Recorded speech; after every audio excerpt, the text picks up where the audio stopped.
good afternoon, good evening, wherever in the world you are watching. Hello and welcome to King Khalid Racecourse. My name is Callum Helliwell and I am not here on my own. I am joined by a new guest today, Rory Delagi. Rory, how are you feeling?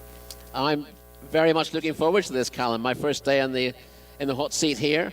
A really good race meeting to look forward to. So yeah, you'll have to carry me through a little bit, but I'm looking forward to it. Well, I'm looking forward to carrying you through too. It's going to be 9 races as per usual and plenty to get stuck into. Here are just some of the horses I'm looking forward to seeing throughout the day here at King Khalid Racecourse. The first horse is Sunset Flash. She runs in race 2. She was last seen winning in meeting 20 in really impressive style. She finished 12th in the Saudi Cup and I think she'll be far, far too good for her rivals today. A serious horse and the good thing of this meeting. Manfred runs in race 6, which is a local bred open for older horses. This gelding was mightily impressive at Riyadh a few starts ago and makes its first start here at King Khalid Racecourse in preparation for more wins at Riyadh in the future. For the same ownership, Jcsa goes in our final contest. It's a fillies contest for horses that have won up to 3 races. She won a Jcsa contest last time by the skin of her teeth. Hopefully it'll be a lot easier this time around. So plenty to look forward to. Rory, how have you made being in Saudi Arabia to start with? What are your overall feelings of this country? Well, I got here very late Tuesday night, so I haven't had an awful lot of time to settle in, but I'm impressed with how friendly everyone is. It's obviously a lot hotter than it is back at home, but it's not at all unpleasant in that regard.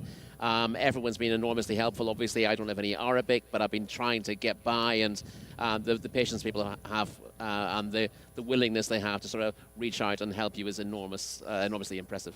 Well, if they could put up with me and Tom and our pidgin Arabic, I'm sure you'll be just fine. Another thing you've mentioned already, you said how beautiful this racecourse was here behind us. What is your first impressions of this place?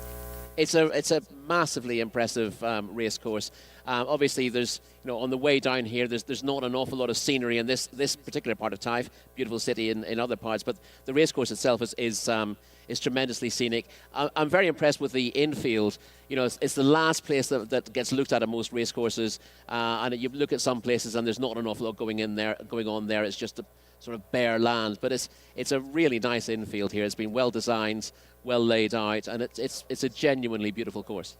Absolutely, some lovely things to look forward to on the race card, including 9 fantastic races. Let's have a look at them right now. We are going to start with an interesting contest, which is a local bred maiden race. That's going to be followed by an open. We've got another maiden. We've got 2 Arabian races to look forward to as well. That 0 to 70 handicap looks tasty indeed. The local bred open as well at 6:35 local time is a really fascinating contest too. And we've got one more race to look at as well, our grand finale, which is a fillies race whose horses who have won 1 and 3, and it's probably our feature on the card. So certainly plenty to get our teeth stuck into, but it's not just Rory and I who will be out here. We've also blessed to be with, we are not so blessed to be with at the moment. But we have got Gareth. We've got Gareth Topham in the sky. So Gareth meeting us once again, and he will go through our runners and riders today for our opener here at King Khalid Racecourse. Hi Callum, hi Rory, hello everybody, and yeah, looking forward to another 9 race card here at Taif, and we're about to bring you up together with the runners and their riders for the first race of the day. It's a locally bred maiden contest for the 2-year-old fillies, and we have for it a field of 18, and here they are. Number 1 is Alga Trushar, who's partnered by Alexis Mourinho. Number 2 is Sarkat Hajar. Turkey Alofi will be on board. Number 3 is Meshukat Najla. Louis Morales in the saddle. Scratch number 4, we'll touch on number 4 in a moment, but number 5 is Mustaqia, the mount of Rakan Al-Abaid. Number 6 is Halia with Azil Al-Zahani on board. Horse number 7, Hiroshima with Tariq Al-Mansour. 8, Heels, S. Aldehani. Number 9 is Hamra Newt with Khalid Al Mamoni. Number 10, Bint Kasura, Ali Al Mutib taking the ride. Horse number 11 is Al Rafea, Wigberto Ramos. Number 12, Zarkayat Alwad, the man of AS Al Odib. Number 13 is Gala Jawad with Mohammed Al Shurimar. 14 is Aiz Al Zahab with Osama Al Sharani. 15, Deem Al Hijaz, Sultan Al Mamoni on board. Number 16 is Tareya Fawaz Wanas with 17, Ali Emrada Ayad Al Tarisi. Number 18 is Rahamat with Adel Al Faradi. And number 19 gets a run. We mentioned that 4-horse Farsa was a non-runner, so the reserve 19 comes in, and that is Shahanat Faisal, who will be partnered by Yasser Al Bakawi. So the non-runner is number 4, but we have 18 runners to contest the first of our 9 races here at Taif today.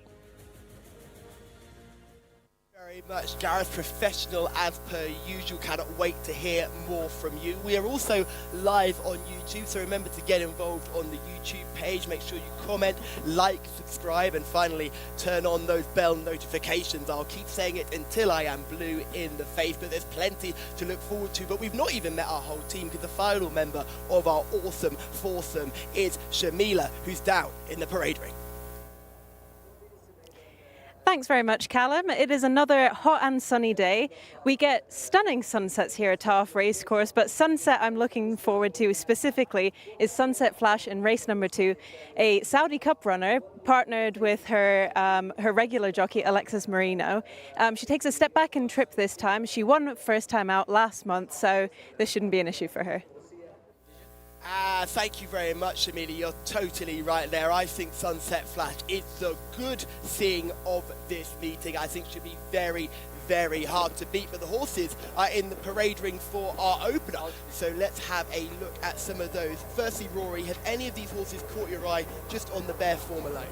Well, the one that stands out on form is Rahamat, but she's got a tricky draw in stall 18, so she's widest of all here. And she disappointed last time out. That was in a better race than this. But she's a clear pick on form based on her first couple of runs, win 5th at meeting 1, and then improving in that to finish 2nd at meeting number 6. And that's early season form, head and shoulders above the others that have run here or have shown a level of form. But she was disappointing after a break last time out, so she needs to bounce back. The fact that she's got that experience means that stall 18 probably won't be as big a hindrance as it might be for a less experienced filly. But she's the form pick.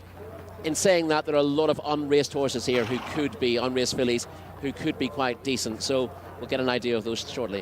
One of these unraced horses is actually going to come up very soon. That's Mesokat Najla, who is horse number 3. The horse we're looking at is horse number 2, Sakat Haja. What do you make of Sakat Haja?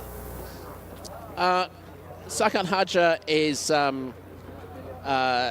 fairly lowly rated, so a bit difficult to fancy here. Looks fine, but in 3 runs, she did run quite well in her middle start. She improved from debut to finish 6th in race meeting 15, but disappointed again last time. So she looks like she's got plenty on her plate.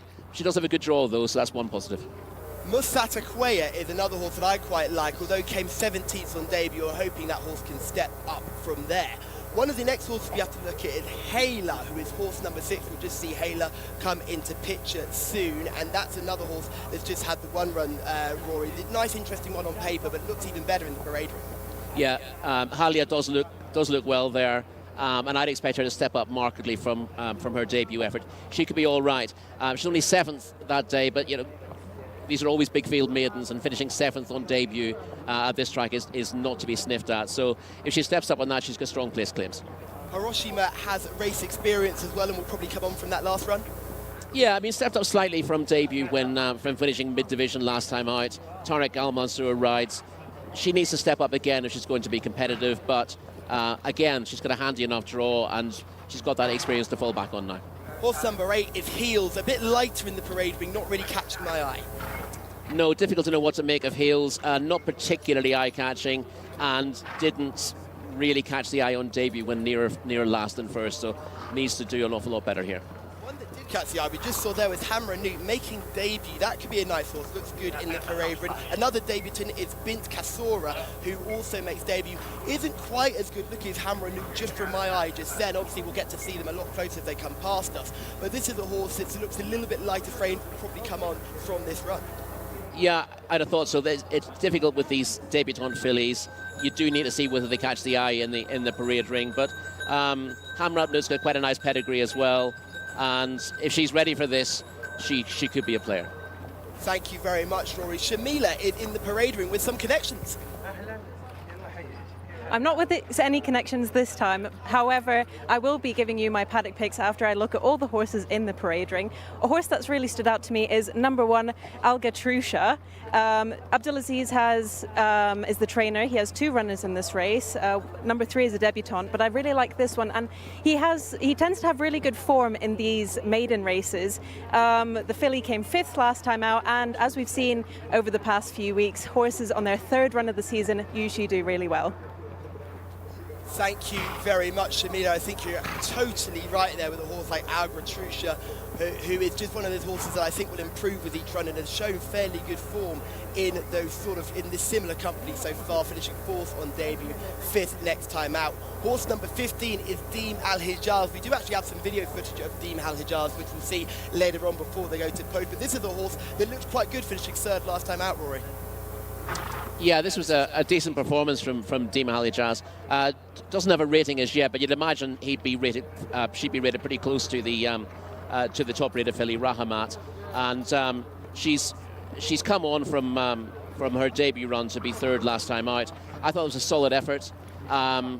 She could hit the line slightly harder, but I think she's going to be all the better for that run as well. And given she's shown decent form in consecutive races, and with this pattern of horses tending to peak 3rd time out, you'd have to have her on your shortlist, despite what's a tricky draw on 15. Again, having experience from a wide draw offsets that potential negative. I think you're right there indeed. Almereda with the horse we just saw in short, horse number 17. Check the colours on there, because on some race cards those colours won't be available. This is horse number 18, Rahamat, who's probably one of the big strong fancies today. The draw is a concern though, Tom. Rory. Yeah, the draw is, you can call me Tom all you like, really, at least for the first day. Yeah, Rahamat's drawn out in stall 18. Normally I don't like juveniles from the widest stall. It's not such an issue if you're experienced. The one benefit from being drawn widest of all is you don't have anything coming across you from from a wider stall. So you do have room to manoeuvre at least, but you also have to have the experience to take a position from there. If you're not quickly away from the outside stall, you can find yourself in trouble. But she's got experience. She's had the 3 runs. As I said, she needs to bounce back from a disappointment last time out. But if she does, then she has to be one of the major players in this race. I think you're right on that point as well. One of the things we have to mention about these races over such a sharp trip of 1,200 metres, only 6 furlongs, is that we've noticed that when horses break on the rail, you think they'd have the best chance, but so much action happens at that side of the track so early that often horses from the wider draws actually have a much easier time of things, burn up a lot less energy, and can be more of a factor coming into home. Exactly, and it's also worth bearing in mind that if you've got a reasonably tight turn in a big field, the most natural line to that turn is often from wider out on the track. It's easy to say horse X has got less distance to travel going around the inside the whole way, but you tend to have to check coming into a bend if you're drawn very low, unless you've got that natural speed and the ability to corner well. If you don't have the experience, it can be an absolute nightmare being drawn very low with horses coming in on top of you and having to check into an opening bend. Whereas if you've got the speed from a wider draw to go forward, it's often much less troublesome. We talk about horse racing or F1, I think you've hit the nail on the head when you talk about that wide entrance in. Here's just a video form of Deem Al Hijaz. This is this horse finishing 3rd in early August. It's a promising run, but just doesn't fire much when push comes to shove. No, the winner's much better than the Deem Al Hijaz here, and she's only able to keep on at the one pace. She's not getting away from the others in behind, but in fairness, she's not stopping. She just can't find any sort of change of gear, which is par for the course for dirt racing. If you show your pace early, you're bound to be slowing a little bit late unless you've got a class edge, and that's still a solid run, even though you look at the last 100 yards there and see that she's weakening a little bit. I still think that's a run to be very positive about in the context of this race. I have watched a lot of these maidens, and it is a big fear for me when I see a horse that hasn't particularly finished very strongly. I think they could be quite exposed to some of these who are coming without the run. And a lot of these debutants really do catch my eye. Alphareya is a horse number 11 on your race cards. It's a really powerful connections. And you know when these connections get involved with Faisal bin Khalid, you know they tend to be good horses. Roberto Ramos could go round here blindfolded as well. So I think he'd certainly be one of the unraced horses that I'll be really keen to keep an eye on. Absolutely. Drawn out in stall 11, obviously, with the draw coinciding with the saddlecloth number. She's got a pedigree that'll be familiar to a few domestic listeners. She's by Frozen Power out of a mare called Puzzle Time. Now, Puzzle Time actually won a bumper on her racecourse debut for Giles Bravery. So there's a bit of stamina in that pedigree. She improved. She's one of these fillies who was backward in the first place. Then she improved, and she was second in a listed race on her final start in France. So it's quite a nice pedigree. It's a pedigree that suggests that she's next year's filly, though, rather than the type to be buzzed up first time. I thought that will come on for the run. We've noticed a lot of these horses coming from overseas tend to take 3 starts to really get going. We tend to forgive them for 2 starts, then after the third start we say, okay, maybe this isn't the one for us. So there's certainly chances there. I do like Shamila's selection, Algatrusa. I think that's a really smart choice there. Clearly an eye-catcher in the parade ring as well. Fits the kind of bill, having third start, improving with 2 very strong runs with a 4th place on debut, 5th place on 2nd start, will certainly have a good chance. But for me, I'm going to stick with the class horse in the race here. I'm going to go with Rahmat will be my selection for this first race. I'm too keen on this horse. I think the draw is a concern coming from so wide. Just a reminder for those who are a supporter of number 19, Sennat Faisal, who is the reserve that gets in. That horse will come out of stall 4, so not a bad draw for that runner on Saudi debut here. But for me, it's Rahmat would be my selection. What about you, Rory? Who are you keen on? I wouldn't be surprised to see this go to a newcomer, to be honest. And as I said, Rahmat has to be high on your short list. But although you weren't entirely impressed with how she finished last time out, I thought Deem Al Hijaz would probably take the beating here. She's drawn in stall 15, but quite a lot of newcomers on her inside, and she's got early pace, so she should get a good position and should be competitive. So we'll see how they get on. I know the production team will be absolutely loving you for that selection because they're big on their video form. They believe they know more than we do, so they'll be very happy to see you've gone with Deem Al Hijaz. And I know Shamila has gone with Al Gatrusa, so it's number 1 for Shamila, it's number 18 for me, and it's number 15 for Rory. Who are you interested in, Gareth? Cheers, Callum. Yeah, it could well go to a newcomer, couldn't it? The race form that is on offer, it doesn't necessarily look all that strong. I think it's fair to say. I'd be interested in the 11 here, Al Rafea, I think, who's on debut with Berto Ramos, who was riding ever so well here, particularly last week. Was watching the coverage from afar, and he was in good form. And this Al Rafea definitely, I think, is one who can make some sort of impact here. Drawn in stall 11, the same as the saddlecloth number. That, of course, applies to all races which are not at handicaps. If it is your first time joining us on this English language YouTube channel, showing the coverage from Taif racecourse over in Saudi Arabia, and it looks another lovely day, doesn't it, as the final few for our opening contest, the first of 9, are heading in. This is the aforementioned Al Rafea heading forward now, and that one slotting in along with Rahmat, who's much wider out here in stall 18. And it won't be too much longer before we are underway here, with the last couple slotting in. The 19 horse, remember, Shehnat Faisal, the reserve that got in, that comes out of stall 4. It takes the non-runner's stall. They're off and running for our opener. A little bit of scrimmaging over towards the inside, but one of the first ones to show to an advantage will be Deem Al Hijaz, with also now coming through Bint Al Kasura down along the inside of Al Rafea. They are a couple of the first ones to show. Deem Al Hijaz a little wider out on the track as they prepare to make this left-handed turn, and Shehnat Faisal through along the inside is now up into 3rd place. Just up in behind the leading few races Rahamat in company with Alain Rada, and then towards the inside is Hiroshima, followed next by Tarrea, then in the green colours Alga Trusha, the others with plenty to do. So heading left-handed back towards the entrance to the home straight, and it has been Kasura, challenged for the lead by Al Rafea in the red colours, and the latter going strongly.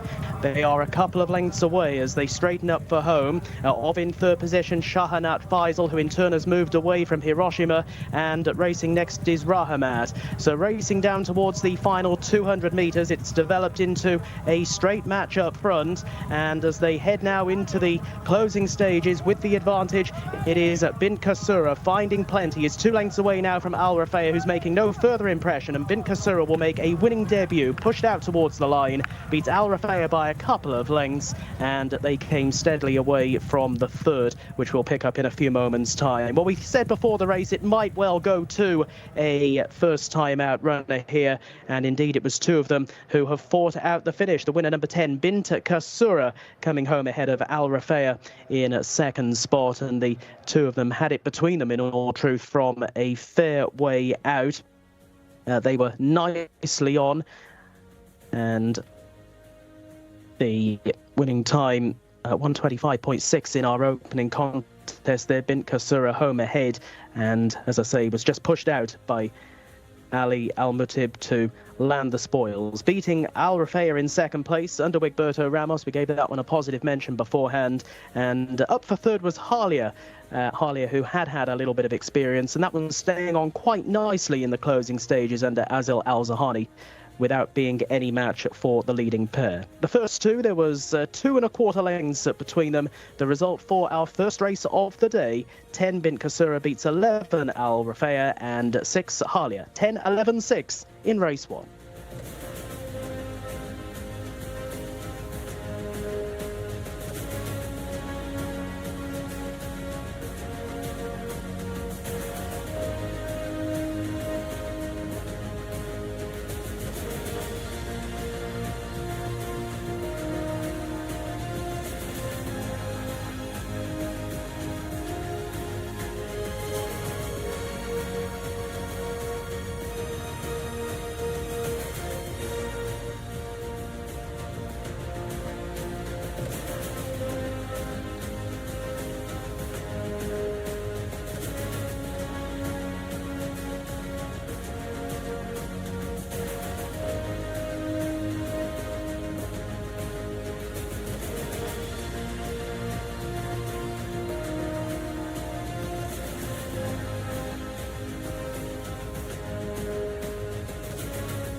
A jubilant Ali Al-Matib has guided Bint Kasura to victory in our opener, and it's one for the debutant, Rory. First was a debutant, second was a debutant.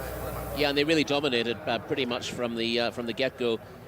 We expected a good start from Dima Ali Jazz, and we got that, and I don't think she was ever closer than third, and she dropped out very quickly when she couldn't get to the front. And this pair, Bint Kasura and Al Rafea, knew their job, but also had to have a little bit of class about them as well. They didn't look a terribly strong maiden on paper, and if the newcomers knew their job, we thought that 1 or 2 of those might dominate, and that's exactly what's happened here. She looks a nice type, Bint Kasura. Al Rafea, we thought she might be more of a filly for the long term, given her pedigree, but she was quickly away, and she was always competitive, stuck her neck out as well, even when she was beaten in the last furlong. I liked her attitude. And this should prove to be reasonable form, for all it didn't look a particularly strong race in the first place. 1:20.56 the time. Yes, so not the quickest time in the world when you know the track record here is around the 1:12 mark, so they're not gone particularly quick. However, what has caught my eye there, the first 2 have finished a mile clear of the rest of the field, and they've really stamped their authority on this from the get-go. They were front ranked early, and they just kept pulling further and further clear. Yeah, they looked a class above those in behind. What I also noticed, apart from the front 2 coming clear, was the back markers are finishing very, very slowly, very tired indeed. So it's felt like a very warm day today, maybe slightly warmer than the last couple, and maybe the track's riding a bit slow there, but there's certainly they're feeling it there. It's only a 6 furlong race, but horses with form are struggling to get home, whereas the front two were impressive in the way they pulled through. And there's a little bit of a breeze here as well, and you can feel that breeze going into them in the home straight. It's behind them down that backside, but as they come into the home straight, it's blowing right into their faces. It's kind of peaking and troughing this wind level. Yeah, and it has been a stronger breeze today than for the last couple of days, so that's going to make a difference to them as well. And in dirt races, if you're racing into a headwind in the straight, that's going to take a toll on them as well.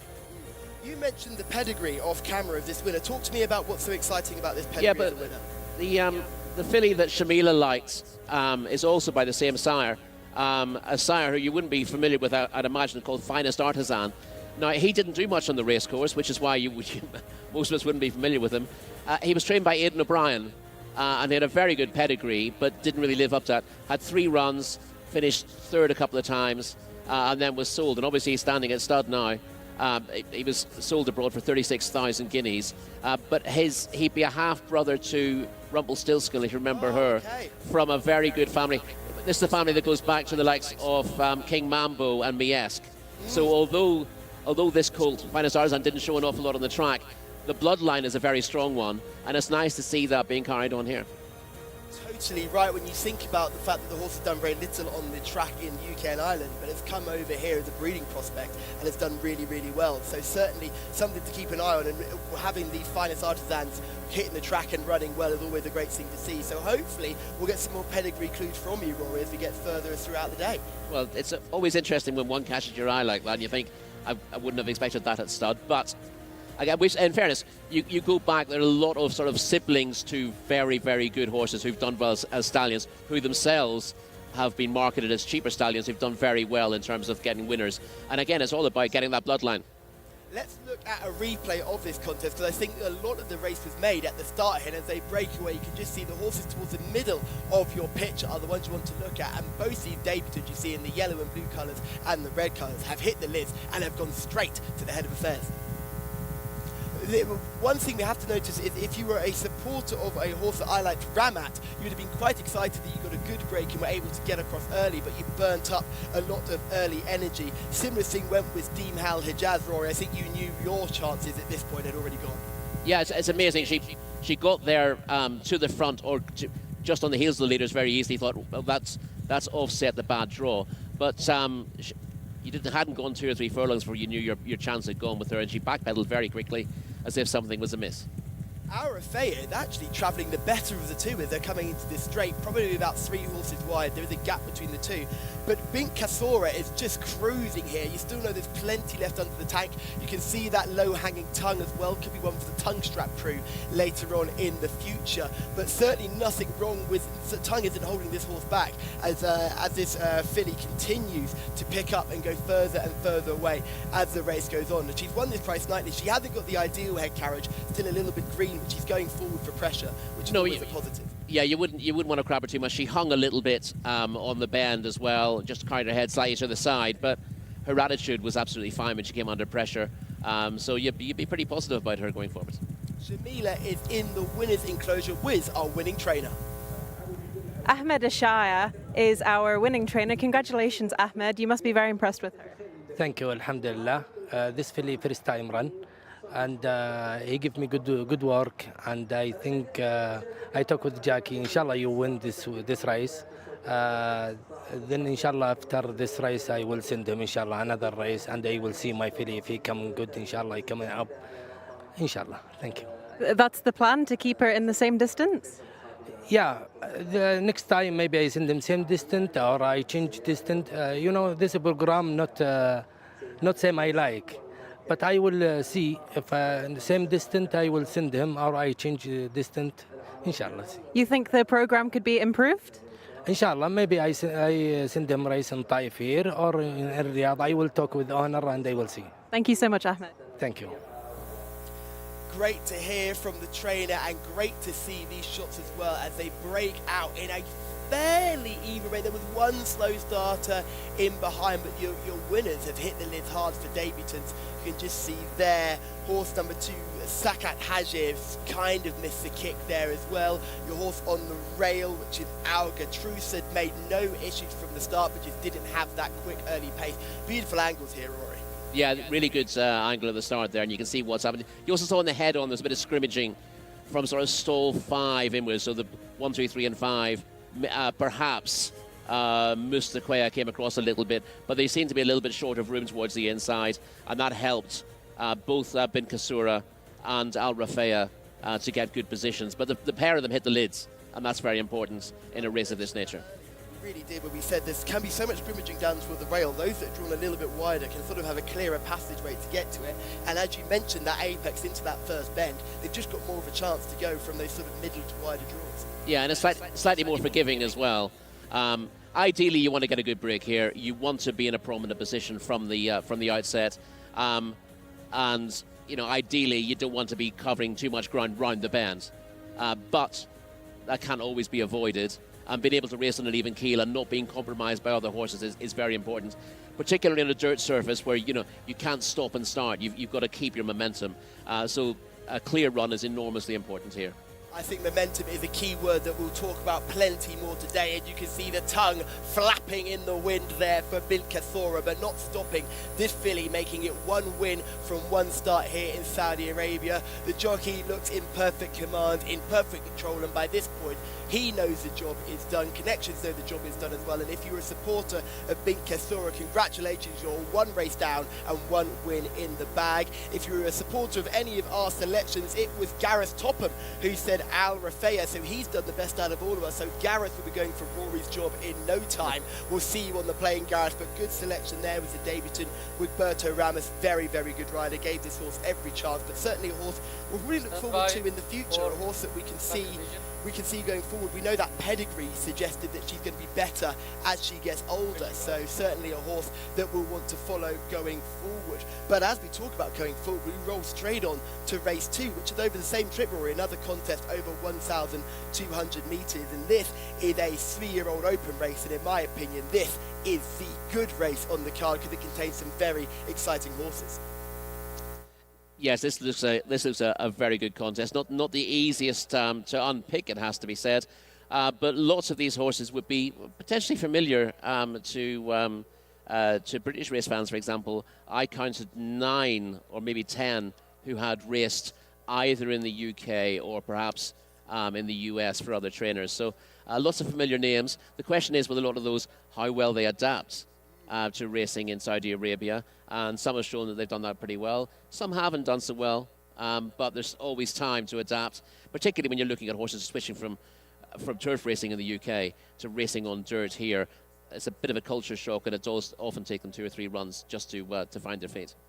I think you're right there on that point as well. We've seen plenty of horses who have sort of struggled early on and then suddenly found form. We've seen horses who are not quite at that level in Saudi Arabia who have shown plenty of form in the UK, but we've also seen horses who have ratings as low as 50 in the UK who have come here and sprouted wings. So that's always a fascinating element to the racing we see out here. Adapting to dirt is great. I'm going to look at one of the local horses. I'm looking at a horse, Sunset Flash, who's been here as long as anyone in this field. 38 runs to her name, 7 wins, but she is all class and she was mightily impressive last time, so she's the one that I like for me. Straight away on paper, Rory, who is it that's caught your eye?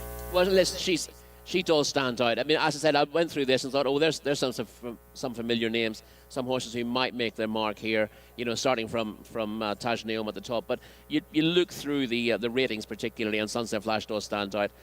17 wins from those 38 starts. And she was impressive last time out. She's going to take plenty of beating here, you'd have to say. But of course, it's interesting to see how the local form ties in with the form that we're familiar with from British tracks. But yeah, she's a long way clear. She's got a rating of 109. That's a big old rating, and most of her rivals, who she's not giving weight to, she's getting weight from many of them. As a mare, are raced in the 80s, maybe early 90s, but basically she's got about 1.5 stone in hand, and it'll be a massive surprise if she doesn't win this. She's drawn out in stall 10, but as we discussed after the first race, it's not a bad place to be, if you want to avoid trouble. And she won't be right up there early, will she? She'll stalk the pace, I would have thought, and then she'll look to arrive on the shoulder of the leaders off the bend and then kick clear in the straight, as she did in her latest start. And she's clearly going to be hard to beat. There are some nice horses in here, but they'll find easier opportunities than this particular one. I think you're right indeed. I think she's got a massive chance. But Gareth is standing by with our runners and riders. Yeah, some familiar names to those of us living overseas for this second race of the day. Once again, 1,200 metres is the journey ahead of the field. And at number 1, Taj Neom, the mount of Azil Al-Zahani. Number 2 is HMS Endeavour, Jimmy Carrion on board. Number 3, Bashawat and Turkey Alofi. Number 4, Torquay will be the mount of Sultan Al-Mamoni. Number 5, Dr. Youmzain and Louis Morales. 6 is Minwa, Pat Cosgrave on board. Number 7, Kanaja, Yasser Al-Bakawi. Number 8 is Matching Socks, Ahmed Al-Azari. Number 9 over the page is Orayman with Khalid Al-Mamoni in the saddle. Horse number 10 is Sunset Flash, Alexis Marino, with number 11, Yamtaz, Eddie Castro. Number 12 is Arsa, Adel Al-Faraidi, with number 13, Notre Dame, Mohamed Al-Ubail. Number 14 is Shanko, partnered by Abdullah Al-Fayrouz. 15 is Beehive, Naifa Al-Nazi. 16, Toronto, Ayad Al-Tarisi. Number 17 over the page is Jackstar with Youssef Al-Hussein. And number 19 getting a run here because 18 is out. 19 is Inhaler, Rayan Al-Tosh taking the ride. So a reminder here that number 18, Beauchart, is the non-runner. Horse 19 is the reserve that gets in. That's Inhaler. And runners and riders, Callum, are about to make their way into the paddock for race 2. Thank you very much, Gareth. And that's a shame about Beauchart. Got some of the best colours here out in Saudi Arabia. You cannot miss those bright pink silks as the 3 Musketeers lead our runners into the parade ring for the next contest. And Rory, you're going to hear me mention those boys a lot because they are the coolest men on the racetrack. So hopefully we'll see plenty more of them as we go through. Some of these British runners, I think the one that really catches my eye, HMS Endeavour, with an ex-Aidan O'Brien runner who won twice over in Ireland and then ended up running in the 2021 Middle Park Stakes. Finished behind Perfect Power on that occasion. This is a massive drop in class, but hasn't particularly shown much in 2 Saudi Arabian starts so far. No, I suppose the one thing you could say in his favour is that old adage that it takes him 2 or maybe 3 runs. He disappointed at the end of his career for Aidan O'Brien, but he was a winner on an artificial surface at Dundalk. So, you know, he ought to take to dirt racing. His wins came he also won at Navan. But I'm very wary of horses who showed reasonably smart early 2-year-old form when you're looking at them as, you know, as 3-year-olds and they haven't proven themselves. And that's a big worry for HMS Endeavour, who doesn't really look to have trained on. Yeah, it's the type of horse that looks quite precocious early, but then doesn't quite train on into the future. But just one or a few British runners to take a look at as well. Is there anything else on the page before we have a look at these individually that you'd like to look at? I quite like Jcsa, whose 2 wins from 2 Saudi starts, but both were back last season. When rating of 92 could give our good thing a bit of a thing to watch out for. Yeah, Jcsa has a chance from stall 12, trained by Carl Burke back in the day as well, but has a good pedigree and clearly at his best on an artificial surface. So that rating certainly gives Jcsa place claims. Minwa's got obvious place claims. She was 3rd in the UAE Oaks back in the day. But then she switched from Doug Watson to Marco Botti and raced in the UK, and she did not go forward. She ended up being rather disappointing, and although she ran well behind Sunset Flash here on her penultimate start, I'm not sure she's going to close that gap. She's got a regressive profile, and she's a slightly disappointed performer these days, but she's got back class. And listen, there are a few here I think will make the grades in Saudi Arabia. It's just a question of them finding the right level. Most of these will be better off in handicaps. There's a horse that I did like in his early days in the UK called Shanko, but he doesn't want 6 furlongs, I don't think. He's got form at 6. In fact, he won at 6 at Chelmsford, but he developed into a proper 5 furlong horse, and his rating would only be in the mid-70s. Now, he'd be an interesting handicapper off that sort of mark, but when you look at this race over a tough 6 furlongs against a horse like Sunset Flash, he might play his early speed, but I wouldn't expect him to play a part in the finish. But that doesn't mean he's not a horse to follow down the line. Absolutely. Let's see what Shamila likes in the parade ring. This race for me is all about Sunset Flash here next to me. She's sporting a fluffy noseband, and don't be put off by the fact that she's a filly up against really strong colts, because as we've seen in the past, fillies in Saudi Arabia tend to do really well. She's just one of the best looking horses in the parade ring. She's calm, cool and collected. Thank you, Shamila, and I am going to be following you again. Hopefully we can have a little bit of better luck than you did in the last race. This is horse number 2, HMS Endeavour, who we've spoken about, but we'll move straight on to horse number 3, Bashawat. What do you make of this runner? Bashawat is quite well bred, actually, by Dark Angel out of a mare called Intrigue, from the family of a mare I like called Riberak, who ran in the colours of the Middlebrooks in the UK. One win from 6 starts. A winner at meeting 9 here, which would give Bashawat a place chance, but disappointing last time out. Number 4, no wins so far in Saudi. No, he did win a maiden at Maidan, but that was on his 9th start for his previous yard, and he was pretty hard to win with then. Dr. Yoon's name is horse number 5. Dr. Hume's in. Luis Morales takes the ride. He's won twice from 16 starts. He didn't show much from Mark Johnson, but he has developed into a better horse over here. But a rating of 77 shows that he's up against it. Number 6 is Minwar, a horse we've already spoken about. Yeah, she'd be one of the best in this race on her old form. As I said, she was placed in the UAE Guineas in her time with Doug Watson, but she hasn't really progressed. In saying that, this is a better spot for her, so she's definitely got place claims. And if she could stick to the form that she showed in her penultimate start, she'd have a fairly decent chance. But she was just so disappointing last time out. Yeah, she was disappointing last time out, and the worry is that while she showed good form early on as a 3-year-old, it tailed off a little bit. And listen, she's always going to be more of a place type than a winner for me. That's the pattern of her career so far. Just see Nath Al-Anazi in the parade ring. He's on Beehive, but this is Kanaja, horse number 7. A winner at meeting number 8. But disappointing in 2 starts since Kanjar. And again, rated 77. That suggests that this is too tough an ask. Matching Socks is horse number 8, comes here for a rating of 77. Only one win somewhere, but it wasn't in Saudi Arabia. No, I'll tell you what it was. It was a Kempton on his racecourse debut for Andrew Balding. Again, he showed his best form early on.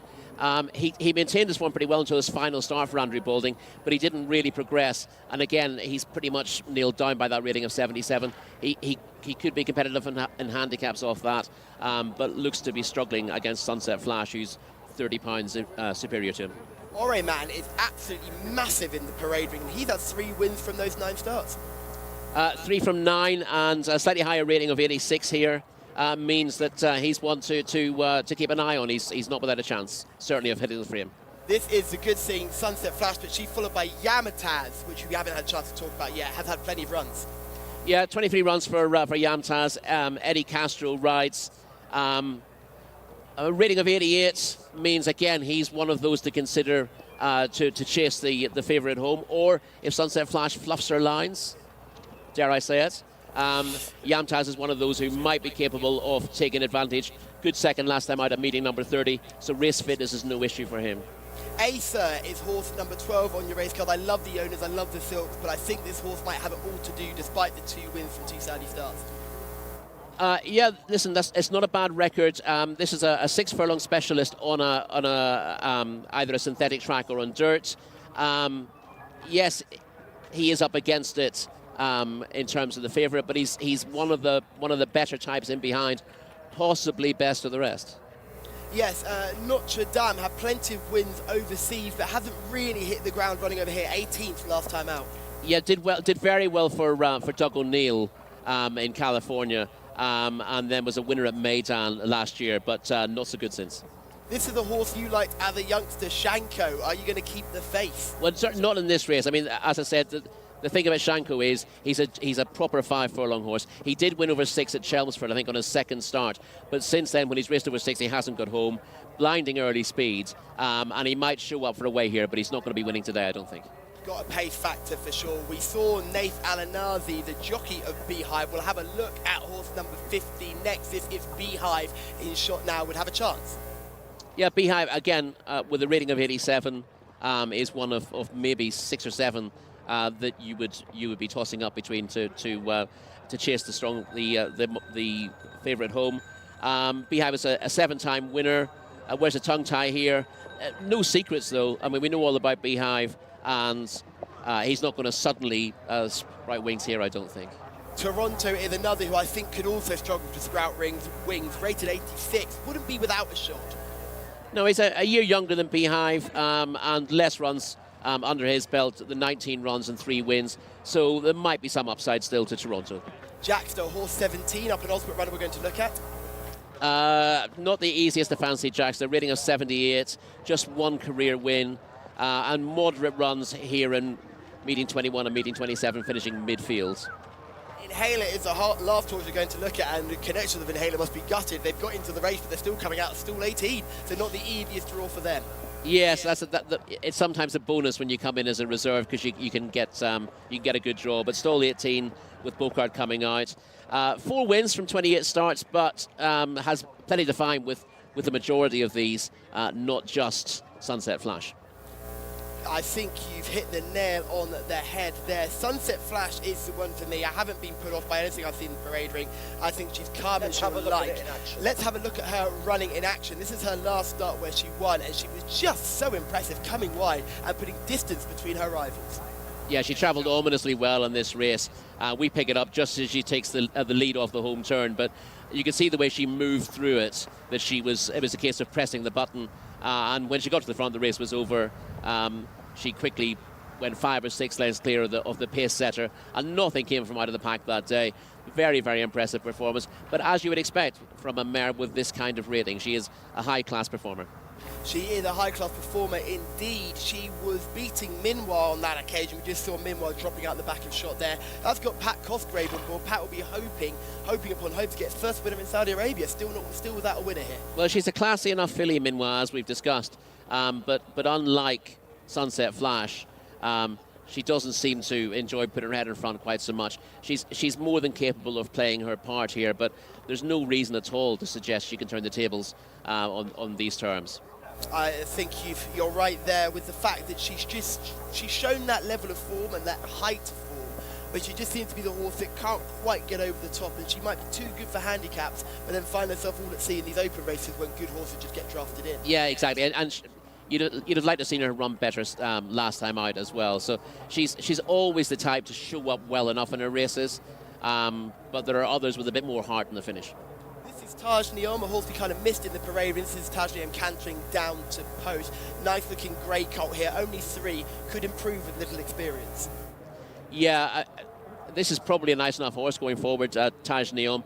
He was a runner-up on his debut in the UK for Carl Berg. That was his only start in the UK before being shipped out, and he's won 1 from 7 here. Moderate enough runs in his last 2 starts, and I think stall 1 for a 3-year-old against some of these older horses is a bit of an ask. You know, there's going to be no quarter asked and none given going to that first bend, and it could well be that Taj Neom is a sufferer. I don't think stall 1. We don't have a massive database of results here, but frequently at a track like this, stall 1 tends to underperform compared to the stalls immediately outside it, because the minute you come out of the stalls, firstly, you got nothing on your left, so horses tend to duck a little bit to the left rather than going straight forward. And if you're not going forward, then the horse next to you who is going forward has got half a length on you straight away, and it's very difficult to be competitive after that happens. And you'll find an awful lot of horses burning up to get back on the rail if they've missed the kick, really getting rousted along, and then they've got nothing left in the straight, exactly. Especially over 1,200 metres, where these races go fast. We've only seen a few pace collapses in races over this distance, but you've got to be front ranked to be there, but you can't be going too fast, because if you're going too hard, you will fade in the final straight. I think you mentioned your horse Shanko, who's got this 5 furlong form, will be bang up there, but the final 200 metres is going to be really tough for this. Oh, they are. I mean, they are for him on tracks like Wolverhampton. Chelmsford, this is a much tougher deal altogether. So what I'd like to see him do well, I don't know what the 5 furlong program here is like. I'm not particularly familiar with it, but I'd love to see him given a chance over a really sharp one. But that's not really going to happen for him at the moment. He's got form at the trip, as I said, but I think this track really does test stamina at 6 furlongs. Connection will be gutted to hear you say that, because there's not a 5 furlong race available, but I am going to go for Sunset Flash number 10. Who are you going to go for, Rory?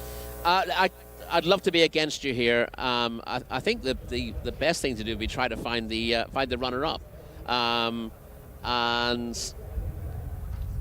I think Yamtaz might be the one to chase Sunset Flash home. I'm not going to be against her, but I'll try to do something different with a 1-2. Problem at all. That makes a lot of sense. So I'm going for Sunset Flash. Amina's going for Sunset Flash. Rory's no Sunset Flash will probably win, but likes Yamtaz to finish second.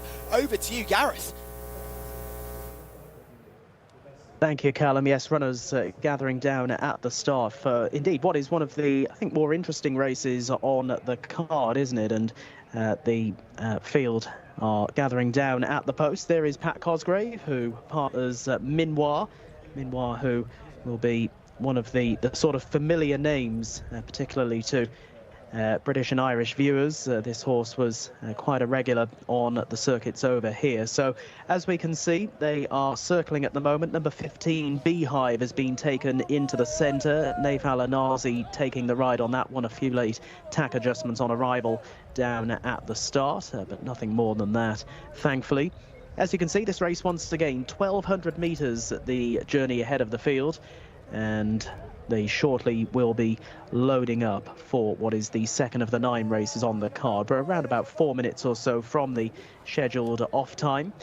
They're in shot in the green and white colours in Haler. This is the reserve which has got in, but as the guys in the studio were alluding to, the reserves, they take the draw of the horse that they replace, but Inhaler number 19 is taking the place of horse number 18, so it's only actually going to be drawn one further in, which is no doubt a little bit disappointing for Connections, but hey, they've got a run, that's for sure. And Inhaler comes here as a 4 times Saudi Arabia winner.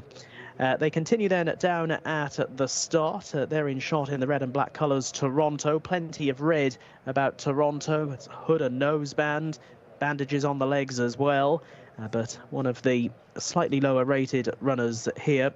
And as we were saying, Sunset Flash really does seem to set a good standard for the others to aim at. Alexis Marino taking the ride. They're in shot is Bashawat, Turkey Alofi on board in the white and green silks, and they're in the black and blue is Beehive with Naif Al-Anazi on board. That one will be coming out of stall number 15, Beehive, a 7 times winner, being followed round by Kanaja. With Yasser Al-Bakawi taking the ride, one of the 3-year-olds in the race. This race then open to 3-year-olds and upwards. As we were saying, it's an open race, and local horses as well as those who have come from elsewhere imported. And there is a prize fund here of 36,000 Saudi Riyals, half of that going to the winner. And the loading up procedure about to get underway, with Bashawat being offered up to stall number 3, will be the first to head on in.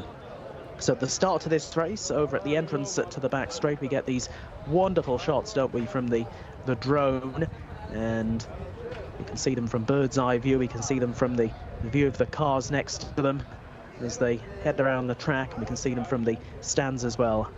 In excess of 30 cameras in and around Taif racecourse for us to observe the racing action. Absolutely splendid stuff. There is Taj Neom in shot, the all-green colours. Azil Al-Zahani taking the ride on this one. It's won just the once in Saudi Arabia. Horse has done well in Saudi is the 12 there in shot. That's Asa, who used to race over in the United Kingdom. Good-looking horse, really good-looking horse. I remember seeing him once or twice in the UK in the flesh, and he always did catch the eye beforehand. Adel Al-Faradi taking the ride. Guys in the studio thought perhaps he had to just up his game a little bit more in order to make it 3 out of 3 in Saudi, and I think that's probably fair as well, given the strength of what he's done so far. But look, he's got an impeachable record over here at the moment. He'll be coming from stall 12, but probably fair to say that he hasn't contested a race quite as competitive as this. A few more left to load up. Callum and Rory have further news for us. Thank you, Rashid, for getting involved. You're a fan of Sunset Flash, and you also think Jcsa in the horse will close. Back to you, Gareth.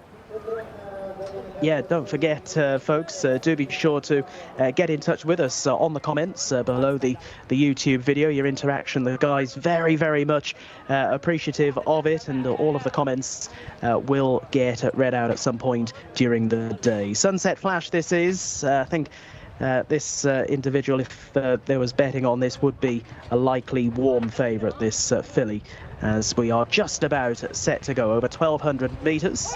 Race 2 at Taif, and they're underway. And breaking out pretty well too, Sunset Flash, with Arabian also bang there in blue and yellow colours as they settle themselves down. Working across from deeper out is Beehive in the black and blue jacket, and rush through along the inside Taj Neom to go prominent as well as they head towards the turn. The leading few are being followed by Kanaja in the orange saddlecloth, and then a little bit wider out is Arabian, who's now up into 4th place. Sunset Flash in green and red colours chasing those, with Bashawat over towards the inside, and Yamtaz is out wider. Chasing next is Arsa in advance of Toronto, and then Jcsa towards the wide outside, and the others with quite a bit on from where they are. They're making the journey back towards the home straight. Kanaja now being pressed for the lead, and up towards the outside Beehive, with the sweetly travelling Sunset Flash coming into it very strongly, and Sunset Flash with ease heads on into the home straight with less than 300 metres to travel, and it looks hers to lose. Giving chase along the inside is Bashawat, who's through into 2nd. Arsa runs up into 3rd, and then some late progress from Toronto, who's staying on down the outside. But look at this, Sunset Flash, different gear, and a motionless Alexis Marino. That'll be the easiest winner he rides here in quite some time. It's gone the way of Sunset Flash easily. Bashawat across the line in 2nd, and they were followed through by Arsa and the rest. Well, that was a one-horse affair from a fair way out, and having called, what would it be, about 32, 36 races, something along that lines. My maths is not very good from Taif so far this season. I think that's the easiest winner, particularly in an open race that I've witnessed. Sunset Flash has absolutely destroyed them in our 2nd race of the day. Put up at the beginning of the show as one of the horses to look out for today, and well, she has not disappointed. She's won by 5 lengths, and as we can see her crossing the line, first number 10 Sunset Flash gets the better of 3 Bashawat and 12 Arsa, who did run well, was trying to defend that unbeaten run over in Saudi, finishes 3rd, but far from disgraced. An impressive winner there, Sunset Flash. The result of race 2, 10, 3 and 12. What about that, guys?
Khayal Alex, mashallah. Well done, Alex. Tell me about the race, Alex. Oh, mashallah, tabarakallah. Thanks, God. Mabruka for Hen Mendil, our team. And you know, wow, she's amazing. I can say nothing to her, you know. She do what she like to do, win. That's all. Well done. Thank you, man. She is amazing indeed. We flagged her up at the top of the show because we said she is a one to watch today. She is far, far too good for this field, and she showed it today. Alex Moreno will not have an easier ride all week, Rory. No, that was enormously impressive, wasn't it? I saw her tracking them going into the bend, had a quick look at the leaders and thought, oh, how are you going? And when I look back again, she'd already swallowed them up, hadn't she? Yeah. Really impressive performance. You know, she was miles clear on form. She was entitled to win this for all it's an open race, but the way she did it was breathtaking. And she was getting weight as well, so she was just too good. Everything was in her favour. Rashid, actually, who commented again after we plugged him for trying to select the 1-2, he changed and he went for Aether right towards the end. Arthur, who was horse number 12 on your race card, he went for Arthur, who ran a good race to finish third. But Rashid, what are you doing? Don't change your mind. Believe in yourself. That horse, Sunset Flash, was far too good. Mightily impressive, and you just saw coming wide on that bend exactly the same thing we saw in the video form from last time. I was never in doubt, never concerned. No, I think Alexis Moreno had the confidence to ride exactly the same race they did last time. That worked beautifully. She just moves up so sweetly on the shoulders of the leaders, and you can see there that they had to go hard in the early stages. You knew the leaders weren't really going to last out. But it's still impressive when a race like that is put to bed completely with at least 2 furlongs left to run. Yes, put to bed it was indeed. You can just see it, she's cruising down the straight. Alexis has no need to move, does he? Just one peep over his left shoulder and cruising. And we've got the jockey speaking to Shamila right now. Jockey Alexis Moreno, congratulations. Talk me through that race. I know that Sunset Flash is your favourite filly. Well, thank you. My love is back. She did so easy. And here you see the race. I don't have nothing to say. She did it what she liked to do. And she really suits 1,200, like that's her specialist distance. Well, I was thinking, but it was a little bit strange today. She don't have that break sharp like before. But I give her time, so after she warm up, she just fly away, you know. And you never seem to even move a muscle when you're riding her. You just let her do her job. Well, she's 8 years old filly, so I just have to pick a right weight for her, and she will do everything. And what do you think the plan is for her for the rest of the season? Do you think she will run one more time in Taif before moving to Riyadh? Well, I hope so. She can run, and there is a cup in the last week for Board filly. I hope she can run that race. And we see the future, you know, nobody knows what's going on. Well done, Alex. Thank you so much. Thank you, Shamira. Thank you. Wouldn't it be great to see her again at Taif before she then really starts to make waves at Riyadh? She's certainly a very smart horse. You just see from the break, she looks in splendid isolation there. The horses to her right have gone right, the horses to her left have gone left. Yeah, and it's interesting to hear Alexis say that she didn't feel that she had her usual zip coming out of the stalls, but you watch the head on there and she's moving perfectly. We knew she wouldn't be right up with the speed early on because she doesn't have to be, and she travels so sweetly that it's very easy to position her, and she's got acceleration that some of these others don't have. So Alexis never really worried about where he would have to go, and as you see, she's what, 5 or 6 wide on the bend, but that's no concern for her. And before they reach the crown of the bend, she's hit the front and the race is all over. There was some drama here on the rail. Look at the horse number 3, Bashawat, ends up coming second, squeezes up Kanjar, who was in behind there. Kanjar was going backwards, so the cheers won't have a look at it, but Bashawat was definitely getting that rail run and ran a nice race to finish second. But yeah, it's worth talking about Bashawat. He's one of the least experienced in this field. He ran a couple of times last year for these connections. Once for John and Thady Gosden, and once for Kevin Philip Artafoy, just to get experience, and he's clearly progressed coming here. This is a career best from him, and he'll keep getting better because he's run into a mare with such monstrous ability as Sunset Flash. He'll get lost today, but I'll be looking at him as one of the horses to follow from this meeting, I think. There you go, one for your notebooks, ladies and gentlemen. Bashawat, who finished in second. The horse that finished in third. Rashid's selection, Arthur, ran a really nice race as well. Came wide, tried to follow Sunset Flash. Well, you can follow her all you like, but you're never going to get anywhere near her. But he ran a very nice race as well in third. He did that. This was his toughest ask, and he was stepping up again to finish third. That was a good performance from him. And I think it was Toronto who ran on late from a wide draw to get fourth. So those are both solid performances in the context of the race. You selected Yamtaz to come second. What happened to Yamtaz? Did you see much? I didn't see an awful lot. I thought Toronto might be Yamtaz briefly, running in red colours. But I think that's wishful thinking. Yamtaz Never really competitive. You can just see Yamtaz at the bottom right Yeah. of your screen there, just beginning to fall out the back of the picture, alongside Torquay as well, who faded quite quickly. Kanja was bang up there early, but just couldn't maintain. And the race was kind of put to bed so early that the rest of the field in behind sort of eased off, and other jockeys were giving their horses a hard time in behind because there was no point. It was so far back. If you know you're not in the top 5, there's no point in getting involved. This is true, but of course prize money down to 5th, so Yeah. always worth fighting those positions out. And you see these beautiful angles of the start, a little bit of a miss kick from horse 8, that's Matching Socks, who didn't have the most experience here, probably troubled a little bit there. Yamtaz as well, broke pretty evenly with Sunset Flash. You can see right in the middle of your screen with the red epaulets on the shoulder. But it's horse 7, Kanja, who jumps out the best and looks to be travelling sweetly. But if you're a supporter of Kanja, you knew your fate early on. Taj Neon, we mentioned this break from stall 1. If you don't get the kick, you've got to be rousted up to get there early. And that's over the first couple of strides. Taj Neon's race was done at that point. Yeah, even though he's managed to get himself into about 2nd or 3rd place after a furlong. Again, as we said before the race, he's just broke slightly to his inside. That's always going to happen with horses from that inside stall here. And once you do that, you've got to be rousted along to beat the horse next to you to the punch. And you can't use your petrol up this early in a race like that. So you'll see Taj Neom with a poor run to his name next time out. You can pretty much ignore that. You know, back in better, in easier company next time out, with a slightly better draw. I wouldn't be ruling him out. Not ruling him out next time. Shanko with the horse you tipped up to show early speed. They tried to put the brakes on Shanko. That didn't work either.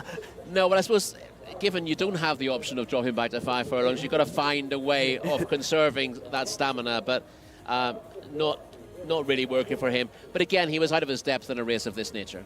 Yeah, certainly a horse that will find far more success in handicap company as we see these beautiful camera angles. And just look at the two different styles of rider. You've got Alex Moreno, who is just cruising here on Sunset Flash and smiling away with his success. The jockey aboard Bashawat was driving for all his worth, but could not get it done because this filly, this mare, is too good. And she's 8 years old, Rory. She's certainly not going to the paddocks anytime soon.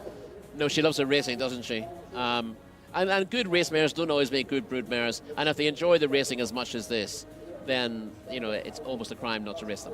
Yes, there's 18 wins from 39 starts now. I'm sure you'd be very hard to select against her for on her 40th career start, making it 19 wins. It's a really good record. Well, she'll be in cup company next time out, won't she? Which will ask a stiffer question of her. But she's been successful at that level before, and she's bound to be a big player in this form. Certainly will be, unless she ran in the Saudi Cup last year. She couldn't land the blow in that. That was a step too far for her. But it wouldn't be a surprise if she'd aimed toward that big day later in the season again, if she just had a programme built around that. I noticed they are going to go for a race here at Taif, which is for fillies and mares only, which will have another really good chance in. But will certainly be one to watch going forward when we step forward and go to Riyadh. Thank you very much to everyone getting involved in the YouTube comments and in the stream itself. We've got plenty of viewers, which is great to see. Plenty of likes coming in as well. I want more comments than just Rashid, although Rashid is firing, absolutely firing in the good thing. So Rashid, if you do want a job out here, I'm sure that Rory will be happy to go home and let you take his place. No issues there whatsoever. Over to Gareth for the runners and riders for race 3. Thank you, Callum. We go up in trip now, 1,400 metres for our third race of the day. This is a 2-year-old maiden contest, and it is for the local and imported runners. Number 1 is Al Reem, ridden by Ayad Al Tarisi. Number 2 is Mukara Abdulaziz Al Yaish. Number 3 is Khalid Alayez, the mount of Mohammed Al Yami. Scratch number 4, we'll touch on number 4 in a moment. Number 5 is Aircab under Naif Al-Anazi. 6 is Maluk Al-Anay with Abdullah Al-Fayruz. Number 8 is Al-Walid Mohammed Al-Ubail. Number 9 is Motawasi with Rayon Al-Tosh. Number 10 is Manea Al-Kher, the mount of Abdulaziz Al-Musa. Over the page to number 11, Mayarish, the mount of Abdullah Al-Lofi. Number 12, Salfar with Ahmed Al-Shra taking the ride.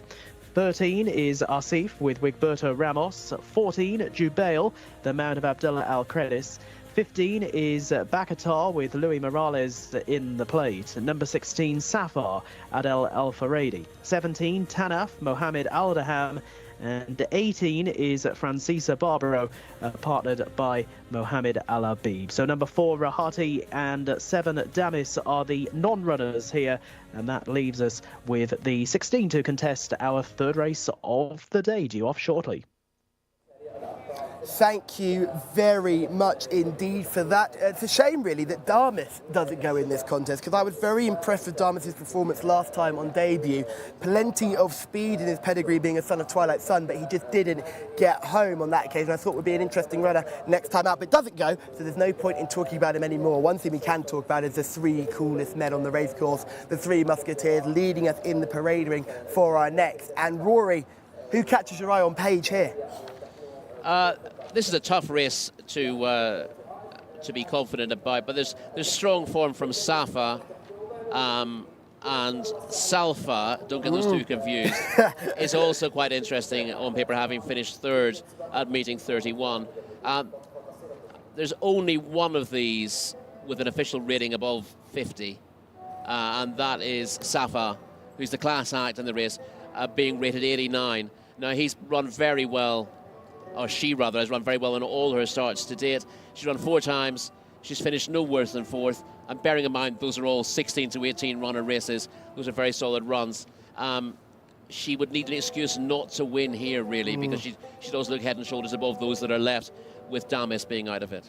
You could just see Salfar, another horse that sounds very similar to the horse we just spoke about, just going through your screen there. A bit jig-jog in the parade ring, but I can't wait to get a closer view of Salfar, because she looks very nice there. She's a daughter of Inns of Court, and with a really eye-catcher there. So hopefully we'll get a nice close view of Salfar. For me, I think you're right here when you talk about horses with experience. Safar rated 89. This should be a penalty kick for Safar, to be honest. Another horse with a rating above 50 is Mayarich, who is horse number 11 on your race card. She's 0 from 4 and hasn't shown much. It was quite disappointing last time in meeting 31, where she finished 10th. I wouldn't be surprised to see her step up on that form and actually give us a better performance. And we see Salfa just pop through the screen again there.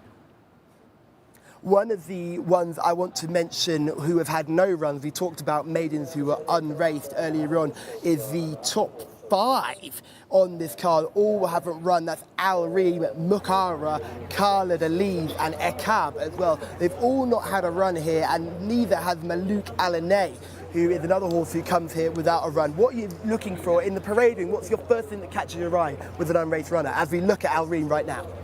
You want to see that they're well proportioned in first place, and you also want to see that they're taking the occasion pretty well. I don't mind if they're a little bit on their toes.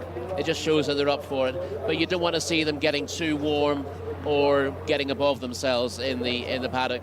It's not an exact science, though.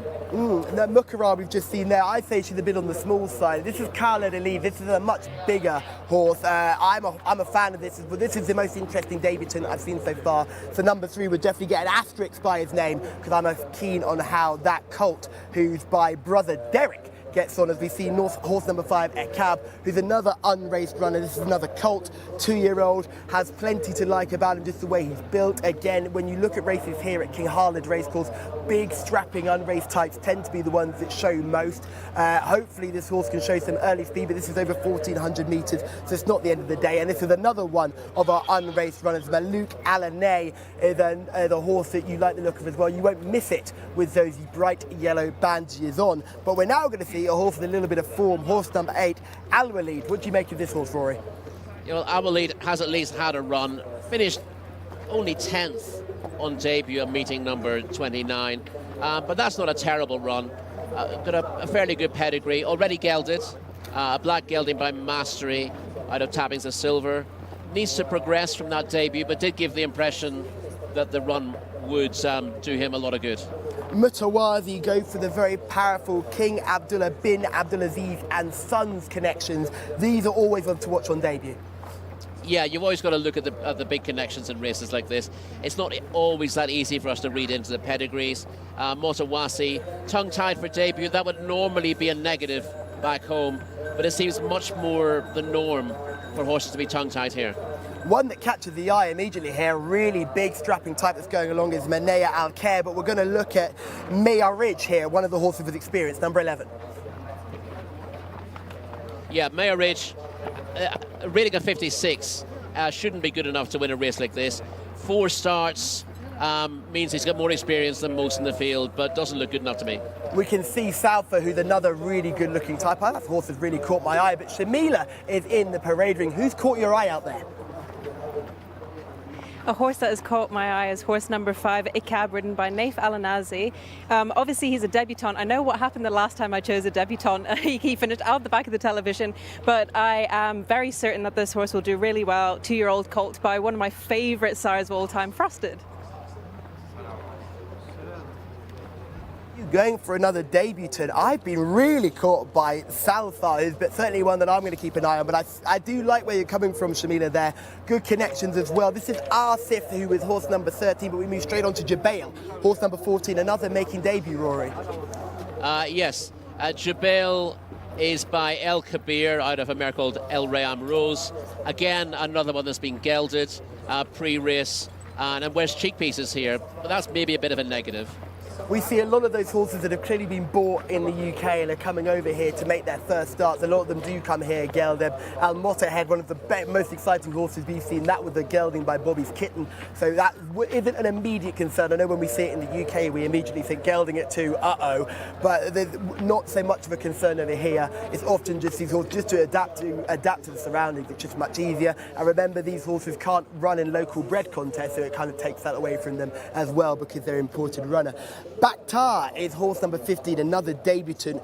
Off the pedigree alone, Cinco Charlie, do you know anything about this stallion? I'm not strong on Cinco Charlie, I have to say, not a sire I'm familiar with. That's not a problem because I'm sure Gaith Al Gaith, who's the trainer, and Louis Morales, who's the jockey, will certainly be 2 connections to keep an eye on. That's another one for the asterisk if you're intrigued by that selection. Safar is a horse we'd love to look at. That's horse number 16, the horse that comes here with a rating of 89.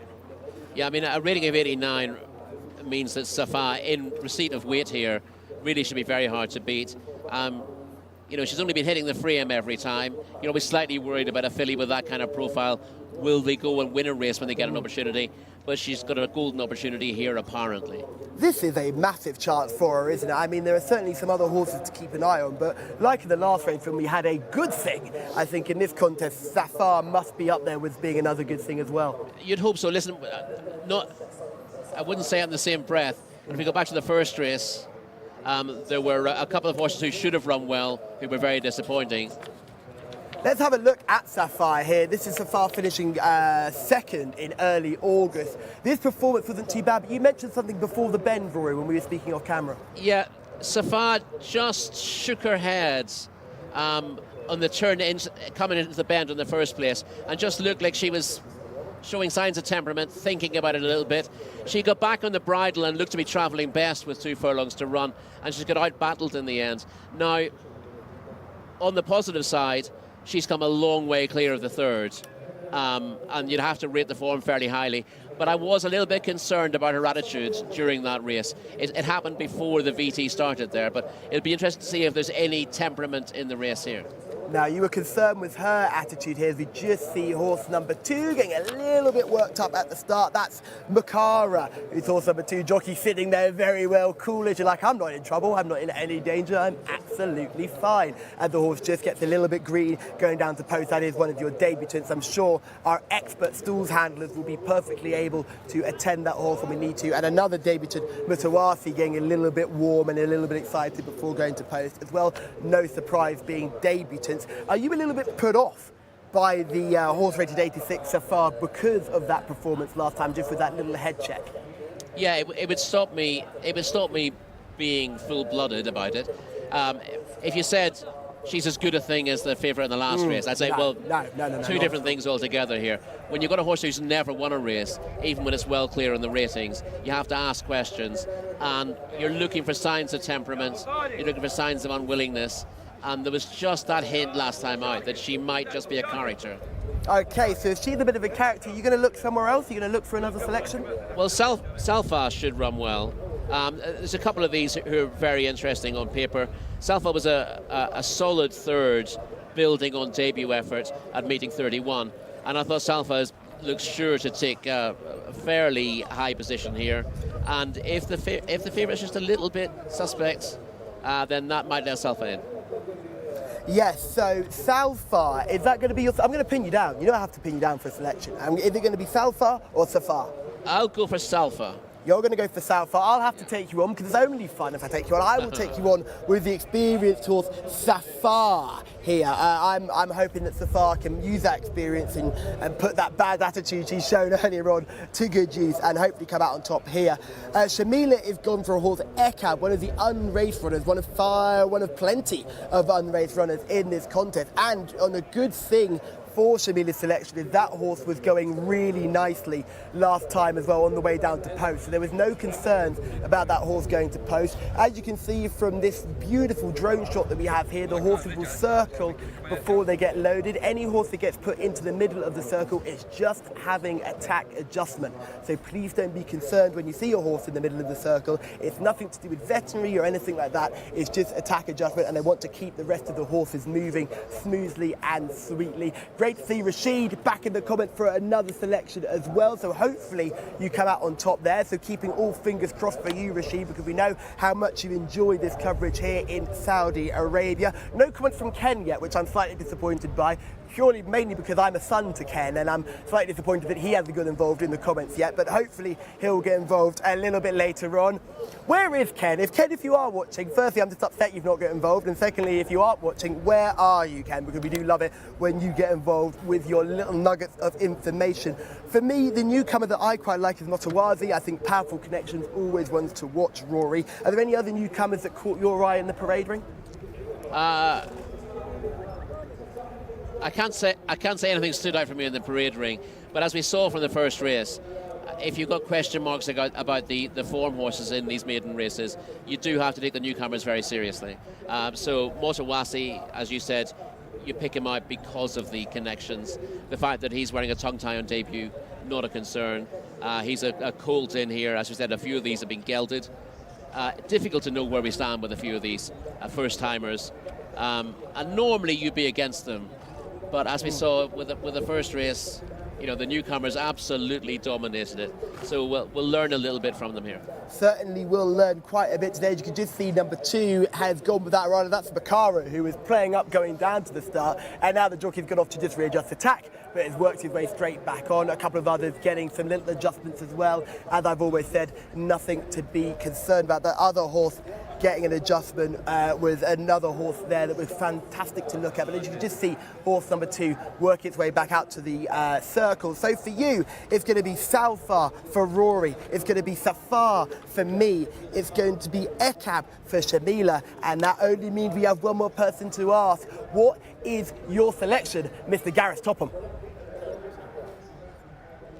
I'm not sure of a selection, Callum, but one thing I don't want is Salfar and Safar fighting out the finish here. That's my main concern. But anyway, it could happen, couldn't it? Let's face it, that is a realistic prospect here. They've both come here with fairly compelling profiles and smart claims, I would suggest here, as the field shortly then will be heading forward. And generally quite a well-behaved bunch of juveniles here. Haven't really seen anything boiling over necessarily. And we see the grey there going through Shot Jubail with Abdullah Al-Credis taking the ride, and 5 Ekab with Naif Al-Anazi, who's been in good form in recent weeks. They're in shot, Rayan Al-Torsh, who partners Motawasi, who I think is one of the more interesting newcomers. And I suppose, Callum, if you were to push me for a selection, oh dear, as the 13 rears up there, that's Asif with Wigberto Ramos. They just part company, hopefully just momentarily. But as I was saying, you know, with those 2 that we've been speaking about, and one of them in particular in Safar, quite a few placed efforts, maybe not the most hearty in a finish. It could just open it up for a newcomer, for a powerful stable. Motawasi fits that bill, so we shall see. This is Jubail about to head forward now. Stall 14 for Jubail, and I say we'll just keep an eye on Asif as well. Number 13, as I say, reared up a few moments ago and unshipped Wigberto Ramos, who I was tuning into the coverage the other day, was called Wiggy by my esteemed colleague John Blance.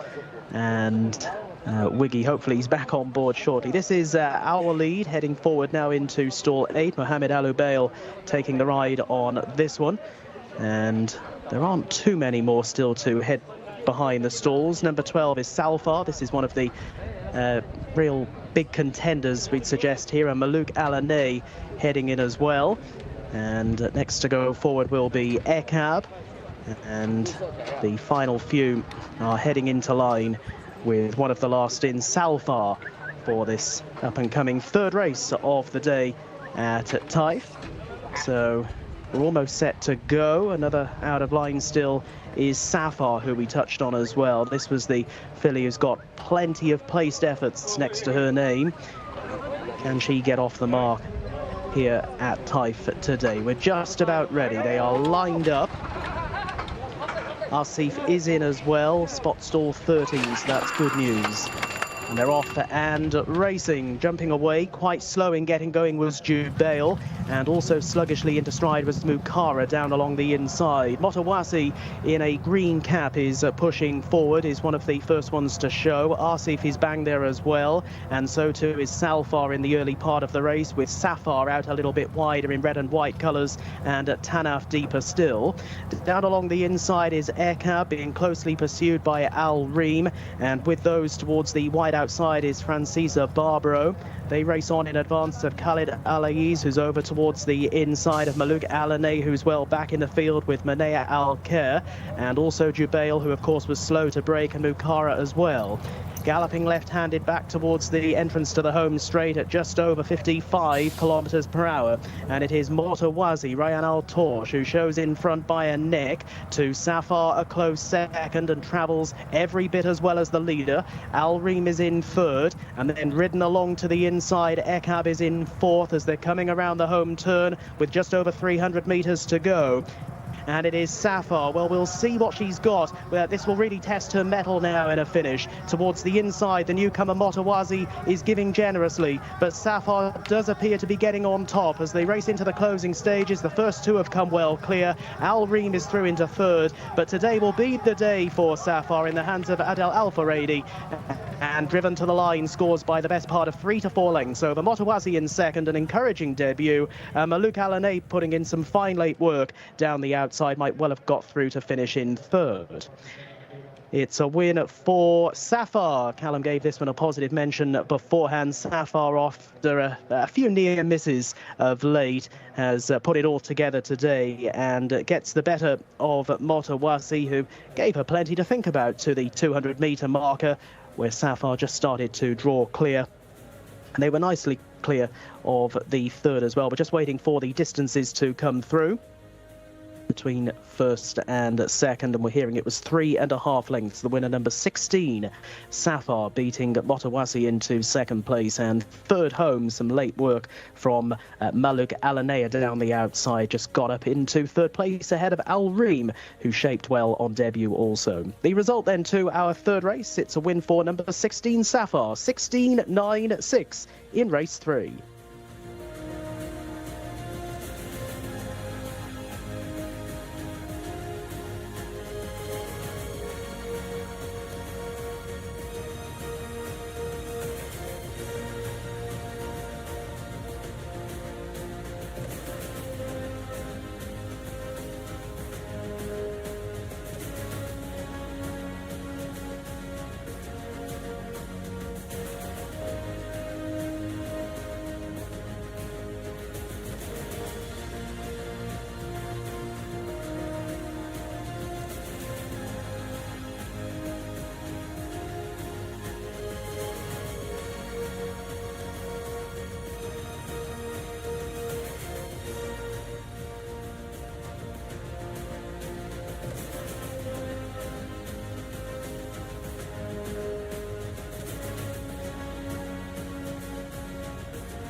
Khayal Lewis. Well done, Lewis. Tell me about the race. Thank you so much. Well, I got a nice break. Was pretty close to the lead. And wait till the last 400 to make a run. She responded very well. Alhamdulillah.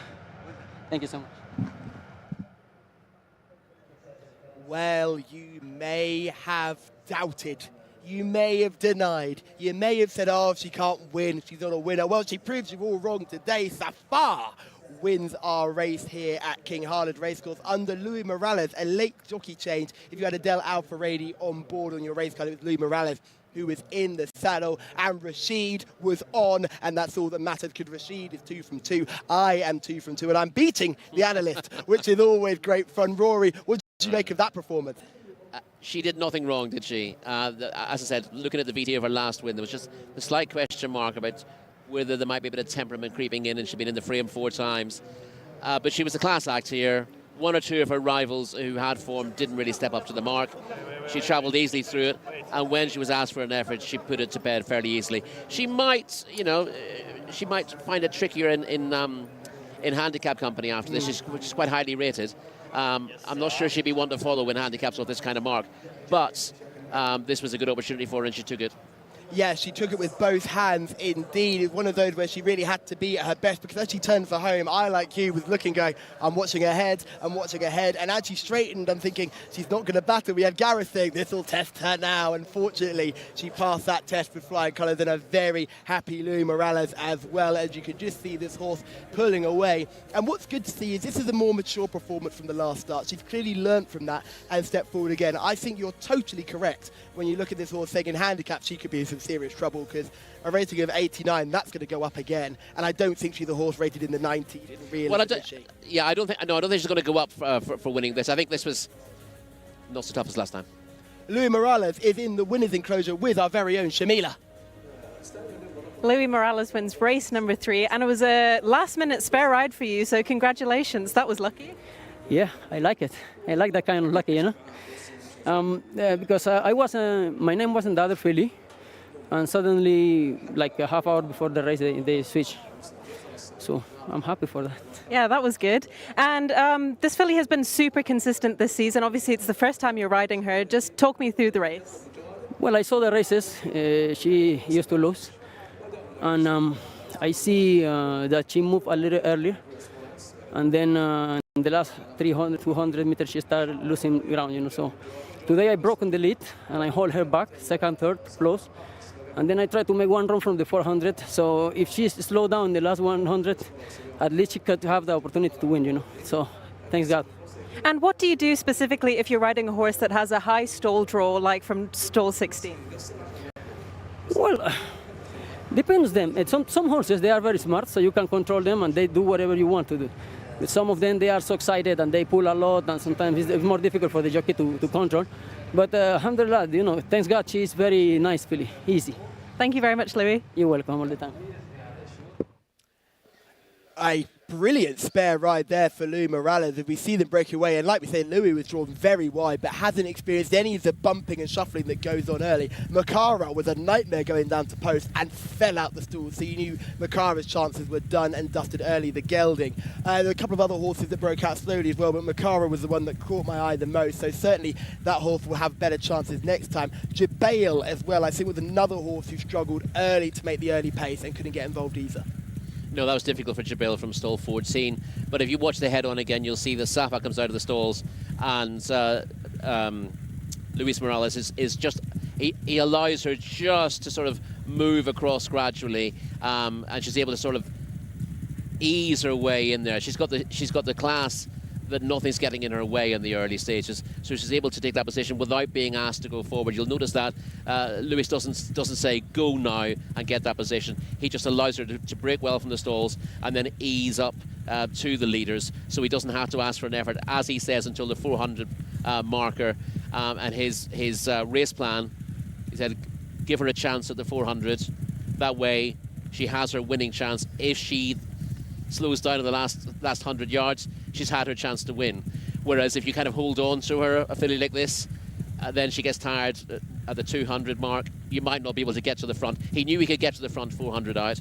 He gives her a chance to win the race and still tries to hold her together to conserve her stamina for the closing stages. And it helped that the runner-up, who's run an absolute cracker, by the way. Yeah, that's Mutawasi, who finished second there on debut. Really eye-catching run. Certainly one for the notepad. That horse will be right up there next time, because these connections tend to always go back to a maiden. They say their horses need one run. If you've seen a promising performance like that from Mutawasi, certainly something, note it down, remember it for next time, because Mutawasi, it won't be surprised to see Mutawasi turn out in the next couple of weeks as well. So we'll see Mutawasi here at King Highland. I would expect so, yeah. And that was a very good opening performance. Had to work a little bit harder to get himself there, and has run with a lot of credit. Indeed, Mutawasi running with credit. And again, Rashid in the comments, you're just a beacon of information, my friend. This horse for the 120,000 Rial purchase at auction here in Saudi Arabia. So you can clearly see there was certainly some support for this horse, and there was some promise, and it must have been very frustrating for Connection to see this horse banging on the door and not quite getting through. But now this horse has won. I mean, like we said, it's going to be difficult for this horse in handicaps now, but she's got to win, and that's the main thing. If you're an owner, you want your horses to win, and she's a winner. And as you see with this great camera shot, you see how far the first two have pulled away with these beautiful drone shots. But if you're looking, it's actually the horse that finished second, Mutawasi, who is travelling the best coming around the bend, but then the class and experience begins to show for Safar, who just pours it on late on. Yeah, I mean, Safar has been ridden to produce her run from the 400 to the 200 essentially, whereas Mutawasi had to go forward early on. He's had to put the pace to the race and do all the hard work, so it's no surprise that he's actually begun to tire from the 400 to the line. But as you see, the gap that he's opened up to the rest of the field is quite impressive, and he's bound to come on a chunk from that run, and looks a maiden winner in waiting. Absolutely, Ron. I think that's a really good point you've made there, talk about when the run's been positioned. And we talked about momentum on this dirt surface, and she's been ridden to have the most momentum. And if she can't win from there, then that's all on her. But she has managed to win. She's on the correct leg as well. I could just about make out she's on the correct leg too, so that's great to see she's shown experience, because as she was coming round the bend, she was on the other leg. And yes, she is on the correct leg. That near four, the leg nearest the rail, the front leg coming down first, gives these beautiful shots we can see as this horse begins to power away and pour it on for Connections. And an exuberant Luis Morales on board, who'll be very happy indeed to pick up a cheeky little spare ride there. Great to find out half an hour before, jump on the horse and hit the lids and go away. Yeah, originally down to ride Bakhtar, he came out very late. So, yeah, as he said, that's the kind of luck that he likes to get. And the race has worked out absolutely perfectly for him. So, yeah, good day for Luis Morales at the track. Yes, good day indeed as we get these lovely shots as the horses run away from the stalls. There were some nice runs in behind. There were some disappointing runs in behind. Firstly, Salfar, your selection, Rory, who you thought could make the most if the horse that we both like fluffed her lines. She didn't fluff her lines, but Salfar did. Devitt was involved early, but couldn't quite get a position. She always seems to be a little bit behind the bridle. Yeah, she got, she was in front of Safa very early on, but she had a slightly better position in stall 12. But yeah, she's soon working to hold that position, wasn't she? And she again, disappointing to see her. She'd plugged on for 4th or 5th. I'd have been disappointed, but she's ended up finishing well beaten. Didn't build on that last run. Maybe this has come a little bit too quickly after that. The run at meeting 31, she improved a fair bit from debut, but she's gone backwards again on this run, and you would judge her on previous form at this stage. You can see her in the back of shot there. She's well out of the picture. The horse that finished third was Malouk Alanay, who ran a nice race as well. Another debutant, plugged on really nicely as well. That's one I'd probably look at for a step up and trip. 1,600 the mile could be a trip for Malouk Alanay, who ran on really well towards the end despite showing very little speed early. And the horse right at the back of shot is Makara, who came from nowhere, having started really slowly. Makara comes in and picks up some late places early on. She'll come on for that run for sure. Yeah, I'm always a little bit wary of horses who completely miss the kick and then run through horses to finish sort of 4th, 5th, 6th. It can be very eye-catching, but often what they're doing is they're just beginning their races at the end. They're running the race upside down, and they're able to run past horses who've done more positive running earlier on. Obviously, there are exceptions to that rule, but those horses who make late headway after a bad break are often horses to be slightly careful of. But if it's happening on debut, you look at the positives rather than the negatives. put the horse in your notebooks, but put a little asterisk by it and say maybe this won't be the best opportunity. He ran a nice race to finish in around 5th or 6th position, but certainly wasn't threatening the winners. And we've seen 2 really nice winners in a row, and we've got plenty of comments on YouTube and plenty of lights keep rolling in. Great to see you all involved here on a Thursday afternoon as well. Keep your comments coming, keep your lights coming, and remember to turn on those bell notifications. We move on to Arabian Fillies Maiden. Now, Rory, I know you've not been out here for too long, so I won't expect you to know all the form for this, but myself and Tom really got into this Arabian racing. They're building it up from the ground up. This is the first time we've seen 2 Arabian races per day, which has been a really interesting thing to look at. We look at these races, they're not often filling out the fields, but that's to be expected. But the demand is clearly there, the quality is there, and Rory, I'm telling you now, the finishes are always mustard in these Arabian contests. You're never not in with a shout. So let's get the runners and riders of this, our 4th race with Gareth Topham. Don't go frightening me now, Callum. Come on, it's been fairly steady away so far. We do not want bunch finishes. No, yes, we do. Yes, we do. As you say, these races do tend to be quite competitive at the business end. Here we go then, race 4. Number 1 is Divine Dia Valette, the mount of Khalid Al Mamoni. Number 2, Tala Al Khaladir, Eddie Castro. Number 3 is a non-runner. Number 4 is Al Mahar Al Jazra, the mount of Abdulaziz Al Yaish. Number 5 is Paris Al Amal, the mount of Abdullah Al Credis. 6 is ES Hudhud, the mount of A Al Muhammadi. Number 7 is Kahila Aldam with Mohammed Al Labib. Number 8, Fadar JF under Abdullah Al Khamis. Number 9 is Shawahid Al Khaladir, Azil Al Zahani on board. Over the page to number 10, Batishi Al Zamili with Muhammad Al Shamari. Number 11, Hadla Al Moghirat, Tariq Al Mansour. And number 12 is Shihana Al Raila with Abdul Ella Al Hussein taking the ride. So a reminder here that number 3 is the non-runner, and that leaves us with 11, and they're about to make their way into the paddock. As the 3 Musketeers lead a small but select field of 11 in the parade ring. Plenty of these horses have had plenty of chances to get their heads in front. Some others come with very little experience. There's plenty to get my teeth stuck into. I quite like Hadood, horse number 6, had a run last time. That was the first run in Saudi Arabia. Finished 5th, started very poorly on that occasion. We'll be hoping to have built on that and have a better chance this time. Yeah, Hadood must have a chance here. A grey filly, just had that one start, so she's lacking experience, but she should have learned a fair bit from that debut. Obviously, the old started slowly, finished well conundrum with her.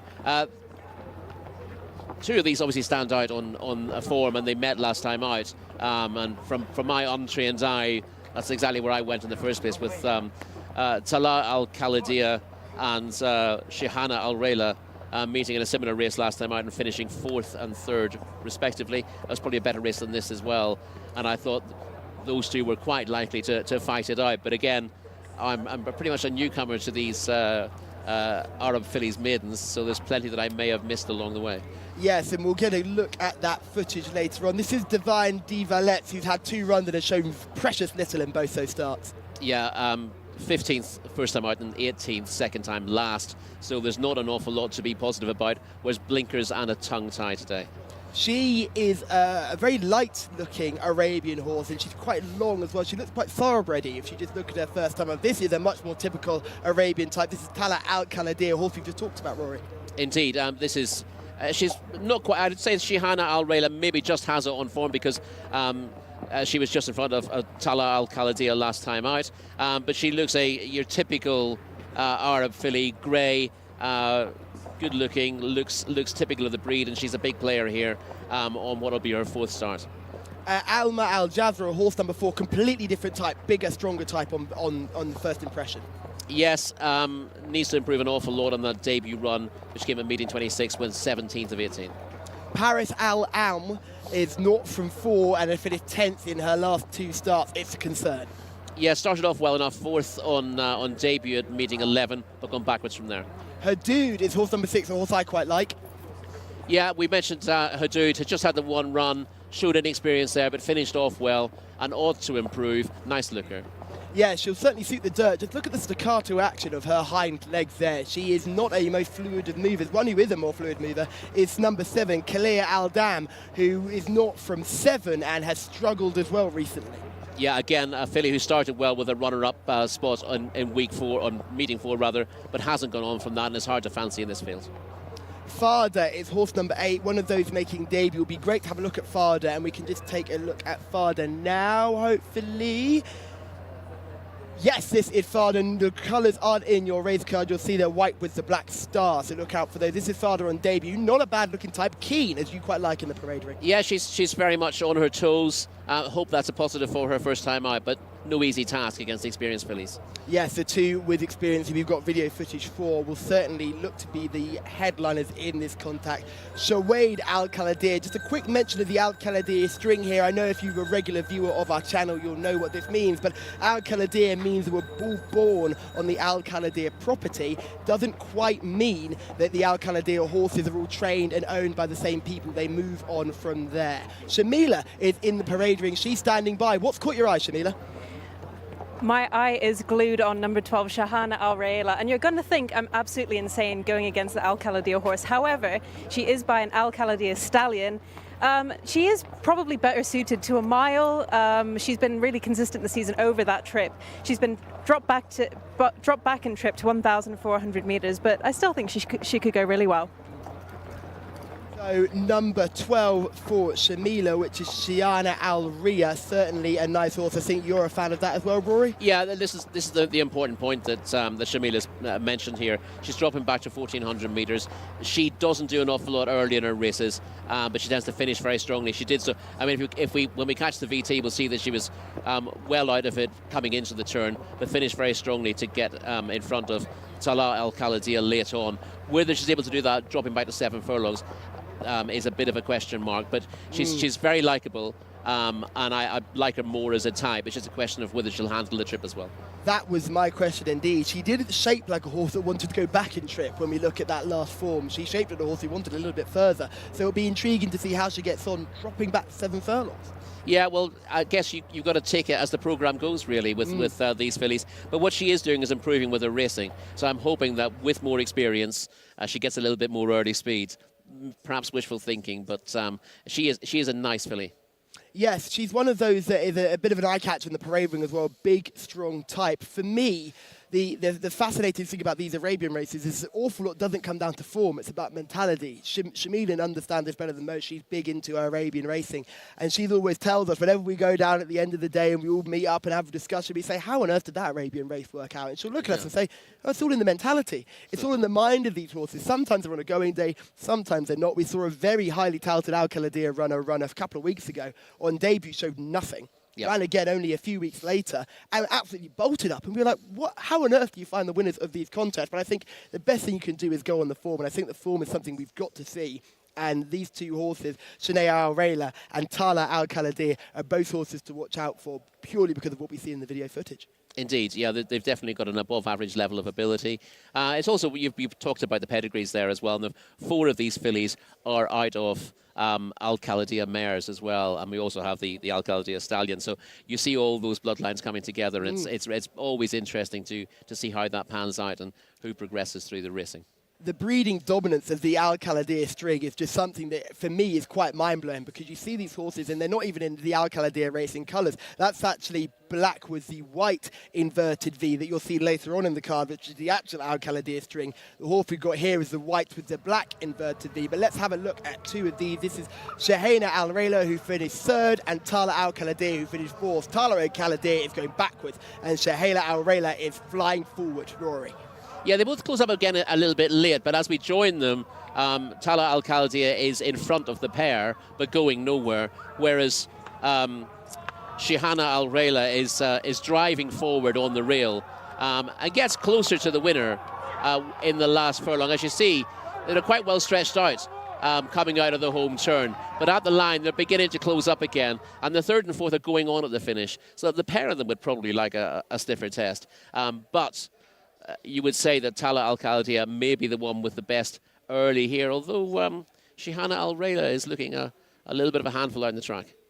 Yeah, another horse that's looking a little bit difficult is Batishi Al-Zamili, who is a horse that just got a little bit too keen going down to post. Again, I treat them like thoroughbreds. I say if you're getting too worked up going down to post, I think that's a negative. I think horses can run their race before they get loaded. Are you of a similar opinion, Rory? Yeah, I think you've got to look at the attitude of the horse in question. If a horse either gets loose or takes control of its rider and it's unhappy or it's panicking, then you have to take that as a negative. But you'll often see horses who just take the mickey a little bit. And you would talk to anyone in a racing yard in any country and they'll say, oh yeah, this one's a bit of a character. There's nothing he likes more than to dump you on the gallops. Or just, he likes to take the mickey a little bit. And when you see a horse who decides to take control of his jockey and then does everything on its own steam, you'd almost take that as a positive. It's a sign that they're in good spirits.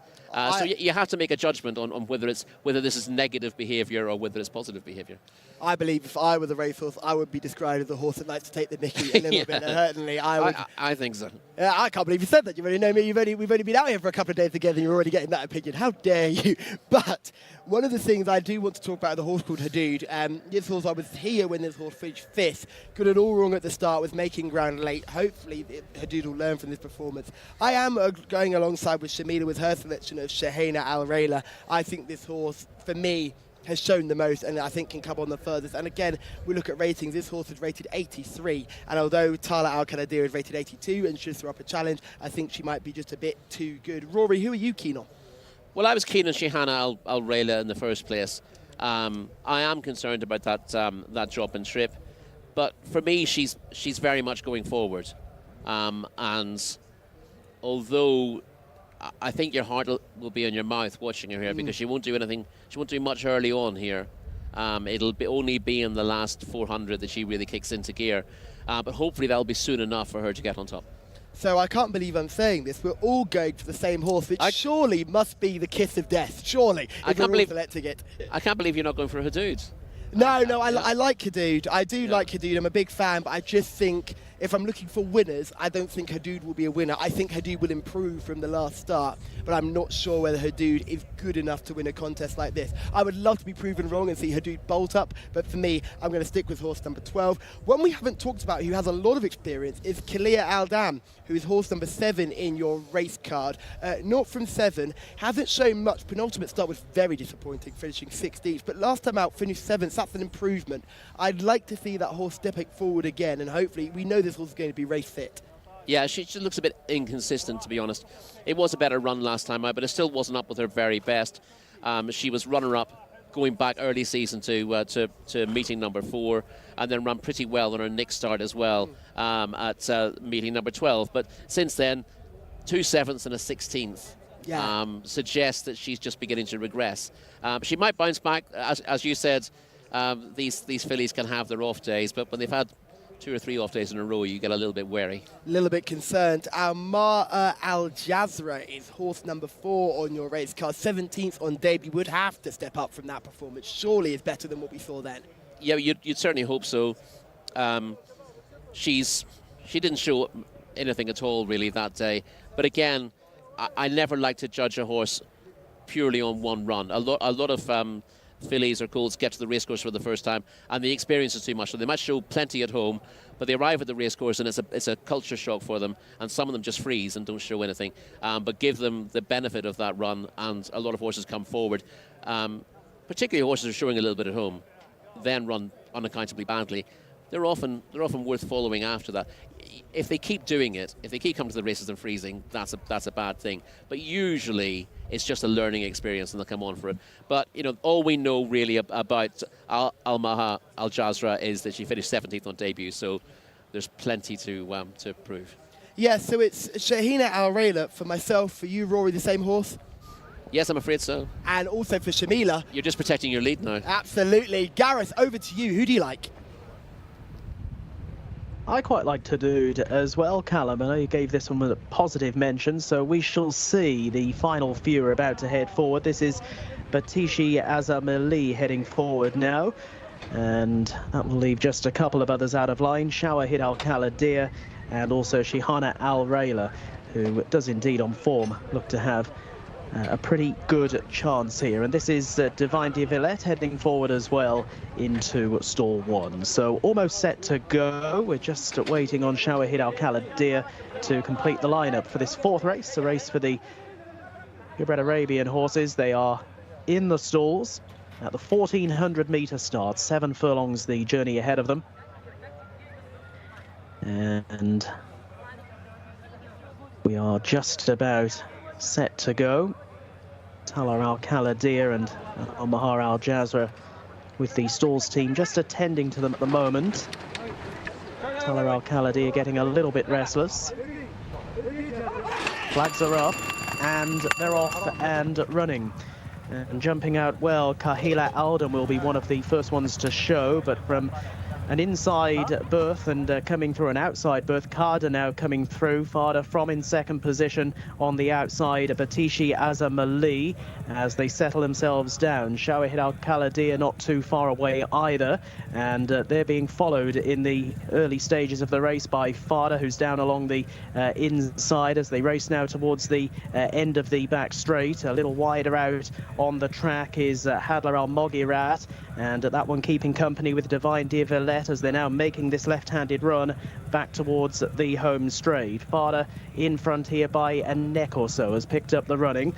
From on the outside, Batishi Azam Ali, and these two up at the head of affairs. They're about to be joined by, on the outside, Hadler Al-Moghirat, who's come there quite strongly. Less than 600 metres to run, and Hudud is then up around the outside in a blue-coloured jacket, trying to get involved with Kahila Aldam as well. So Talar Al-Khaladir down along the inside, and towards the outer is Hadler Al-Moghirat. They are the leading pair as they're now racing on into the home straight. Talar Al-Khaladir, Eddie Castro with the lead here from Hadler Al-Moghirat, who's around about a length and a half down. Kahila Aldam has run on into 3rd place, in turn now clear of Shawahid Al-Khaladir, but it's the other Khaladir who shows in front. Talar Al-Khaladir taking them down inside the final 200 metres with a growing advantage, is getting a little bit tired. Hadler Al-Moghirat is back in 2nd place, doing everything she can, but Talar Al-Khaladir will prove too strong, flying through Shihana Al-Rayla from a long way back, grabbed the 2nd ahead of Hadler Al-Moghirat back in 3rd place. It was a bit of a slow motion finish there, wasn't it, at Taif? And horse number 2, Talar Al-Khaladir, it is under Eddie Castro coming home in front. I don't think would have lasted too much longer because Shihana Al-Rayla, who the guys put up in the studio beforehand, Shamila as well, has really stayed on with a flourish over towards the rails, but ultimately had a little bit too much ground to make up, and they were nicely on from the 3rd. We're just waiting for the distances to come through. It was 2 lengths we're hearing in the end, the distance between the winner and runner-up. The winner, number 2, Talar Al-Khaladir, beating 12, Shihana Al-Rayla, into 2nd place. And horse number 11, Hadler Al-Moghirat, has come through to finish in 3rd. And they were a little way away from Kahila Aldam in 4th. There's the result on the screen to race 4. It's 2, 12 and 11.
Eddie Castro, congrats. All right, thank you so much. Well, she's a break little. Yeah, she's good and she's break okay. A little relaxed behind the horse. She's got the pace by herself. So, and. You know him so much. Huh? First time with him? No, second time. Yeah, you know. I know the feeling. Running for last time, and she's improved today. Thank God, winning the race. How is it? Very good, nice, and she's in performance today. And Yes, yeah, she's fine. Still keeping the pace, and thank God we winner. I feel you know him. He's good feeling, and this more race with him, yeah? Yeah, it's nice feeling. You know, he's nice, young, so he can improve next time. Very good. Yeah, good luck. A very good filly indeed. And Eddie Castro comes out with the winner. It's the first winner we've seen for Eddie since we've been out here. Very, very good jockey as well. So glad to see him in the winner's enclosure. But I'm going to say this with my chest, Rory, and I want you to hear it, and I want the viewers to hear it. That horse, Talat Al Kaladir, was not the best horse in that race. I think there is an absolute horror story for Shahina Al Rayla, who finishes second in the end, rattling home for second. But when we get a replay, we are going to see one of the worst bits of interference I've seen in a very long time, with a jockey going for a hole that just isn't there. Yeah, I think, again, we'll wait for that VT, but it seemed to me that what happened was that Fada, who'd gone forward early, the newcomer, stopped very quickly before the turn and dropped through the field right on top of Shihana Al Rayla, and Abdullah Al Hussein had to take back quite sharply to avoid that. He was in last place at that stage, or you know, had planned to be in last place, because you know this filly doesn't have any early speed, so he's dropped in from wide draw onto the rail, on the basis that it would be easy to get a clear run from there and launch her for a strong late challenge. But she lost a lot of ground, a lot of momentum and places in that piece of interference, and it clearly cost her the race. But that's just the way the cookie crumbles. That's just racing, and she was creeping into contention. She just passed the horse before it all went wrong for her. But our winner went trouble-free, kept out of trouble, found herself a long, long way clear in front, and was unable to be caught despite the fast-finishing runner-up. Yeah, the second was coming home at a feral rate of knots, but the race was pretty much in the bag at the 400, really. As I said, a remarkable performance from Shihana Al Rayla to get back into contention, but the bird had flown, and Talat Al Khaleda, who'd finished very close behind Shihana Al Rayla last time out, got her revenge here. Now, Rory, I'm hearing in my ear that this is 3 wins for the VT department. The production team are absolutely bouncing. Someone else who's bouncing is Shamila. She's in the winner's enclosure. Go ahead, Shamila. I'm a bit gutted that my horse came second, but I'm here with winning jockey Eddie Castro. Congratulations, Eddie. Just tell me about the race. You know this horse really well. Yeah, she's last time finished 4, and she break okay. And today I put it behind the horse, and she's got the pace by herself, the 3A, and thank God she keep it the level and win at the race. And she really suits 1,400 meters. Yeah. She got the pace by herself alone. So I try to ride it. I know the horse was coming there and keep a nice slow Arabian, you know. Well, thank God he's keeping the pace and winner. Was the trainer confident before the race? Yeah, he's confident. So he told me what he's doing. So thank God he won the race. It must feel nice to be back in the winner's enclosure. It feels like a long time since we spoke to you. Yeah, it's very good, you know, and very happy to come back to the winner. So thank God. Thanks, Eddie. Thank you. Great to hear Eddie Castro there. Let's have a look at this, and we can talk about straight away. Shania Al Rayla is given a nice, easy lead here, dropped right out to the back of the field. We've got some early pace coming as well, Rory. Yeah, listen, that was the right thing to do on a filly who finishes strongly. If she'd been rushed up on the outside of the field to overuse that pace, I think she probably wouldn't have counted in the finish. So dropping her out and moving her to the rail was exactly the right thing to do. And it should have been fairly easy to pick the way through the field. But you see the leader here is going too hard. That's Fada, who showed quite a lot of early pace, but stops so quickly that jockeys in behind can't really avoid her. And that has a knock-on effect to Shihana Al Rayla, as we'll see. She's just making her ground. Still in last place as we move into the turn now. But her jockey's perfectly happy, and she's beginning to make ground against inferior rivals. But it all goes wrong now. right here. Abdullah has nowhere to go. He absolutely cannons into the back. I thought she's gone wrong here. That was my first concern. I just made sure the horse was okay, but she did a canter at this point. She's gone a mile back through the field. She's not even in camera shot. Meanwhile, your race winner, Tella Al-Kaladir, has kicked for home. Now, that jockey has no idea. Eddie Castro has no idea what's got him behind. He's just gone to win his race, and he must be thinking, I'm not expecting this horse to be upside me. I'm not expecting this runner to be near me. This is Hala Al-Mughairat, who has come upside and looks like she's going to throw down a challenge, but Halma Al-Qadir just begins to fade away here. But now we can see the orange colours, green cap of Shahina Al-Rayla, who is absolutely flying. Great to see that the jockey made sure she was okay before kicking on again, but I think she's so unlucky here. Yeah, she took a stumble as well. She's got broadsided by Fada. In most circumstances, with a weakening filly like that, they'll kind of roll away from you. But Fada she shaped almost as if she'd broken a blood vessel or something. She stopped so quickly, and she wasn't really in control of what she was doing. So he had to make a decision to go inside or outside, and whichever way he went, he was going to get a bump. He ended up getting a bad one and a stumble. So to recover as well as she has, Shahana Al-Rayla, is a remarkable performance. But the race has got away from her, sadly. The race has got away from her, indeed. I don't think Abdullah Al-Hussein could have done anything more. He was a picture of confidence, picking off horses slowly but surely, giving this horse all the time in the world to get into the contest. But unfortunately, she just never saw that horse in front of her stopping so quickly, got broadsided, brought basically to a halt, comes out of camera shot and ends up finishing only 2 lengths detached in second. And I think with plenty more in the tank as well. It's not like she'd be giving a hard race. No, exactly. That's an important thing to say. The temptation there, when you get stopped on your run and you know your main rival is getting away from you, is to get after the filly, give her a hard race and try to close that gap quickly. And I think Abdullah Al-Hussein has given her a really nice ride, because he's allowed her to recover from the incident, but still got her back into the race without punishing her. And she's ended up, as you said, closing really strongly at the finish. But she will come on for the race as well. It won't leave a mark on her. You can just see in those closing shots they're running away from the line as well. Abdullah Hussein ended up running into another horse as he kept ploughing down the inside rail, and there wasn't enough room there either. So they've had a nightmare passage, that pair. The time was 1:44.72, which is a little bit off standard. It's about 8 seconds off standard, but that's not a surprise because they didn't go too fast too early, as Shahina Al-Rayla was able to get back into the race quite comfortably. But our race winner, taking nothing away, has done everything right, straight as a dime. Certainly an improved performance from the last run, where she looked all at sea when she was challenged by other horses. This time she's had it all her own way, no challenges. She's meeting slightly inferior rivals here, as you know, especially with Shahana Al-Rayla taken out of the contest, and she's enjoyed being able to boss it.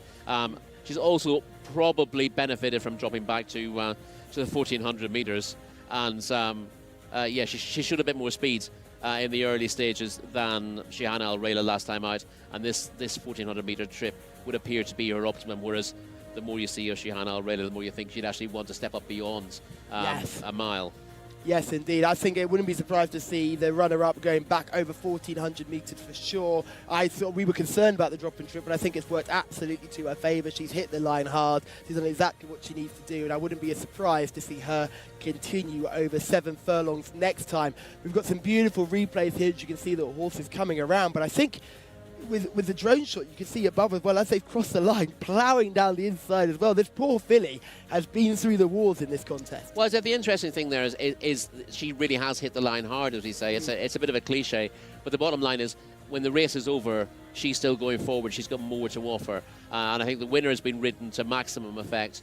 She's just beginning to come to the end of her tether, but she's won her race, so full credit to her. But Shahana Al-Rayla, she's so keen to get on terms again that she doesn't start decelerating until a few hundred yards after the line, really. She's not even in shot yet. Here she is, just coming out the back of your shot now in the green cap. She's not even getting hard work yet. It's just the jockey, Abdullah, has just allowed her to get into a rhythm and has then let her launch from there. Because at this point, I thought it was Hazla Al-Mughairat who was going to be the horse that was going to be the challenger, but that horse fades out quite tamely as well. But you can just see in the back of shot, out of focus, but it's going to come screaming into focus here as they cross the line, gaining with every stride, and ends up giving a cheeky little love bump as they cross the line as well. So no concern for your race winner. Never go against the Al-Kaladir stable, is what you always hear in these Arabian races. They've won the last 3 Arabian contests now, and they certainly will be ones to watch as we move through the day. Gareth Topham, over to you. Thank you, Callum. Our fifth race on the card, not too far away. Here are the runners and riders. We've got 1,600 metres ahead of us for a 3-year-old maiden, fillies and colts in action. Number 1 is Shah Halil with Ali Al Mutif. Ali looking for a second winner here today. Number 2 is Mokham under Mohammed Al Ubail. Number 3 is Hunk Papa with S Al Ajmi on board. Number 4, Al Ajzal, Abdulaziz Al Musa. Number 5, Mustango, the mount of M Al Shamari. Number 6 is Al Aziza, Fahid Al Faraidi taking the ride. 7, Al Warak with A Al Faraidi. Number 8, Miraj with Adel Al Faraidi on board. Over the page to horse number 9, Yum Zaman, Mohammed Al Sharimar. Number 10, Nawa, Ahmed Al Azari. 11, American Bronze with Berto Ramos. Number 12 is Manea with Naif Al Anazi. 13, Alcon, Pat Cosgrave. 14, Hot Cloud, T. Al Hassan. Number 15 is All In, the mount of Ali Al Mamoni. 16 is Moheya, Rayan Al Torsh. Over the page to number 17, Kirain, the mount of Mohammed Al Daham, and number 18 is Keo with Hamza Saad on board. A full field, scratch the reserves 19, 20 and 21, 18 in all to contest race 5. Thank you very much, Gareth, for giving us the runners and riders for race 5, a maiden contest for local and imported runners. This is for 3-year-olds. None of them have had a win so far. Any of these straight away catching your eye, Rory? There's a couple of ex-English runners here, Hunk Papa and Mustango. Hunk Papa showed a bit in 4 runs for Brian Meehan in the famous Sangster colours, but didn't really go forward from a debut effort, and has a rating now of 60. Whereas Mustango showed a little bit more for Amy Murphy. Didn't win for Amy, was well placed to find the best opportunities. Again, showed a fair bit on debut and didn't really progress from that, but does come here into this race with a rating of 77, having caught the eye early in the season here with a good third. So Mustango appears to be the obvious one. My concern with him is whether he will progress from a promising Saudi debut, but he certainly has the figures to go well. I just saw number 1, Shah Halil, who is just going through the parade ring there. I'll be right at the other end of your shot now, but he just peeked in at the bottom of the camera. Shah Halil is a real eye-catching type. Chestnut colt, 3-year-old. Had the 2 runs, will certainly come on from the last start, which was quite disappointing, where he finished 12th in meeting 14. We're certainly looking to step up from that, as we see with Berto Ramos. He'll be on American Bronze in this contest, so hopefully he'll have a good chance to get a wiggle. But there he is, there's our horse number 1, Shah Halil. Just really nice looking horse. He is an eye-catching type. As we said earlier in the show, stall 1 is not the easiest to come away from. He made a promising debut here back at meeting 8. But then it turns out at meeting 14 he didn't improve on that. They don't always, especially if you have a hard race first time out. You know, a lot of horses that run above themselves will then take a backward step second time before beginning the progression again. So I wouldn't give up on Shah Halil, who certainly has the looks to make his mark. Yes, has the looks indeed. Shamila, what do you like in the parade ring of all of these? I feel like we're saying this every single week, but I really think that Pat Cosgrave could get his first winner here today on number 13, Alcon, trained by Hisham. He was 3rd last time out. The trip could be a question, but I have all my faith in Pat. Pat, you can do it. Pat, you can do it indeed. Best of luck to Pat Cosgrave as he seeks a first winner here in Saudi Arabia. He partners Alcon. Again, as Shamila mentioned, has improved with each start. Looks like he's right set on to have a good run today.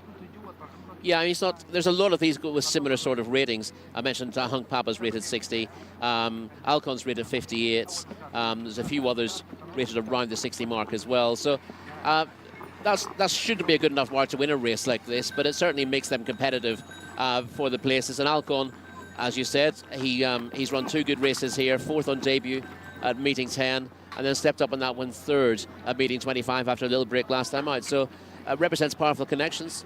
Pat Cosgrave looking for his first winner since his move to Saudi. Stall 13, again, as we've seen earlier on, doesn't have to be an issue around here, especially when you've got one like him who's got a little bit of tactical speed, and he comes into the equation.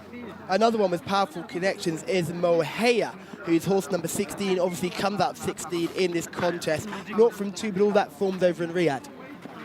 Yeah, never easy when you're transferring from Riyadh here, but this should give Mohea a better opportunity. He's certainly well bred. We're looking at number 5, Mustango here, a horse who we've got video form on, 3rd last time out, and ticks all your boxes. Pretty keen in the parade ring, eager to go forward as we look at Mohea. This is Mohea here, the horse we just talked about earlier, horse number 16 in your race cards. Hood and a tongue tie for Mohea, and we'll see how he gets on. Mustango is the class act, as I said, with that rating of 77. And he certainly showed that he'd adapted well when 3rd on debut. He's been off for a while since that. He needs to repeat it to win this. Just out of all of these on paper, are you looking at Mustango for the selection at the horse rated 77? Because I've seen a few of these coming through. Mustango certainly has caught the eye in the parade ring, but I'm looking towards a horse like Shahalil, who I just think just really caught my eye, and I couldn't really be turned off by that performance last time. I just hope that there's some more improvement left in the tank. But what about you, Rory? What are you looking at? You've seen them in the parade ring now. You've seen the form on paper. Match them together. Who do you like? As I said, Mustango has to be top of your list because he's got form in the book, and his form we're familiar with as well, and he's proven that he's adapted well. The other newcomer that I looked at was Mirage. Sorry, not newcomer, he's having a second start. 7th on debut in meeting 17. That race would have been needed. He could step forward from that. I'm not particularly familiar with the breeding. It's by a sire called Army Mule, but represents some shrewd connections here, and I thought the Mirage was quite interesting on paper. Yes, interesting indeed. None of these are making their first start, so all of these have a little bit of experience, which I think helps us in selecting horses. It means we're not going to get blown away by an absolutely monster on debut like we saw earlier on today when we had 2 debutants absolutely put lengths between themselves and everyone else. We've seen these horses run before. I think we can admit a lot of these will improve, but I think we've got a clear sign with the ratings. And we're dealing with older horses as well, which is a big deal. But yeah, it's interesting. There's some nice looking types here. As you said, Shah Halil doesn't have a huge amount to recommend him in form terms, but in terms of his demeanour and his looks in the parade ring, you wouldn't be at all surprised to see him leave that form behind. And it's worth pointing out that those who do have fairly solid form set a pretty modest standard, with the exception of Mustango, who's a horse who's disappointed more than once in the past. So if you're looking for a horse with limited experience, there's hope for you here. Alcon, Shamila's selection is one that I certainly know will be on a lot of people's shortlist. So if you're watching on YouTube, let us know in the comments. Are you going to be on Team Rory? He'll give you selection. Are you going to be on Team Callum? I'll give you selection. They tend to win. And I'm going to give you, Shamila will also give you selection as well. She's looking for a first winner here. So if you want winners, come to me. If you want losers, you know where to go. The other 2 guys will give you plenty of horses to get beaten. But Rory, in this race, who are you keen on? What's your selection going to be? Well, it's a tough one. It's a tough one for me. There's a couple shipping in for the first time who are difficult to weigh up. You mentioned Mohea, who would be up there as well. Karain, we just saw go to post there. John and Stoll 17. Both of those by Pioneer, the Nile. They've got proper dirt pedigrees for this sort of trip as well. It wouldn't be any kind of surprise to see either of those 2 get involved. So not an easy race to make a selection. You know I'm going to pin you down. I've deliberately avoided top-rated ones earlier in the card, so I suppose I've got to learn my lesson. Well, let's have a look at this horse we're talking about here. This is Mustango. This is a really good performance from Mustango, finishing 3rd. For me, there's nothing wrong with this performance, but it's not blowing me away. No, he does very good late work, but he's out of the picture turning into the straight, and then stays on very strongly past tiring rivals. Now, my worry with Mustango is that he had quite a lot of experience in reasonably good races coming into this, so he had the wherewithal to get himself out of a bad position and get a place. Whether he's going to find himself in a winning spot is another matter altogether. But in terms of the form shown by those with ratings, he does have his chance. This is Nawa, who finished his 3rd last time out. This run came back in July, so it's had a bit of a break. Yeah, this was a likeable performance from Nawa. Doesn't finish particularly strongly, but just when you think he's going to drop out, he does keep going again, and he closes up on the runner-up. The winner was quite impressive here and looks a nice sword. But yeah, you look at now where you thought he was going to finish about 4 lengths behind the runner-up with half a furlong to go, and he ended up closing up again. So he comes into the equation. he might be my selection. Might be your selection there, Nawa, for Rory. Beautiful shots we can see of this gorgeous, gorgeous track. They're going to start right down the chute here over the mile, so it's really interesting to see how they run. They tend to drift out toward the far side rail, wait until they pass that gap, and then go on. The reason being is we've seen horses literally lunge out to their left and try and go the wrong way around the course, so a lot of the jockeys try to protect their mounts by keeping them as wide as they can throughout and then drifting across once they pass. But then we see a completely different story with horses drawn on the inside, because those drawn 1, 2, 3 and 4 don't have as much scrimmaging. They don't have to worry. They get a nice, gentle, easy introduction into the race before they all come together as they pass that chute. You always have to be aware of what the setup of a track is for different trips and look at the pros and cons of those starts. And as you said, there's nothing unusual about the start here, but the fact that you have a gap on the rails after a couple of furlongs, horses naturally tend to lunge for a gap, especially if they're not particularly experienced. And if that means that the jockeys end up staying off the rails, then worries that you have for horses drawn, particularly in stall 1, are lessened in a race like this. They are lessened. Particularly for the longer trip and the longer runs to the first bend as well is a big positive for horses drawn very low. Yeah, we see a lot of horses show really bright early speed. We've seen a couple of pace collapses in races over a mile where they've just gone too hard. They're going 65k through those first few hundred metres. Then it's like, you're never going to keep that pace up, boys, so you better slow down. They never do, and you end up finding yourself in trouble. I like your selection, Noah. I was almost tempted to go that way. I am going to be drawn to Mustango as much as I like Shahalil. I think Mustango, that debut performance, what didn't impress me was how far back Mustango ended up. And I'm just concerned that we're going to see it again. Yeah. See another horse get left out the back of the field. And are you going to reach the same issues that we saw in the last race with horses getting swept up by those running out of petrol? Looking at his UK form, though, I thought the fact that he got left in a poor position last time was probably because it was his first run here rather than an ongoing trait. But we'll see what happens there. He didn't really have that issue with racing.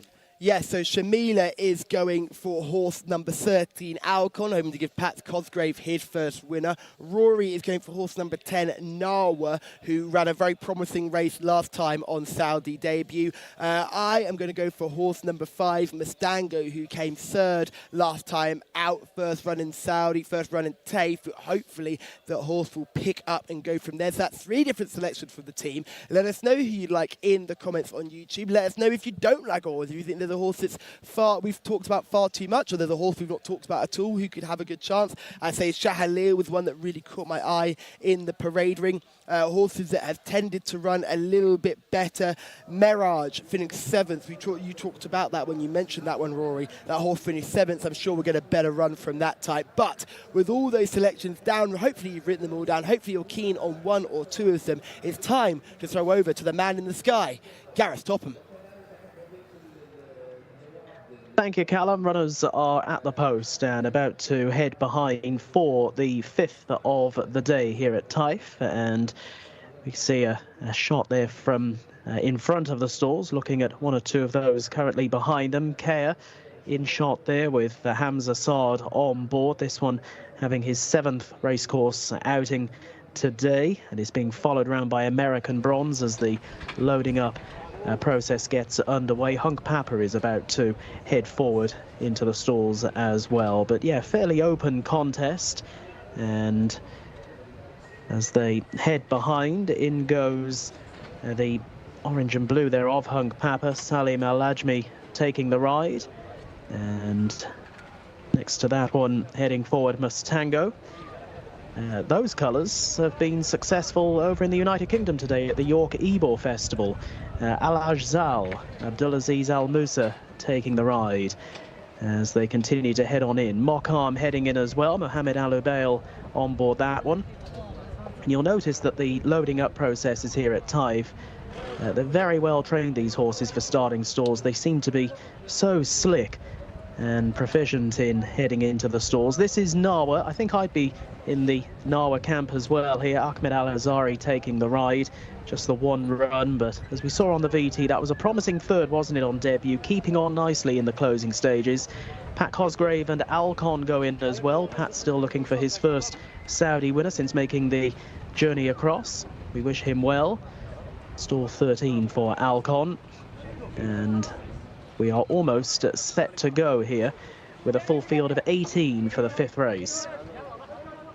So the starter raises the flag and sends them on their way. They're off and racing. American Bronze was a little bit slow in getting going, but Mustango has broken out fairly well and is showing up prominently in that light blue coloured jacket. Al Ajzal to the inside in a white cap. Dark colours is also well to the fore. Zaman is also in the firing line, and Nawa in the red colours as well. And as they settle themselves down, Alcom, Pat Cosgrave has got that one fairly handy with All In a little wider out. And racing with those in a green cap is Moher, another who's parked out wide on the race course as they gallop down the far straight at in excess of 60 kilometres an hour.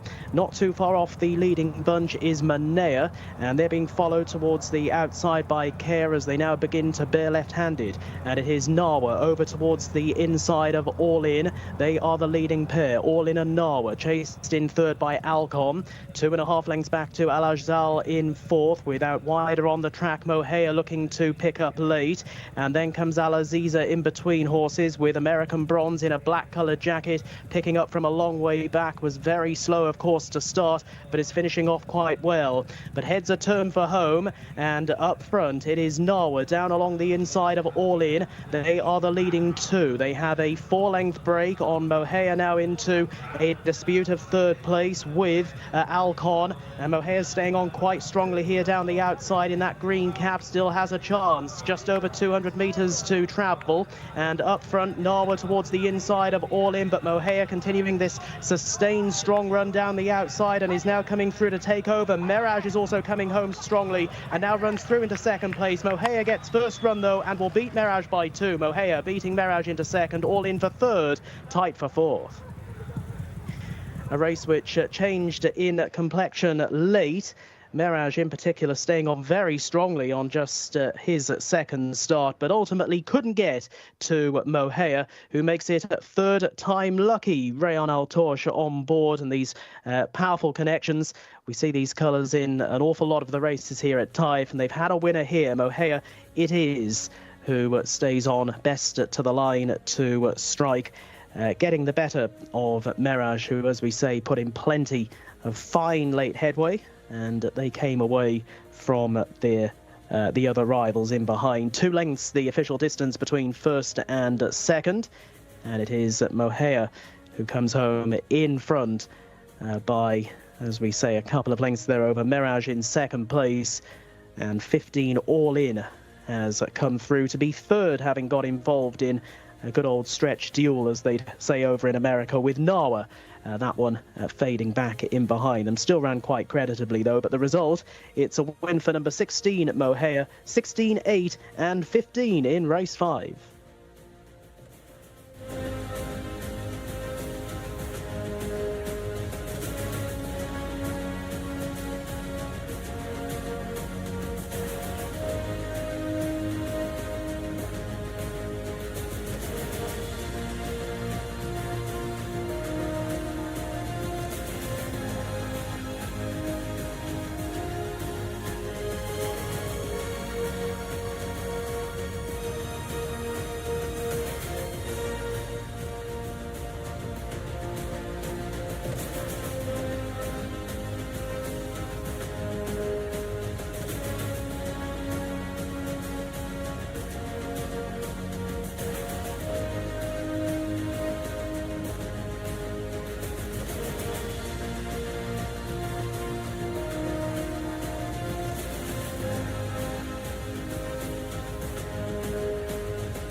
Rayan Al Taraish is coming into our winners enclosure and is quite happy indeed. And I reckon he'll be a little bit smug because this was a Camille Ospina ride and Camille Ospina is not here. So he'll be very disappointed to see that Rayan has had a winner. Now I'm sure he's over the moon for his riding colleague and his powerful connections who have had Mohea, who has come up and done something that not very many horses do, Rory. He's won first time up at Taif. He has won first time up at Taif, and he's won and using different tactics to those he'd used when running at Riyadh last year. He actually made a really, really promising debut over this trip at Riyadh, where he led into the straight and got tired and finished fifth, I think, and then bounced from that and was disappointing, although that was dropped back to 7 furlongs on his second start, and here he's come from well off the pace, but clearly he's got lots of ability. He was helped by a little bit of argy-bargy in the straight, but I think he was going to come out best in the end anyway. He might have been a narrow winner. That margin of victory ended up being a little bit bigger, and the runner-ups ran an absolute blinder, Mirage, making up a lot of late ground from quite a poor position on the inside. So the pair of them are horses to stick in the notebook. To stick in the notebook for sure. A bit of a pace collapse, really, because I saw for a second your selection, Narwa, was going to be right up there. Ended up falling out the back of the television, finishing about 6. Yeah, he got hampered by the horse that finished third, as they were having a bit of a battle early in the straight. But they'd gone on at the top of the straight after the pace had been reasonably strong in the first place, and that pace then just began to crack late on. He ran a bit better than his finishing position suggests, but again, we saw the VT where he ran quite well in his previous start, but again wasn't particularly strong at the finish, and he needs to learn to battle on a little bit better in his races. But another respectable run from him.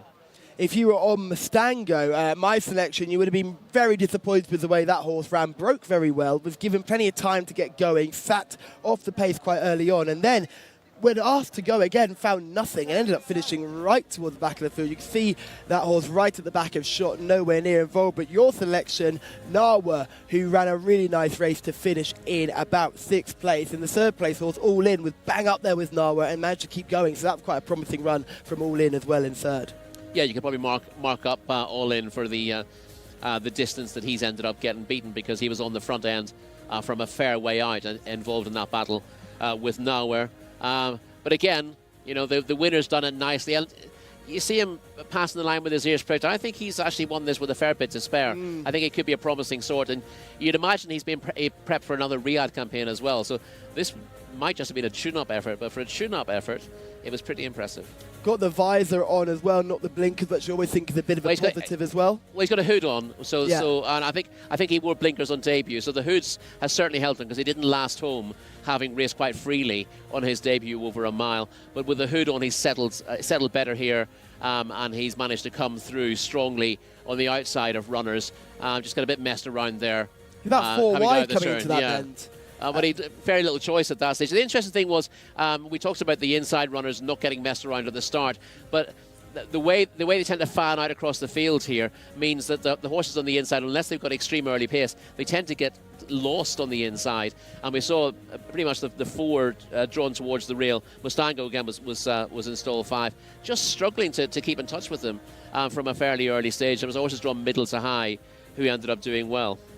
Yes, and the horse Mohea has won that. The more you walk, the more comfortable it looks. But you can just see here, about 4 wide coming off this turn. Widest shot of all is going to disappear out of shot as our leaders battle down the rail. There's a bit of argy-bargy between these two as well. We saw with that beautiful drone shot. These horses were not giving an inch, and the jockeys were really leaning on one another. No, yeah, that bump between them just after the turn into the straight, when horses are beginning to tire in a race like this, that will take a lot out of them, and that's made it a struggle for them. You can see there almost immediately that Nowhere is really beaten. He's running on memory from that point onwards, and although All In keeps trying, the finishers are coming past them at a going 2 to their 1 at that stage. Yes, and the winner has won quite cosily indeed. Good mention of Mirage, who finished 2nd, ran a decent enough race, flashing home for 2nd, possibly one to step up. I can see that being a 2,000 metre horse going forward in the end, because that horse just lacks a lot of early speed, but when it gets rolling, it's certainly a horse to keep an eye on. Would you agree with me on that, or would you stick to the trip?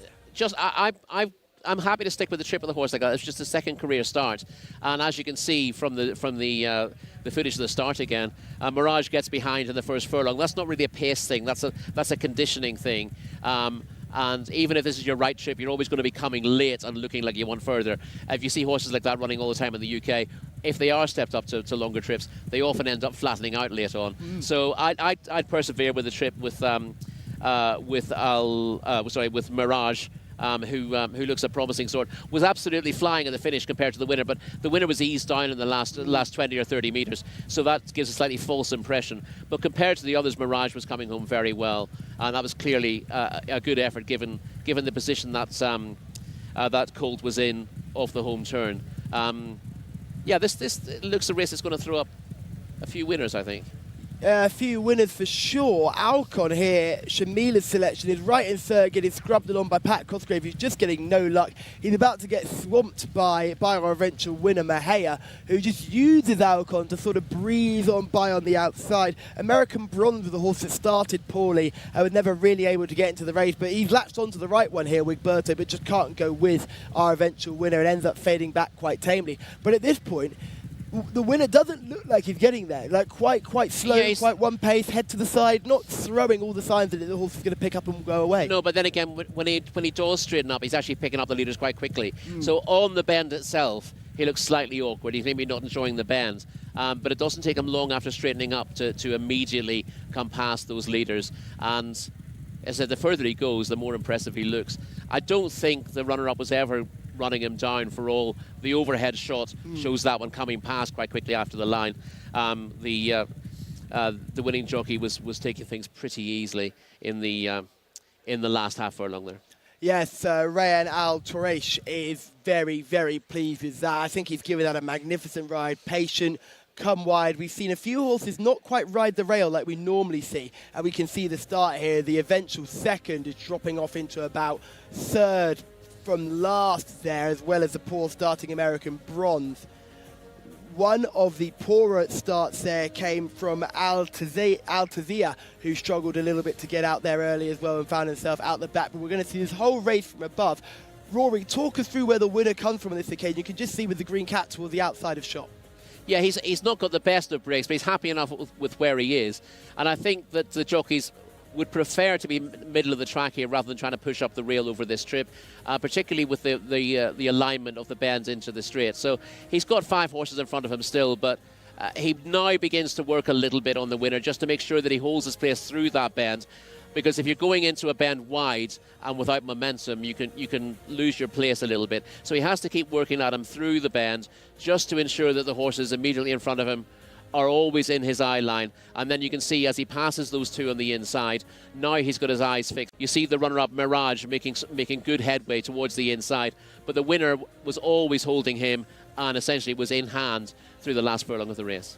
Yes, Mirage was following all the way out, ends up finishing right on the rail because he just drifts towards the rail. There's no shame there, a little bit of inexperience on show. But do you think the front two have kicked for home too soon?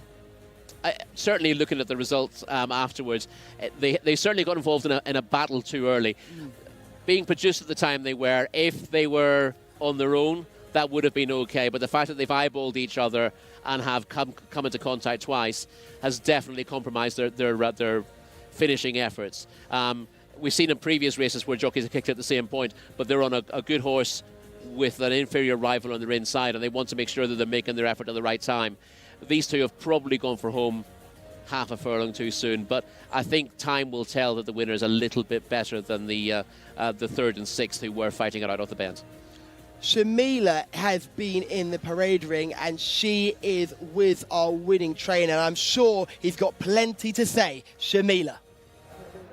Our winning trainer of race number 5, Abdullah Al-Badha, congratulations. What did you think of this race? Thank you so much. Alhamdulillah. Thank you for Prince Mitab bin Abdullah bin Abdulaziz and good congratulations for this win. Inshallah, continue like this format and better, inshallah. And you will keep him at 1 mile next time? Inshallah, 1 mile and inshallah more. And this is what he said, the Prince, for me, and the manager Talal bin Bint Ibn Shray. And you have a nice horse in the next race. Tell me about his chances. This is first time this season run. Last season he ran very good. Hopefully, inshallah, he do good race. Well, I hope you have another winner. Congratulations again. Thank you so much. Thank you.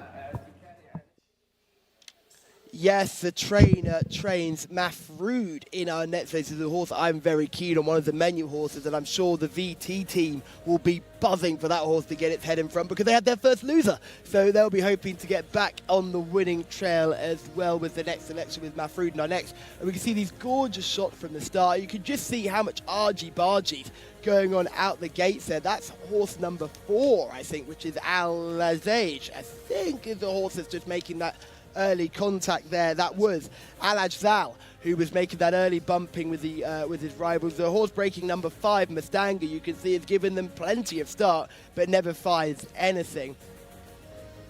So we will now move on to our next contest on the card. That goes over 1,600 metres, over the mile again, which is great to see.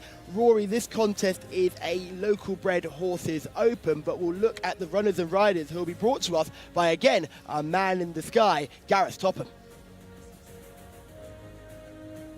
Thank you, Callum. Race 6 so already, and indeed 1 mile, 1,600 metres is the journey ahead of the field. Number 1 is Shebra, the mount of Alexis Marino. Number 2 is Saud with Azil Al-Zahani. Number 3, Ardal. Mohamed Al-Jamari takes the ride. Number 4 is Mafrood, the mount of Rayan Al-Toesh, with number 5, Yastanid, Louis Morales. 6 is Saad Ainak with Ayad Al-Tarisi on board. Number 7 is Al-Maksab under Sultan Al-Mamoni. Number 8 is Seyhan, Abdulaziz Al-Musa on board. Over the page to number 9, Aish Kinak, the mount of Mohamed Al-Daham. 10, Al-Gadaf with Berto Ramos. Number 11 is Wisham, Naif Al-Anazi. Number 12 is Helmi under Abdullah Al-Credis. 13, Thawi, ridden by Adel Al-Faradi. Number 14 is Abo Hamra. Eddie Castro on board, looks for a double. Number 15 is Shagmoom Al-Khail with Khalid Al-Mamoni on board. 16, Saran Al-Khail with Mohamed Al-Shurimar. 17 is Mo Sakar with Mohamed Al-Ubail. And 18, Tessari Tariq Al-Mansour booked for the ride. A full field, scratch the reserves 19, 20 and 21. It's a full field of 18 to contest at race 6. Thank you very much, Gareth, as the runners are already in the parade ring for race 6, and this is a fascinating contest, Rory. Open race, 4-year-olds and older horses, certainly horses with a lot of talent, and the first horse to look at is Sheba. Yes, Sheba we see here is rated 73, and in an open race that gives him quite a lot to do. He is a winner once from 11 starts, but I don't see him doubling up today.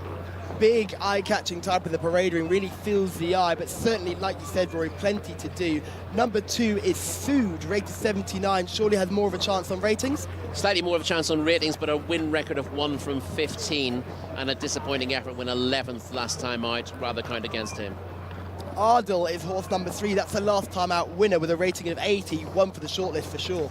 Yeah, where's Chief Pieces here, the son of Bandini, doubled his tally by winning last time out. That was back in race meeting 19.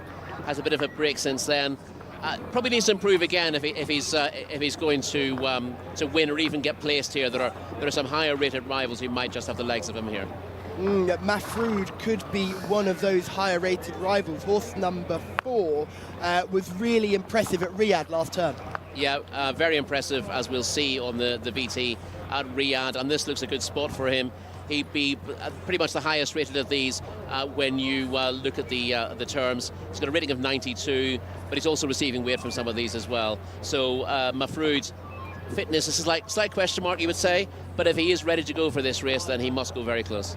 But these connections had a winner with a horse first time up in Riyadh last race, so hopefully they can repeat the trick again. I'm just a big fan of Mafrood. Yastaned is horse number 5, only rated 71, will find this tough. Yeah, we'll find this tough, and his reappearance run was a disappointing one, finished right out the back of the field, so one of the first to go on the discard pile. Saad Ainak is horse number 6, jogging around.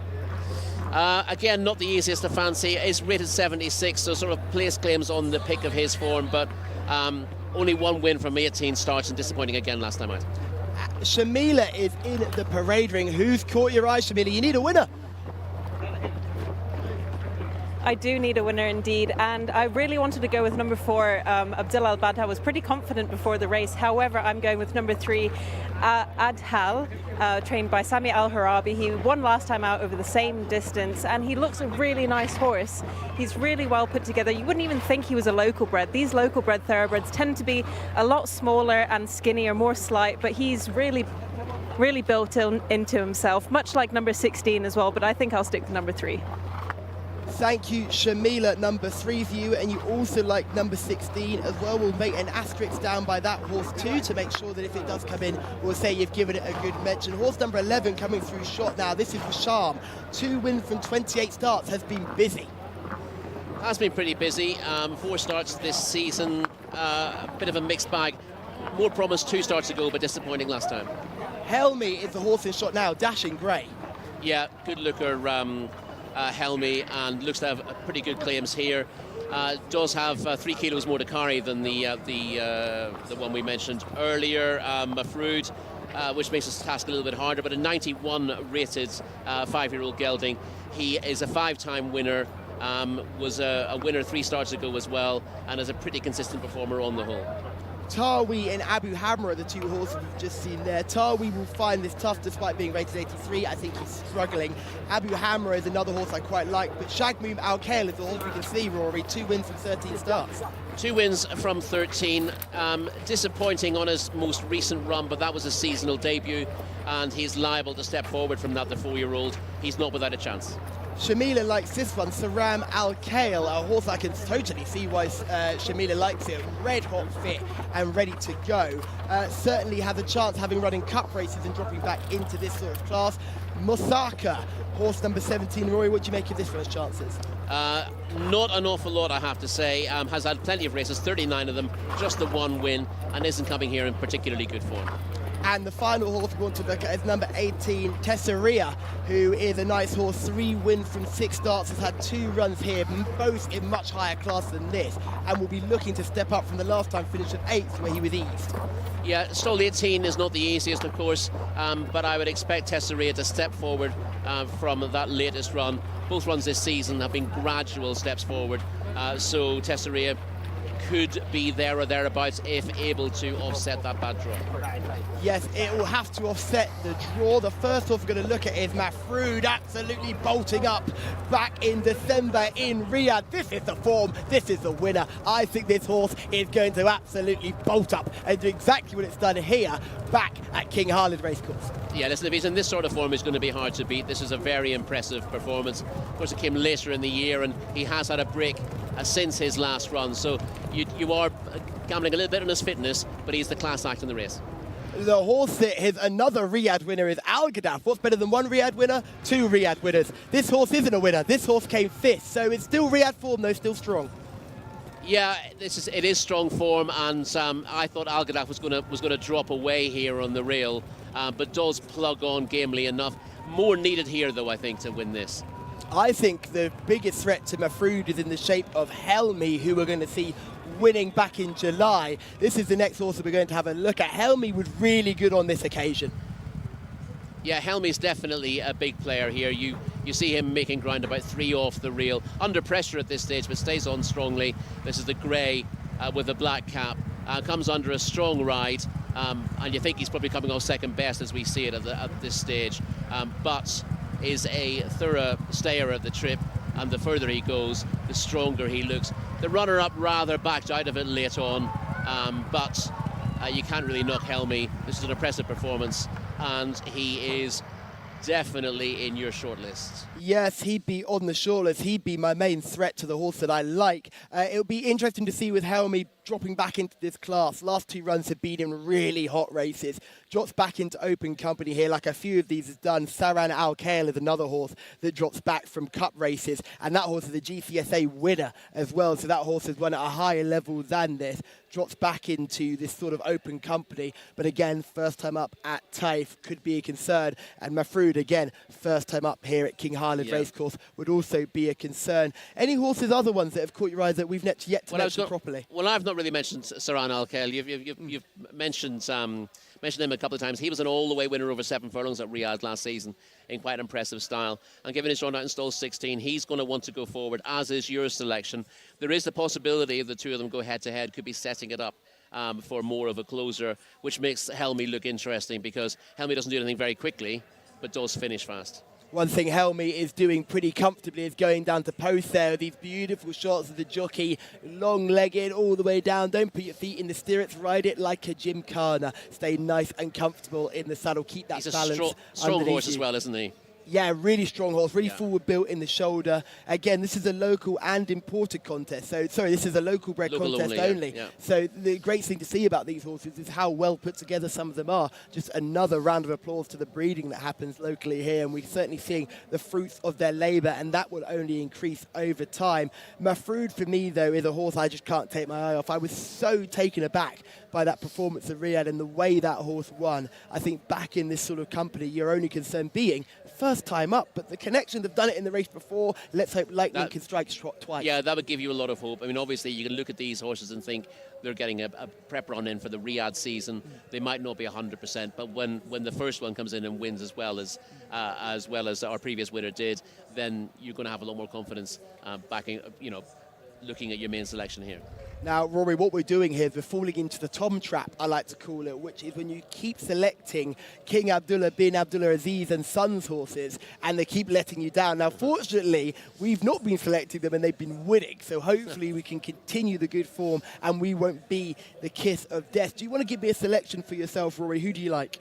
Well, I would be inclined to go for Mafrood, but I have to go against you, don't I? Oh, you don't have to. You don't have to. I will try to read this race and say that Mafrood and Saran Al-Khail will get into a bit of a battle, and if they soften each other up, then Helmy might be the one who takes advantage in the finish. I think that's a great shout from you, Rory. So you're going for Helmy. I'm not backing down. There's Mafrood, the strong, powerful Mafrood. So I'm going to go for Mafrood, the gelding. That's for me. Shamila, I know, likes the horse that she flagged up, which was horse number 60 she liked, but she also flagged up horse number 3, Adal. So number 3 and number 16 for Shamila, both paddock eye catchers. But so, if you like Shamila, you've got 3 or 16. If you like me, you've got number 4. If you like Rory, you like number 12. This is an absolute cracking contest. I can't wait to see how it turns out. Keep watching on YouTube, keep liking, subscribing, and turning on your bell notifications. There's only one person left to include. It's Gareth Topham. Over to you. Thank you, Callum. Runners at the post then for already our 6th race on the card. It'll be our first race under the lights here at Taif this evening, and as the runners begin to head into the starting stalls, the 2-horse Sood just being kept a little way away from the other runners, just behind that ribbon at the moment. All of the others are circling, with Al Gaddaf and also Al Maksab just in the centre of that circle, having a few late adjustments applied. This is Saad Ainak heading forward. Ayad Al-Tirisi taking the ride on Saad Ainak, and slots forward nicely into stall 6. Next in to 7 will be Al Maksab, Sultan Al Mamoni.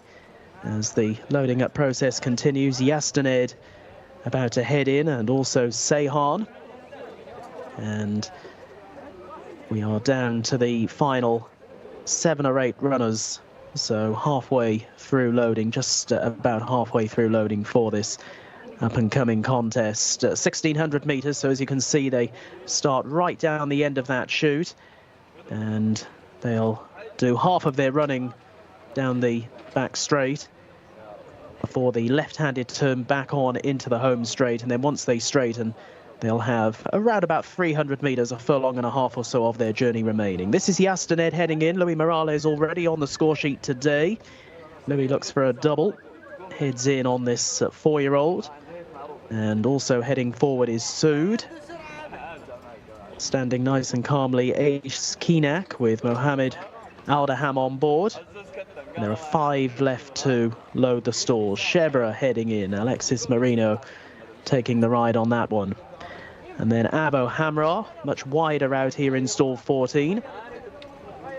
And The next one to go in, Al Gaddaf, who wouldn't be without a chance here, and has got the hood on for stalls entry. And there are just a couple of others out of line as well. So Al Gaddaf has another try again, gets pretty close and then just shies away, but heads in the right direction now. Into 18 goes Tessari, and this is perhaps the leading light for that operation, with Mahfoud here, who we saw on the VT winning in great style at Riyadh. And Mahfoud will head forward and complete the set for this intriguing looking fillies and colts, locally bred horses open race, and they're off and running. Mahfoud got a pretty good start as well, and Sardanak in green colours is also well to the fore as they press on through the opening couple of 100 metres. Sue just tucking in behind them. Shebra over towards the inside.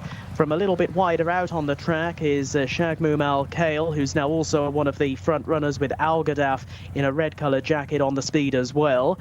Much wider out on the track is Tessari, white with a red cap, and also towards the wide outside is Saran Al Kale as they make the journey on towards the end of the back straight, and they're galloping at around about 64 kilometres an hour. It looks a good gallop here. They are well strung out as they prepare to make the left-handed turn. In midfield at this stage is Aish Keenak in company with Abo Hamra, and then up in between those is Wisham, who's trying to get a little bit closer. Helmi as well. Running next as they make this left-handed turn is Mosaka, but look at this leader go. It is Mahfoud opening up here by 4 or 5 lengths. Less than 600 metres left to travel, and it is Mahfoud and Rayon Altash out in front. Now make that 8 lengths back to the second placed runner. Tessari over towards the inside of the now ridden along Al Gaddaf.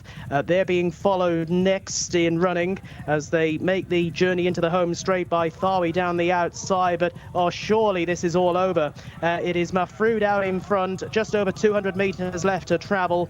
For the same operation, Tessari has run through into a clear second now, but it is Mahfoud taking the field apart. It's going to be a double on the card for Rayon Altash, and an easy winner here. Mahfoud pushed out towards the line, comes home clear. Mahfoud impressively beats Tessari for second. It was Taif for third. That might well go the way of Al Gaddaf, although we will leave it to the judge for confirmation.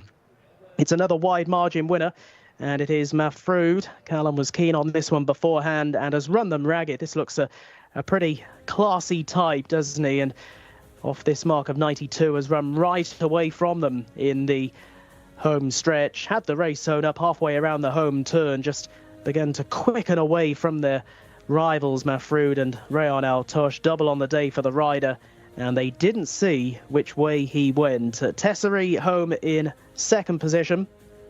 We're just waiting to get the distances through. It was 11 lengths, our widest margin winner of the day, and we're hearing that Al Gaddaf did indeed hold on to third.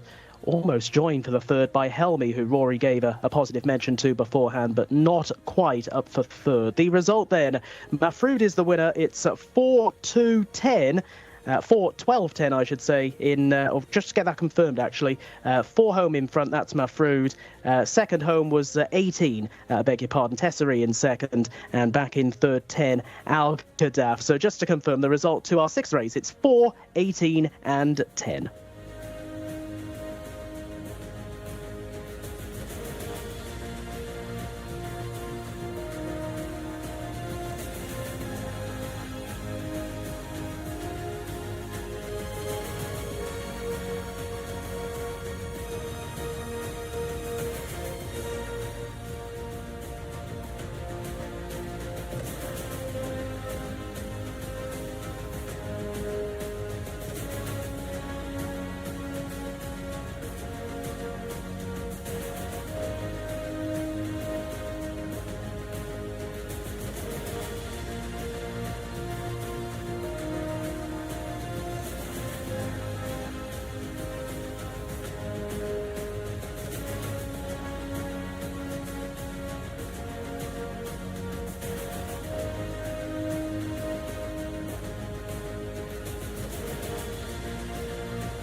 Rayyan Al Touraish has done it again.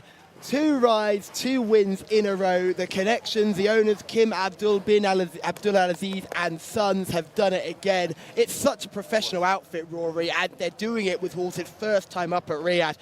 First time up at King Khalid Racecourse in Taif. I can't wait for them to go to Riyadh. So exciting. Yeah, it augurs very, very well for the Riyadh season, doesn't it? We talked before today about how difficult it is to come here off a break, first run of the season and win, and now we got 2 in the trot for connections.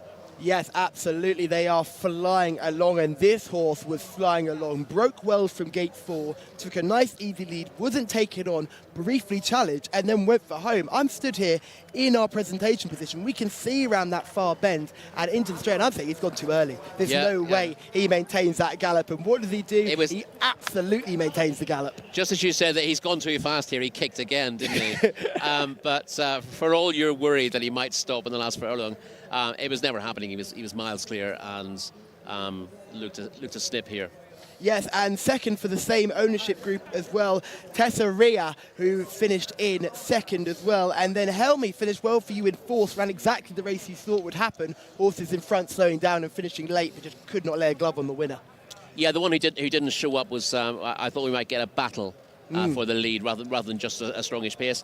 That didn't really happen, and Helmi was never competitive for the win, but looked like he might grab third, but just had to give best for that position at the end. But still a promising enough run for him, and he'll keep running his race, I think. Yes, I think Helmi has found his sort of class here in these open races. I think cup race is a bit too steep for him. He's too big for handicaps. I think these sort of open contests are ideal for him to get involved in. You just see him in the yellow colours and the black cap. It can't get anywhere near these white and red colours and the green cap. We see the white and red with the red cap, who are flying home for second. And it's another one for the VT department, who are flying. It's another one for me, who I can't believe I'm saying this, is flying. It's clearly when Tom's not here, I do my best work, because Tom is clearly a distraction. Rory, you can stay. I want you to stay for the rest of the time. I don't want to get Tom back. I want to keep it you and me. We're flying. Very happy to be. Well done for third. Yes, that was a run that suggested he was in need of it. Showed up very well for a long way, Al Gaddaf, in Prince Faisal's colours, and then, as you said, faded late on, but still held on for third. He kept good company last season, and he's another one who will go into Riyadh sharper for this run and with races to be won. Interestingly, he's also a half-brother to the filly who was runner-up in the opening maiden as well, out of that mare Puzzle Time, who I remember winning a bumper back in the day. We'll come on for this trip 2,000 metres for that one, I think. Indeed. But as you can see from the start here, Mafrood has got an early, quite easy lead, but has then been challenged on the outside by Saran Al-Khail, who has come out at 16, who looks like we said, was going to be a pace battle, but ends up fading quite tamely, quite quickly, just can't keep up. Well, those are the two we mentioned at the start of the race with the pace angles in the race. I was disappointed or impressed with how quickly Saran Al-Khail was put away. I thought he would be a match for at least half the race with the winner, and I thought the longer he could stay on the leader's tail, the more that might have counted against him. But fair play to Mafrood, who's shaken off the Saran Al-Khail very, very early in the race. That one's then faded quite tamely. Probably best at a shorter trip, but shaped as if badly needed the run. And the winners just kept going. This is very impressive. The third horse was in the front 3 or 4 all the way. The runner-up has done well to make up quite a lot of ground, given that he was thrown out in stall 18, that being Tessa Ria. She did rather. Tariq Al Mansour on board there, took her to the inside, and she's done well to make late ground. Never challenged the owner mate, if you like, but kept on well for second, and that was a promising run from her. From what we said was quite a tricky draw. She's got a good strike rate. This is only her 7th career start. She's won 3 of them, and clearly she'll be quite easy to place after this. Yes, she'll be easy to place for sure. You just see the winner here has stopped everything else from getting into the race. If you just saw those beautiful drone shots from the outset, there's no other horse can get into it. The leader had absolutely run them ragged. Yeah, it's only the owner mate that's come from off the pace. I think that the one term for that is he's monstered them. he's probably, if you look at his sectionals, you'll probably find that he's actually slowing down fairly markedly in the last 200 metres of the race. But what he's done is he's taken everything else out of their comfort zone long before he's out of his comfort zone, and therefore whatever damage he's doing to himself by going so fast early, he's doing much greater damage to other runners by basically, putting them out of the race at an early stage, and that's quite a good tactic for a horse like this. It's funny when you mention something like that. This is going to be a really teeniest link, but we saw an Arabian horse, Afdan Al-Khaladir, who broke the track record here in his run last week. He did a very similar thing where he takes the other horses out of the comfort zone and then doesn't actually have to change gear in the finish because he's gone so hard so early. The other horses don't want to give him the rope, and it's impossible to get by. I watched that race, and the impression you get, if you don't have the times on screen, you go, this horse has quickened and quickened again. You actually look at the times, and it's going faster in the first couple of furlongs than it is for the rest of the race. But what it's doing is it's doing so much damage to the others that although it's just maintaining that pace and then slowing a little bit in the finish as you do on dirt, everything else gets further and further behind because they are being more punished than the winner. You look at that. I mean, if you talk about how you should run a race and you don't have an understanding of how races unfold on dirt, you would say, well, hold on a second, the closing sectional is terrible, which it would be, but that's because of the work that's going in beforehand. And while you could say, well, if it didn't go as fast early on, that horse would have won by further, that's not true, because what you can't put into the figures is the damage you're doing to the other runners with that incredibly strong mid-race pace. This is a horse who can keep going at top pace for a little bit longer than the others and probably has an extra couple of kilometres an hour anyway in the tank, so it's never really off the bridle, but you can't keep going at exactly the same pace. But watching the race, it just looks like you're quickening away from them, but they're just falling away. That's not to knock the performance at all, that's just to show you that's how you win races on dirt with a horse with that kind of class. You can crush them at an early stage, and where that can go wrong is when you get two horses with similar running styles going at each other. They can then sort of cut each other's throats, and the horses who don't get involved early on can then come through, and you think, where did that form come from? But that can become destructive. But it's much better when you've got that class edge, and you've seen that in two races here. Shamila is in the parade ring with a winning trainer who's at the double. Nobody knows. Abdullah Al-Bada with a very quick double. Congratulations, you must be so happy. Alhamdulillah, thank you so much. This is for, I want to say thank you, God. I won 2 times today. I want to say congratulations for Prince Mita bin Abdullah bin Abdulaziz and the manager Talal bin Bint bin Shreem and all my staff, all my team for stable Abna al-Malik sons, King Abdullah bin Abdulaziz. And this horse, Mafrood, he's very strong. Are you prepping him in Taif, and his main season will be in Riyadh? This is first time running in Taif. Last season he ran 2 times in Riyadh. First time finish 4 and second time not finish good. Go to Riyadh and 2 time run. First time he won very easy like today, and second time not running good. This is the horses. Everybody he working hard, and he say good luck. And we don't have Camila today, but Rehan is doing very well. Rayyan, alhamdulillah, he doing good job with the 3rd race. He finished 2nd with Mutwassi first time, and today he ride Muhayya first time, and he's win, alhamdulillah. And the 3rd time with Mafrood, alhamdulillah. Thank you, God, he's win. He's worked long time with my stable, like Camillo, like all. He's professional rider. And are you having any more horses for the rest of the weekend that you're looking forward to? Yeah, I have today race number 9, 1 filly. Inshallah, hopefully she run good. And tomorrow 1 filly. And the Cup Saturday I have to call. Oh, I want to say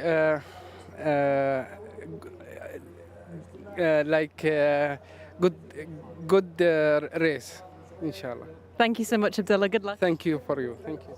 It's not.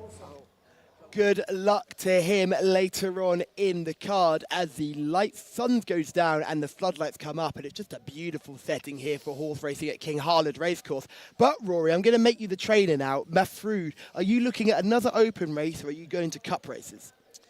I think you heard some interesting comments from the trainer there. This is a horse who probably takes quite a lot out of himself in his wins. We saw footage of his win at Riyadh last year. It was enormously impressive. He was turned out reasonably quickly after that. Dropped and tripped to 1400 and he ran disappointingly. And I think because he is such an aggressive runner, I don't think he leaves anything on the track. You turn him out fairly quickly and you think he's done that very easily. You find he's had a much harder race than he might have had. So I'd be planning his campaign by looking to space his races a little bit. And he was a little inconsistent last year, but that was a tremendous performance that we saw on the VT. Similar performance here today. The question is whether he can back it up quickly or whether you want to give him a little bit of a break between his races. I'd be inclined to give him time to recover. So you'd give him a break and possibly go to a course like Riyadh and look at the future form, and that's certainly something you can do with so many good options to look forward to in the future. There's certainly some good options here as well, here at King Khalid Racecourse, but I think you're absolutely right, Rory, when you see a horse who is just so talented, but uses so much of himself in those races, and I think if they just hold him back, look after him, and we could be seeing him one of those early cup races at Riyadh where he will come in with tons and tons of fitness and plenty in the tank, and hopefully he can look to go forward. We will be moving forward though on to race 7. This is another contest over 1600 metres. Rory, are you beginning to see how the mile works out here? I'm getting a lesson, it has to be said, yes.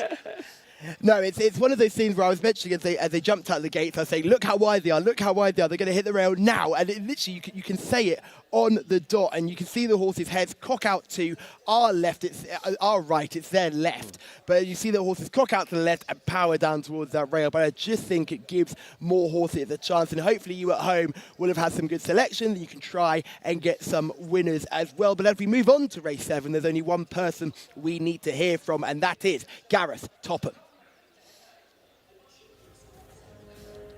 Thank you, Callum. The race is beginning to get a little bit smaller in terms of field sizes. We have 14 for this 1 mile Arabian horse handicap coming up. And number 1 is Jara Al Khaladia, the mount of Jimmy Carrion. 2 is Hammurabi, Abdullah Al Fayrouz. Number 3, Samadia Athbar, Khalid Al Mamoni. Number 4 is Ez Al Shadam with Abdulaziz Al Yesh. Number 5 is Agap Al Khaladia, Abdullah Al Lofi on board. Number 6 is Sedik with A. Al Muteri taking the ride. 7, Shamit Gudar, Ali Al Mamoni. Number 8 is Baghdad Gudar with Naif Al Anazi taking the ride. Over the page to number 9, Haydar, Hamza Saad on board. Number 10 is Hamdi, Abdul Ella Al Hussein. Number 11 is Sibo Al Mori with S. Al Balushi taking the ride. Number 12 is Zain Zaipirian with Sultan Al Mamoni. 13, Lahab, Abdullah Al Credis, and number 14 is Shamk Al Khaladia with Rakan Al Obaid. So a full field of 14 for our 7th race. We're due off shortly. Thank you very much, Gareth, for giving us some runners and riders for that contest. Only 14 for you to worry about, so relax, put your feet up, take your time, nothing to concern you here. And this is a race that features one of my favourites. It's a horse called Sibu Al Mori. I'm telling you now, Rory, he's not going to win, but I absolutely adore this horse. He's a gorgeous-looking animal. He won in meeting 29, but very quickly turned out again in meeting 31. He'd been very quickly turned out again after that for this meeting today, but he came 10th last time, but it wasn't a bad run. He was just massively outclassed in that occasion. So hopefully this will be a bit of an easier contest. Off a rating of 63, gets a bit of weight from the rivals as well, but I think it still might be a little bit too hot a contest for Sibu Al Mori. I quite like Jara Al Khaladia. Looking at the ratings, there's only one horse rated 70 here. Yeah, but it is a handicap unlike these open races, so you've got to bear in mind the weight that they're giving away. And he does have 60 kilos to carry, whereas Sibu Al Mori getting 3.5 kilos from him, so that evens things up. But as you say, Jara Al Khaladia here in shot, a bright white Arabian looking type. What do you make of him? Well, he certainly looks the part. He's ready for this. He's got plenty of experience with 16 runs under his belt. He's only won one of those, but he's largely consistent. He'll be there or thereabouts, you'd have thought. Hammurabi is horse number 2. 2 wins from 5 runs, and they both came right at the beginning of the season, and it's fallen off a cliff form-wise since. Yeah, meeting 1 and meeting 4 he was successful, and things have gone a little bit awry since. Not entirely disgraced last time out, but given that really promising start, you're disappointed that he hasn't gone on, and he's got a bit to prove now. One with a very different campaign is Samadir Atbar, who has 10 runs and 1 win, but none of them here this season, so first time up this season. No, and that's it's hard to say that's a negative given the result of the last 2 races, but that tends to be a little bit of a negative, and you'd have thought the Samadir Atbar might just be in need of the run. Looking well there, looking well in his coat, but needs to be absolutely spot on to win this, and I think he might need it. Ease Al Saddam is horse number 4, rated 69, has 1 win, but it didn't come this season. No, a promising effort 2 starts ago at meeting 22 when finishing 3rd, and I thought he was getting his form, but disappointed on his next start. Agap Al Khaladir is horse number 5, never discount the Al Khaladirs. Absolutely not, and this is a colt who should improve. Only had the 3 runs to date, and has run respectably each time. You'd like to think there's some improvement in there now, getting a chance in handicaps. Seems to be improving with each run and gets weight from our top weight and highest rated rival as well. Should have a massive chance. The grey in behind is Sedic, horse number 6, who's really getting himself a bit worked up in the parade ring. Yeah, Sedic looks very much ready for this, on his toes. 8-year-old gelding, he should certainly know better, but I think there are other more likely winners in the race. Shamik Gouda is horse number 7, a horse I quite like, showed form in penultimate start. Yeah, winner here at meeting 22. That's second win from 23 starts. So you'd like to think that Shamik Gouda, if stall 2 isn't a disadvantage, should be a player. Baghdad Gouda is horse number 8, who will be partnered by Naif Alanazi. Surely have a chance. Yeah, winner at meeting 19. That was an improvement. Respectable efforts either side of that. And after only 6 runs, again, another one that might have a little bit of improvement left. Haydar is horse number 9, 0 from 3, but showed promise on first time up here. Yeah, they say don't side with maidens in handicaps, but Haydar's run 2 really good races from those 3 starts, finishing placed at meeting 4 and 13. Had a break since, and should be ready to go forward now. You think that Haydar is one of the more interesting ones here. Another who hasn't quite got his head in front here at King Harlad Racecourse is Hamdi, who came 8th on his first, 8th on his second, and 10th on his 3rd start. Yeah, has won a race, not here obviously, but you get the impression that although Hamdi's been disappointing of late, there must be a better effort in there somewhere. Must be a better effort, and I think could come on for fitness for a little bit. One who looks a bit more fit is the gorgeous boy himself, Sibu Al-Mori. Just look at him. Yeah, he is a picture, as you said. Looking a bit lackadaisical though, walking around, wouldn't you say? Yeah, he's not screaming winner, is he? It's almost like he's saying, am I back here again? But with some horses, that's a big positive. With others, not so much. If he comes back to the form of his penultimate start, he has a chance here, but this is a tougher contest, and he might just be up against it. Zayn Zyperian is horse number 12, British bred. Fascinating. Yeah, by the sire No Risk Al-Mori, who was an absolute superstar in Arab races in the UK back in the day. So one of the few sires that I'm familiar with in this contest. So a fascinating contender, hard to weigh up. Lahab is number 13, unlucky for some. Hopefully not here. Jordan Stall 6 Lahab has won twice from 19 starts. Good run 2 starts back. Maybe ignore the last run. Put a line through that last contest, but the penultimate start shows certainly a fine amount of effort. Another one that's not a massive paddock eye catcher, walking around like a bit of a donkey on the beach in Blackpool. You see they're not really going forward. Another who's very small type is Shamak Al Khaladir, 0 from 6, but you can't discount the Al Khaladirs. You can't discount the Al Khaladirs, and for all Shamak Al Khaladir hasn't won, there are plenty of fairly solid efforts there, so it's more than capable of hitting the frame. Another one of the couple of maidens in this race. We just saw a picture of Baghdad Gouda's jockey, Naif Alanazi. Now, if you're only recently joining us here on the Jcsa's YouTube channel, you might not know much about Naif, but Naif is a big name out here. Here he is on screen now. Not only is he the supporter of the greatest beard in racing, something that I am so jealous of, but he's also a really good rider and one to watch in these Arabian races as well. He can do it on thoroughbreds, he can do it on Arabians. He's a very good judge of pace, as are all the local jockeys here, but he's certainly one to keep an eye on. He rides Baghdad Gouda, who'll be looking for a second career win, but certainly wouldn't be without a chance, Rory. No, not at all. As I said, that first career win came at meeting 19. Maybe didn't quite back that up next time, but this is a looks a very winnable race for Baghdad Gouda. So not at all surprising if he was able to bounce back. Yes, you'd like to see him have a little bit of a break since that run. It was a quite a quick turnaround, meeting 19, then meeting 22, was out again. So probably wasn't given enough time to get going. But again, hopefully with a little nice bit of break break, sense. yeah, this horse would have a good chance. I'm going to go very boring here. I'm thinking Jara Al Kaladir, number 1. I know it's carrying 60 kilos, has to give weight all round. But for me, just brings in a consistent level of form. It's been running in tougher races than this.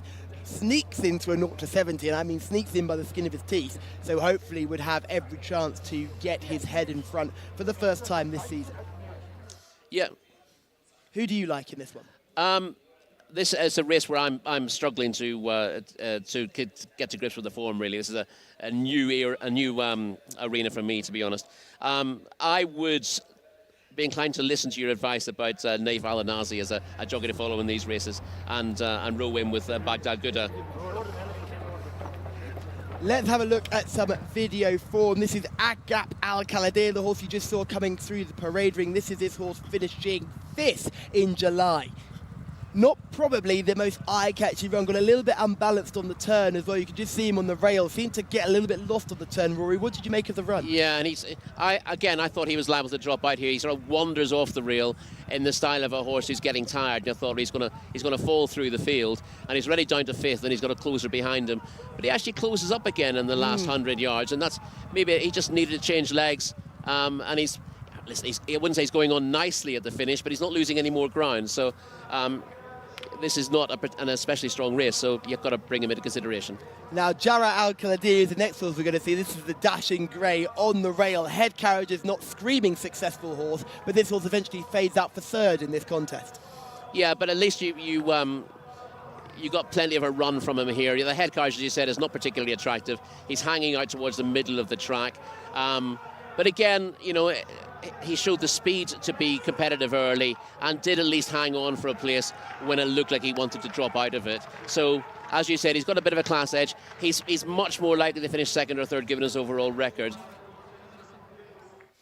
Yeah, so this horse is going to have a good chance indeed, Jara Al Kaladir. You were looking at Baghdad Gouda as well. Unfortunately, we didn't get a chance to quite find out what Shamila was after, but I'm sure she would have picked something that looked very good in the parade ring. We can just see here, this is our favourite coming by, and already the head carriage is a concern. Even in trot, this horse's head is high in the sky.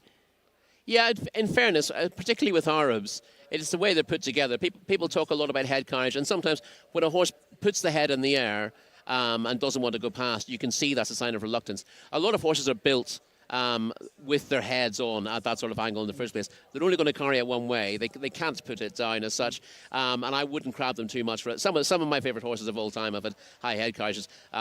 Different arena altogether, but Q Card was an absolutely wonderful horse, and he just had a naturally high head carriage. He was as game as they come, but he got crowded by a lot of people for a long time because of that head carriage, and it never stopped. Another with a high head carriage, Paddington, who we've seen recently. Yeah, exactly. Yeah, he holds his head in the sky. It doesn't hold him back. Although when he had a battle yesterday, didn't quite find his way past. maybe not the best week to be picking up Paddington, but yes, often it's just about build. And some horses are shorter in the neck than others, and some horses are just a little bit more upright, and that's simply how they are. Whereas a horse who would normally have a lowish head carriage, who then throws the head in the air or puts the head to one side, that's a different kettle of fish. Often it means they're ungenuine. Often it means they struggle to breathe. Yes. And therefore, it's not a real negative for the horse, but it's a negative if you're thinking of them as a winner. If they struggle to breathe in the closing stages, it must compromise their performance. And that's why you see tongue straps getting involved. We see a lot of wind operations in the UK and other countries. We don't unfortunately get that information here in our race cards, but certainly I'm sure it's something that's done quite often here in Saudi Arabia as well. For me, I think the horse that you mentioned, Baghdad Gouda, I think that's a real eye catcher. Has looked even better since Naif got on board, and certainly has given me something to watch out for, especially considering getting plenty of weight, 3 kilos from our favourite. Yeah, it's a fairly tightly contested handicap. There's only 4 kilos in total between top and bottom, so it's a tight handicap. But as you said, the best place to start with handicaps is almost always at the top. Any call for the horses down the bottom, Shamak Al Kaladir or Lahab, both horses who have finished in the top 3 before this season? Yeah, listen, Lahab, as I said, you probably ignore his last run. and if you do ignore his last run, he's got a chance. He's still an entire at the age of 6. I'm not a massive fan of that. Some horses are okay as stallions at that sort of age, but generally speaking, you expect them to be cut. But it seems that if they arrive here as colts, they tend to race as colts through their careers. So I just think a lot of them sort of lose a little bit of their, if not their enthusiasm for the game, just that the winning edge sometimes goes a little bit. In fairness, some of the gamest horses of all time have been in tyres. You're far too young to remember a horse called Monksfield. He was probably the gamest hurdler ever to look through a bridle. He was, and everything about Monksfield was wrong. His action was wrong. His head carriage was wrong. His size was wrong. His pedigree was wrong. But he just did not know when he was beaten. Knew where the line was, and that's the main thing at the end of the day. I've just heard in my ear that he was a champion hurdle winner. I'm not going to hold that as the fact champion myself. hurdle winner. Yeah. I'm not going to hold that. I'm not going to say I came up with that on my own. That was from our fantastic producer in the chair, firing out dual champion hurdle winner Monkfield as well, who certainly would be one for those really trying horses. One of the things for me that you're going to notice a lot as you stay out here inside Arabia is that a lot of these horses remain in tyre purely for local breeding purposes. That they just need horses who have strung a few wins together to just boost the bloodlines in these local pedigrees. We got a beautiful question from Ken a few weeks ago where he said online, it's like, are we going to see more and more mares come over here from the mare sale? And that comes up in November, December time. And I think we're going to see some serious buying power from Saudi Arabians for mares, because there is a breeding industry here. A lot of other Gulf countries don't have a breeding industry, but this one does. And I think this one's breeding industry is only going to grow. It's also interesting from racing the mares' point of view as well, because as Shamila was saying earlier on, fillies and mares have a better strike rate here than they would do in the UK, for example, or in Ireland. And we often hear the old adage about mares that they improve with the sun on their back, and they tend to get better late summer into the autumn, and they tend to be more climate affected than colts and geldings, and therefore coming to a climate that's more in keeping plenty with of sun. Yeah, exactly. That will potentially improve performance all told. So for me, it's Jcsa Al Khaldir. For Rory, it's Baghdad Gouda. There's only one person left to speak to, and it's you, Gareth Topham. Tell us, who do you like?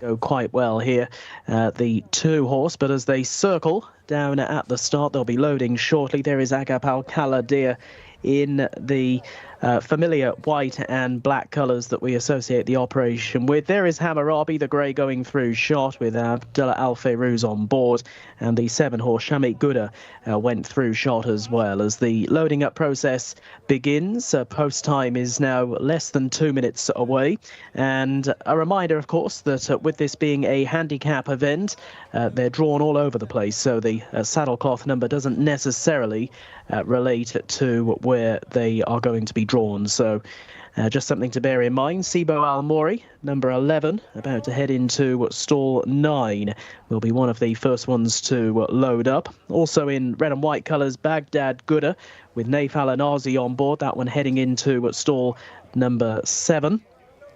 And with these horses, generally, they are loading quite nicely here, with not a great deal of wins between them, but plenty of experience, that's for sure. Still one or two of them looking to get off the mark. Haydar has yet to win a race, and Shamik Al Khaldir as well.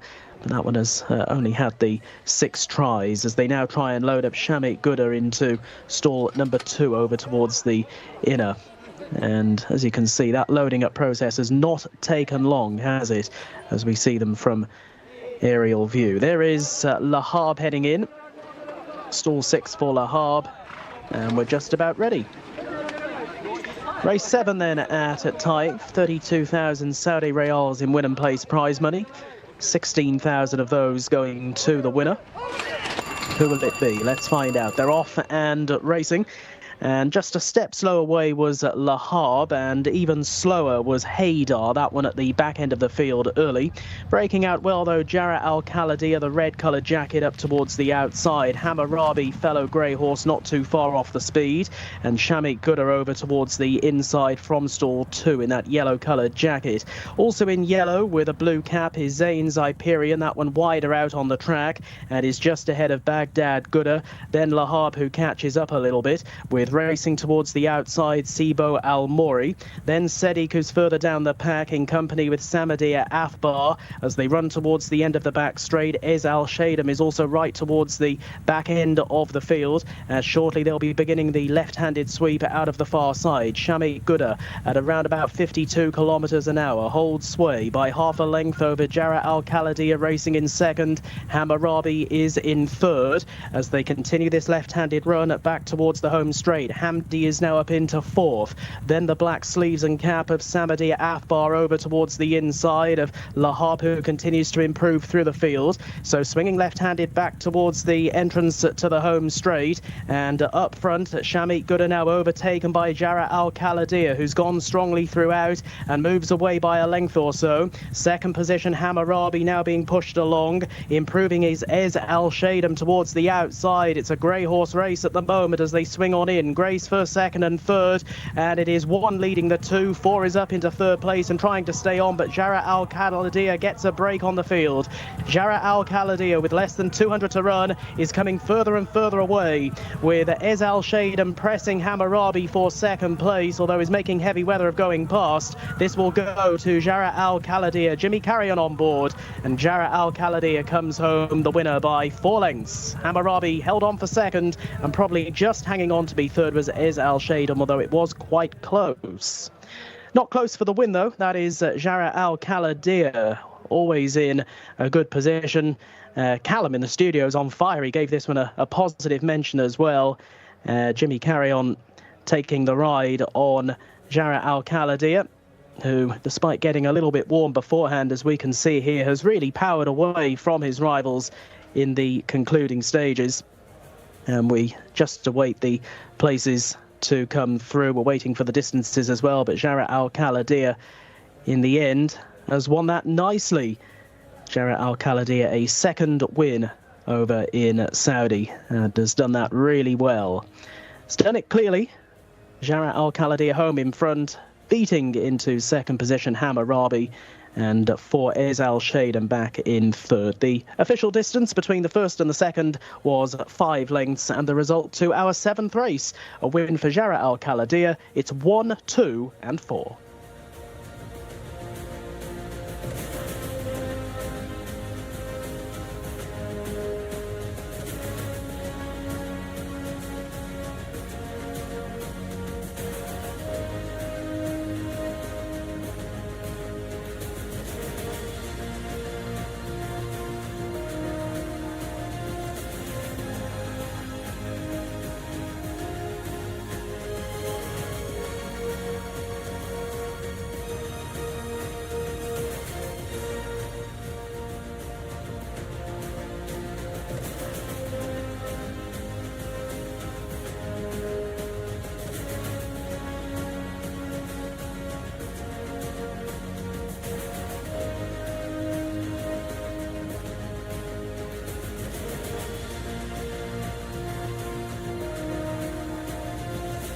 Yes, it's the from started the horse is very good.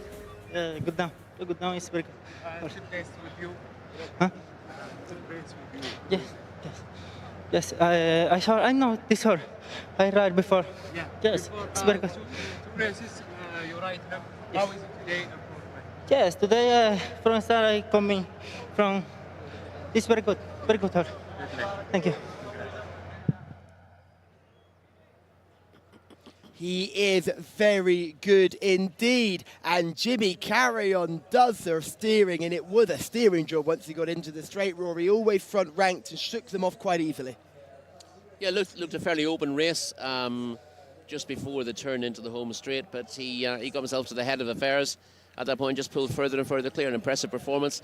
And interesting to note, I'll put this in my notebook regarding Arabian handicaps. The first, second, third, and fourth were the 4 top weights. So yes. maybe I should be concentrating on the high weights in these races in future. Class always prevails here in Arabian races. That is Prince Bandar in shot there. He's the head of the Saudi Jockey Club, and partly the reason why we are out here at King Khalid Racecourse, and we are having a fantastic time out here at King Khalid Racecourse. Rory, you've only been here for a couple of days, but what have you made of the whole thing so far? It's been tremendous, to be perfectly honest. This is an amazing experience. I've been to a lot of racecourses in the UK and Ireland, but this is a match for all of them under the floodlights, quite frankly. And yeah, my experience of Taif so far has been very, very positive. That is great to hear, and I'm sure it will continue to be positive as well. And I think if we continue to build up through the Taif season and we go into Riyadh, things will only improve as well, which is great to think for. In regards to this race, Ez Al Saddam was absolutely swinging on the bend, and we saw a traditional Arabian race finish where the horse comes there travelling like a dream and then finds very little when push comes to shove. Yes, not entirely surprising. Did manage to hang on for third, but it was the last horse to be asked for an effort, to be honest. That's not always the best guide in Arab races, is it? Yes, not the one to be asked for an effort. You want momentum, and if a horse has momentum going forward, they're going to have a good shot to look at, and they're going to have a very good chance indeed to have a good run of things. But for me, it was the horse that I really liked, Jara Al-Khaladir, always front-ranked, more mature finish from this horse. As you see, the head is still slightly tilted, but we're getting response from Jimmy's urging. The horse is continuing to go forward. Yeah, we saw him run around a little bit on his previous start, and he has a bit here as well, but he's doing it while pulling clear of the field, so it seems hard to grab him for that at all. Shamila has gone and grabbed Jimmy. Tell us what's going on.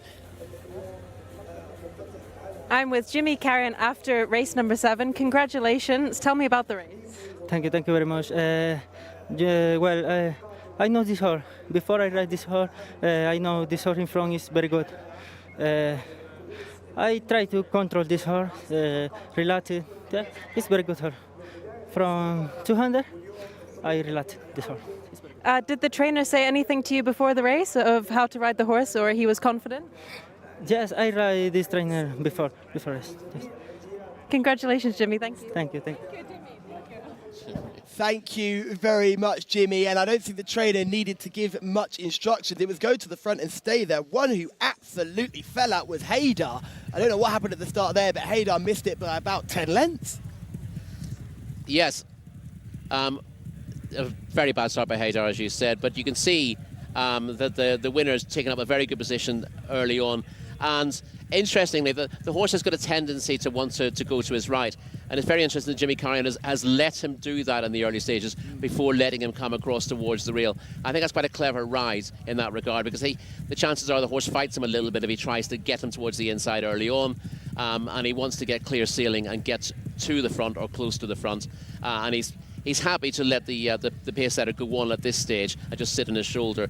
And as we saw in real time, the chasing pack closes right up before the home turn, but Jimmy's just biding his time on Jara Al-Khaladir, and when he lets the horse go, as we said, he still shows that slightly ungainly head carriage, but as you said that he's walking around the ring, he's sort of playing with his head as well. He's just quite a playful sort. He's doubled his career tally here.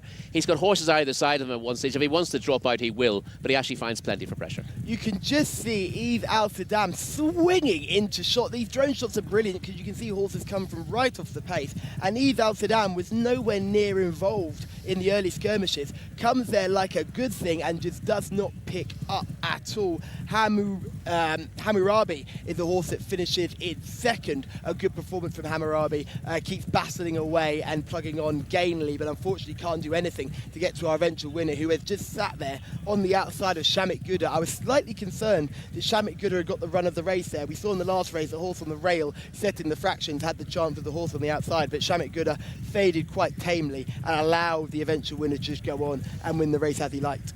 Yes, and I was quite impressed with the ride there.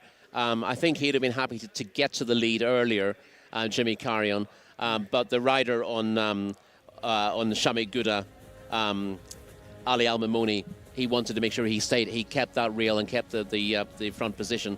And rather than getting involved in a battle, he's then just allowed Jara Al-Khaladia to sit off the leader and use him as a toe into the race, only asking for an effort then when they turned into the home straight, after he'd managed to sort of slow the pace up a little bit, let everything sort of bunch up behind him, and then his effort from the straight was strong, and we saw in the overhead shots that he's actually going further and further clear, even from those who were finishing from the back. Snuck into the handicap off a rating of 70, who was really nice to go in, and a nice horse to take the lead here and take the win. It was good to see this horse doing this off a rating of 70. However, what do you want to do with a horse like this now? He's going to jump up and out of this handicap. Well, you look at the pattern of his form, I think he's the kind of horse who likes to boss his opposition. And he'll obviously go up in the weights for this, or he may go into open company. And you've seen that he can disappoint when he's not able to do his own thing. He was finessed into this race by Jimmy Carrion. He won't be able to do that in a stronger race. And I think if you start asking questions of Jara Al-Khaladia, then he might start giving you the wrong sort of answers. This was a lovely ride just to keep him confident, allow the horse to feel he's a little bit in control, and he's done it nicely, but it'll be tough for him next time out. Yeah, so a horse getting plenty of confidence and taking the win impressively. Someone else who is always giving us confidence is Shamila. She caught up with a couple of people from Weatherby's earlier on today. I'm here with more people from Weatherby's. Just introduce yourself, guys, and explain what you're doing here. Yeah, so my name's Gary Hodgson. I'm International Project Program Manager for Weatherby's.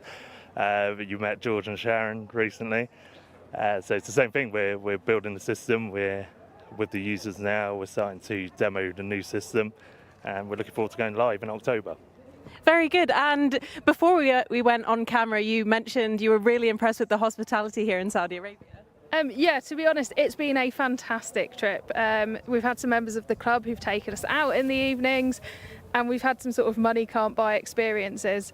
Everyone's really welcoming. I think, for example, yesterday we went to a market, we went to this like traditional coffee house, we had traditional food. Yeah, it was really fantastic, like nothing I've ever experienced before.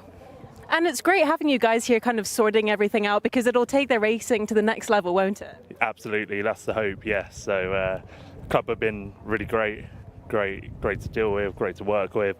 So yeah, we're really going to push it with the new system. And how do you think that Saudi Arabian racing will grow, say, in the next 5 years?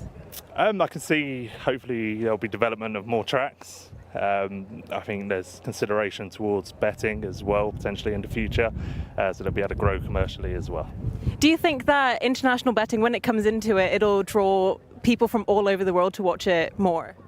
Yeah, I think I get the impression Saudi Arabia is sort of changing quite a lot, and actually it's like I've really enjoyed my visit here, and I couldn't really recommend it enough to other people.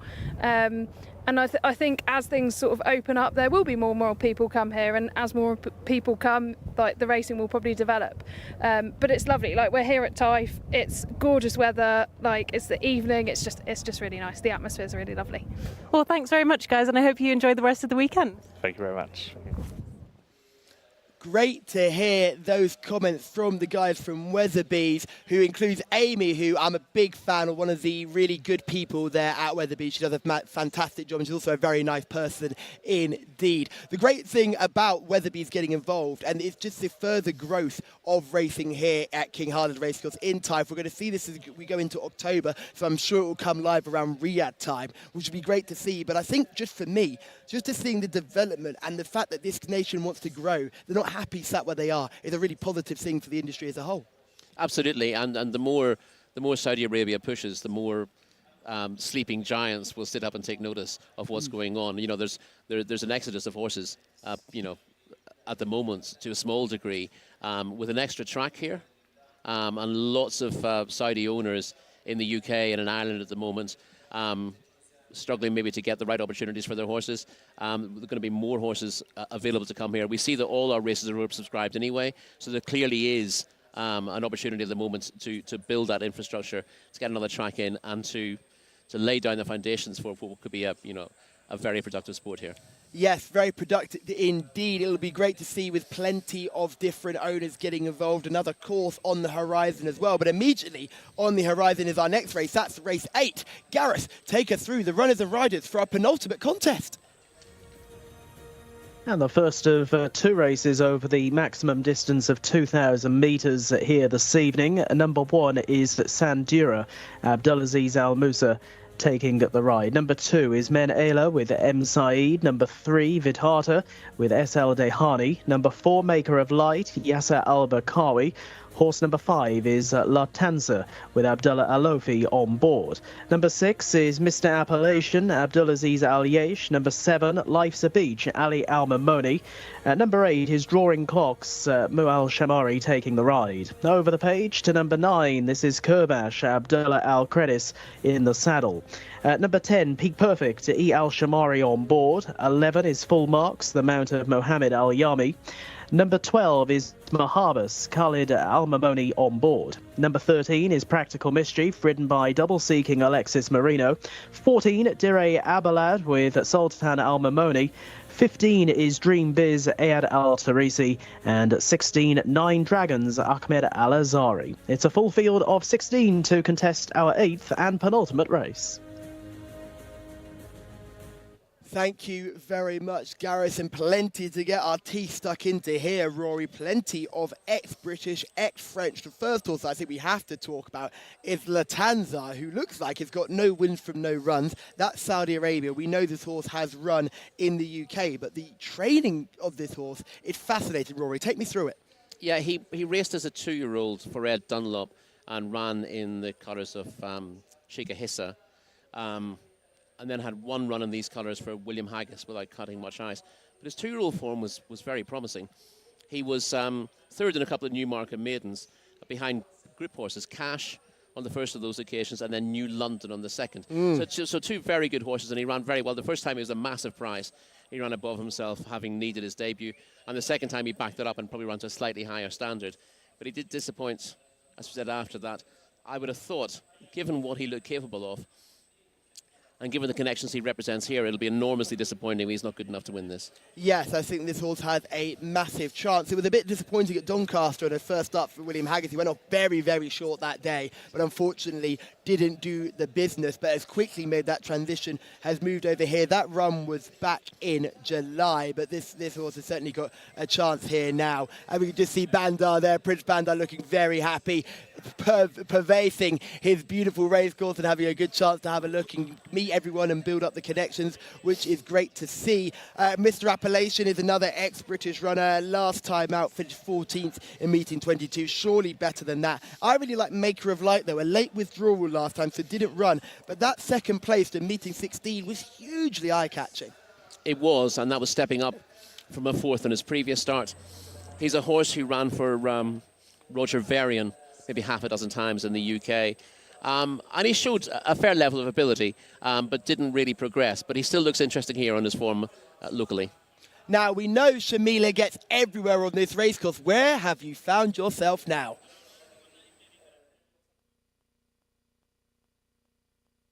Race, obviously, and I just want to show you that this is the access that we get, that we're allowed to do here at the Jockey Club. What other racecourse in the world would I be able to stand in the stalls? Obviously the horses are still making their way down, they're still in the parade ring, the lads will take you through.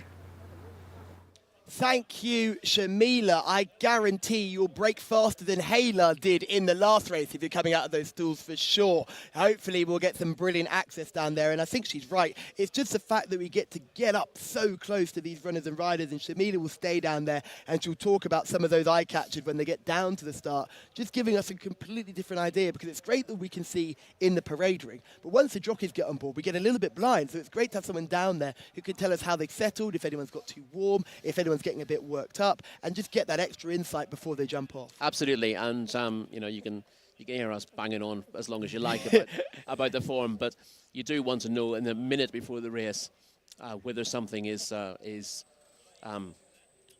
misbehaving at the start or something similar.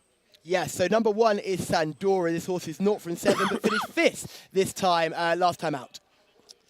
Yeah, that was a decent enough performance. The question is whether Sandura can build on that, and a rating of 62 suggests that he will need to.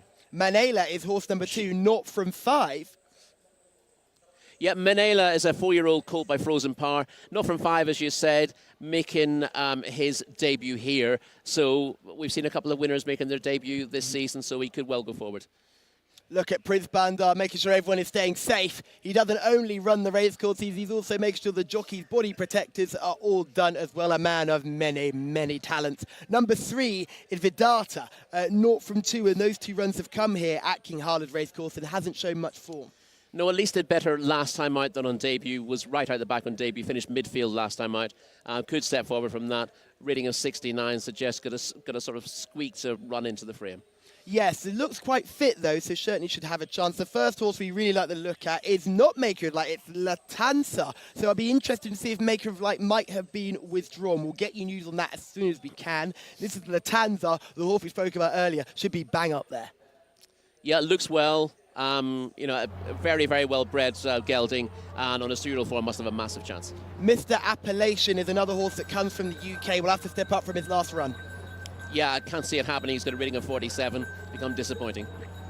Life's a Beach is horse number 7 on your race card, and lovely looking type who didn't run a poor race last time out at meeting 28.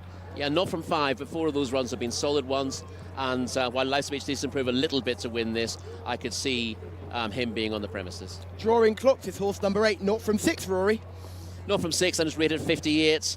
His last run was more promising than what had gone before. That was a meeting 28, but needs to step up again if he's going to make an impact here.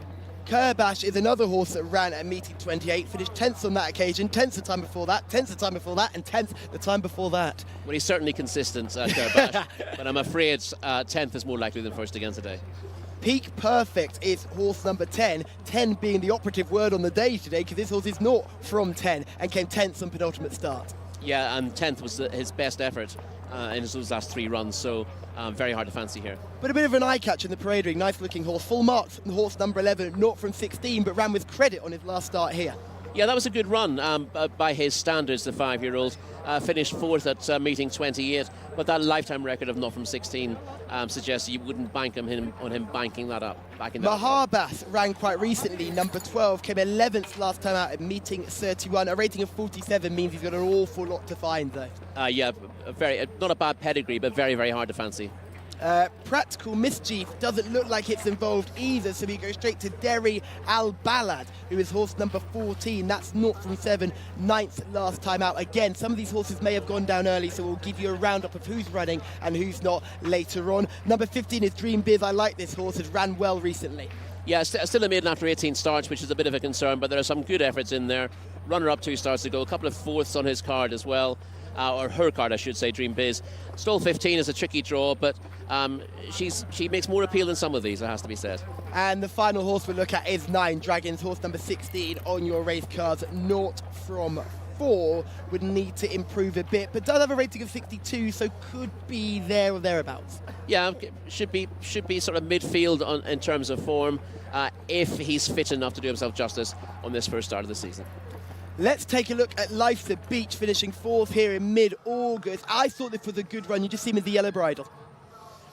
Yeah, this is again, in the context of this race, this is a solid run. Life's a Beach isn't really able to go on in the last 200 metres, but does plug away.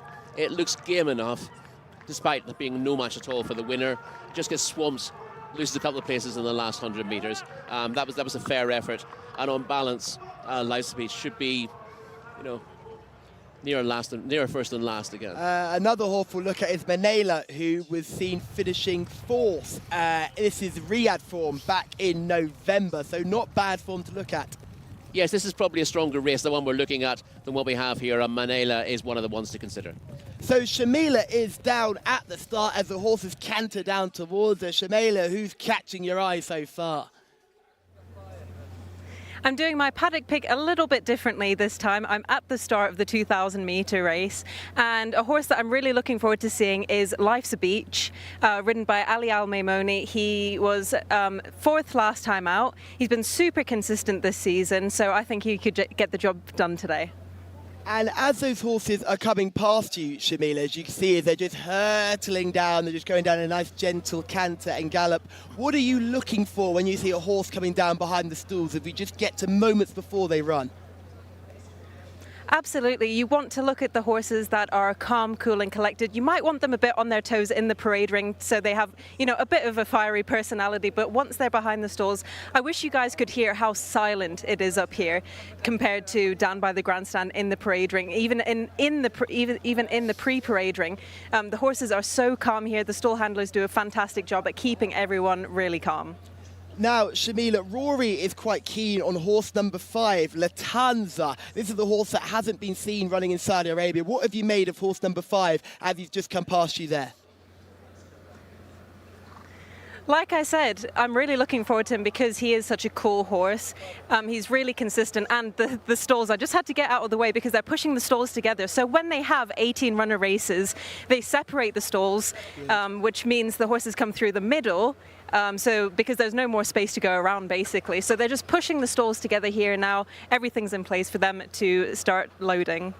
And as those stalls get pushed together, which numbers are the two that are further separated? So what number is the one on the end and what number begins the next?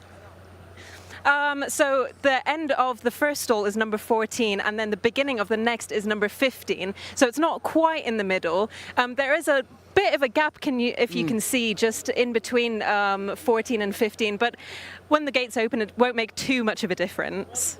Thank you very much, Shamila. It's wonderful having you down there, and thank you for giving us such a close insight. And Rory, I just wanted to know about those stalls because we talked about stall 1 earlier on, and the horse is breaking with nothing to the left. And if you're looking at a horse from stall 15, although there is a horse on its inside, there's a little bit of a gap there. You wouldn't be surprised to see the horse lug out to its left as it jumps away. There is a tendency when they see a little bit of daylight to head into that daylight. I'm trying to think when Chaldean was unseated at the start of the Greenham, whether there was a gap in the stalls that day. I think there might have been, but certainly the horse next to him came out crooked, and we all know what happened after that to the Guineas winner. Yes, I think Frankie was having an off day on that day, didn't hold on tight enough. So who do you like in this race? Listen, I have to be with Lufthansa. The promise that he showed at 2 was tremendous, and he looked a horse who should train on. You know, he only made his debut late season. He's big and scopy as well, so I'd be disappointed if he hasn't trained on. Obviously, that one run for William Haggis was disappointing, but you get the impression that was just kind of feeling the way for new connections. So he should be different class in this field. So Lufthansa for you. I'm going to go for number 7, Life Beach. I think hopefully he'll keep improving. He's been very good so far this season, so hopefully he can keep on improving. I know there's plenty of other talent around. Just a quick mention for number 13, Practical Mischief, does not run. That's horse number 13, Practical Mischief, does not run. But now we've got through all those horses. There's only one man we need to speak to, and that is Gareth Topham. Thanks, Callum. Runners are at the start, and we're hearing that Maker of Light is also withdrawn. So a couple of additional absentees here. Numbers, well, I say additional, they will be the only absentees. Numbers 4, Maker of Light, and 13, Practical Mischief. They are not going to be with the field. They have been withdrawn.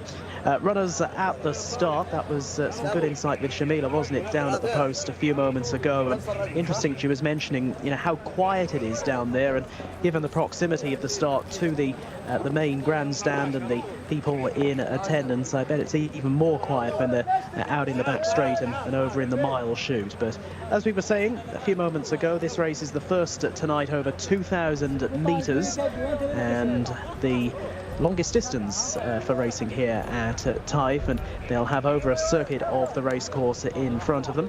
9 Dragons just going through shot there in the blue jacket, and it's being followed round by Mr. Appellation as the loading up process begins. Vidhata is in stall number 3. We're back to maiden company this time, so a race for non-winners, and a few of these have had several runs, that's for sure. There is the odd debutant in the lineup with Lufthansa. It was one of our studio team's picks, that one on debut here today, and certainly wouldn't have to be any great shakes to win this. Abdullah Alofi taking the ride. Menela, who also goes in those famous Prince Faisal colours, the red and white, will be carrying the red cap, and Lufthansa's jockey the white cap as they continue to slot into line. There in shot is the aforementioned Lufthansa, heading forward along with number 11, Full Marks, Mohammed Al Yami, taking the ride. And they will be the last two for this penultimate race on the card, race 8 at Taif. They're all in and set to go. 2,000 metres the journey ahead of them. And they're away, off and racing. And breaking out pretty well was Kerbash down the outside in the blue cheek pieces. Also, Life's Beach is prominent. More towards the rails is Sandura, and Lufthansa is also bang there. And from wider out, beginning to head forward as well, Full Marks, and with that one is Peak Perfect. So a little bit of a charge towards the winning line in the first turn, with Full Marks obliged to race wide around the bend, but showing out in front as they make the left-handed turn out towards the side of the track. But with the benefit of the inside, Life's a Beach now coming through to take over. So it is Life's a Beach who shows in front from Full Marks, and then to the inside, Lufthansa. They're being followed by Vidata in the green jacket and Sandura down along the inner. Out a bit wider is Nine Dragons in the light blue, being followed next by Dream Biz, and they're being chased by Mahabas in a green cap and Menela down along the rails. Racing next is Kerbash, who's now settled well down the pack as they run to halfway at nearly 55 kilometres an hour, and they continue their progress going down the far straight. They're now under 1,000 metres from home. Well in arrears is Dire Abalad, and also towards the back is Drawing Clocks as they now begin their next turn. And as they do so, a fast forward move here in the green colours. Vidata coming through powerfully to take over. Vidata now boots on by 2 lengths. That looks to be a fairly significant move. A bit of injection to the tempo of the race at this stage, and under 600 to go now.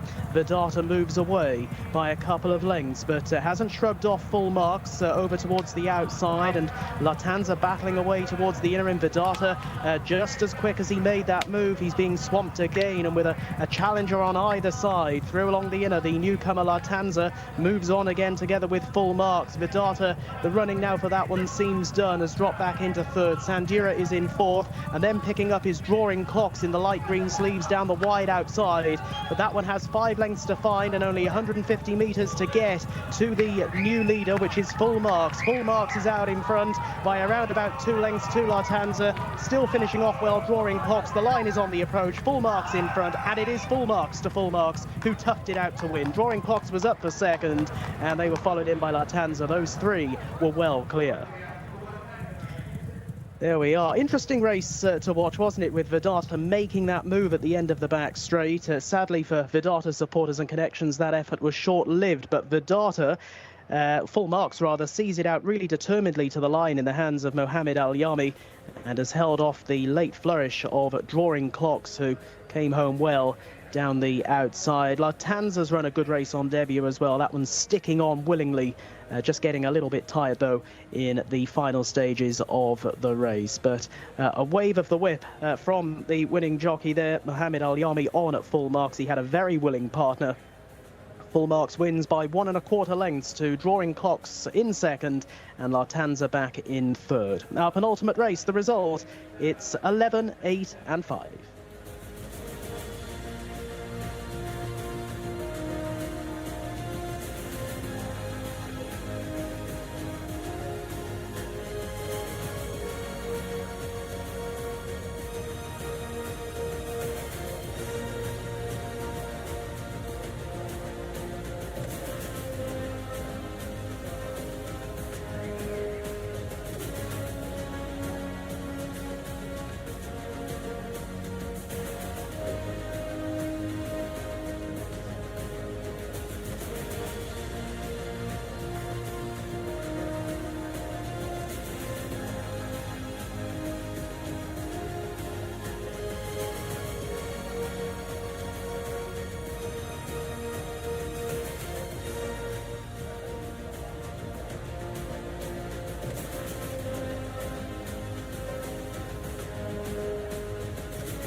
a jubilant Mohammed Al-Yami was very impressive there on our winner full marks. He forged his own parts. He was wide throughout, never really got involved in the scrimmaging on the rail, ignored Vidata, who flew past midway down the back straight as they went into that final turn, and then began to dominate the race, getting the better of Latanza, in the final straight. So a very good ride from Mohammed Al-Yami. Full marks was a very nice performance. I don't know what you made of that, but I was impressed, Rory. Yeah, he showed real tenacity there. This was a horse who, he's quite well bred. He's by Marquez, out of a mare from a good sprinting family. Was trained by Sir Mark Prescott.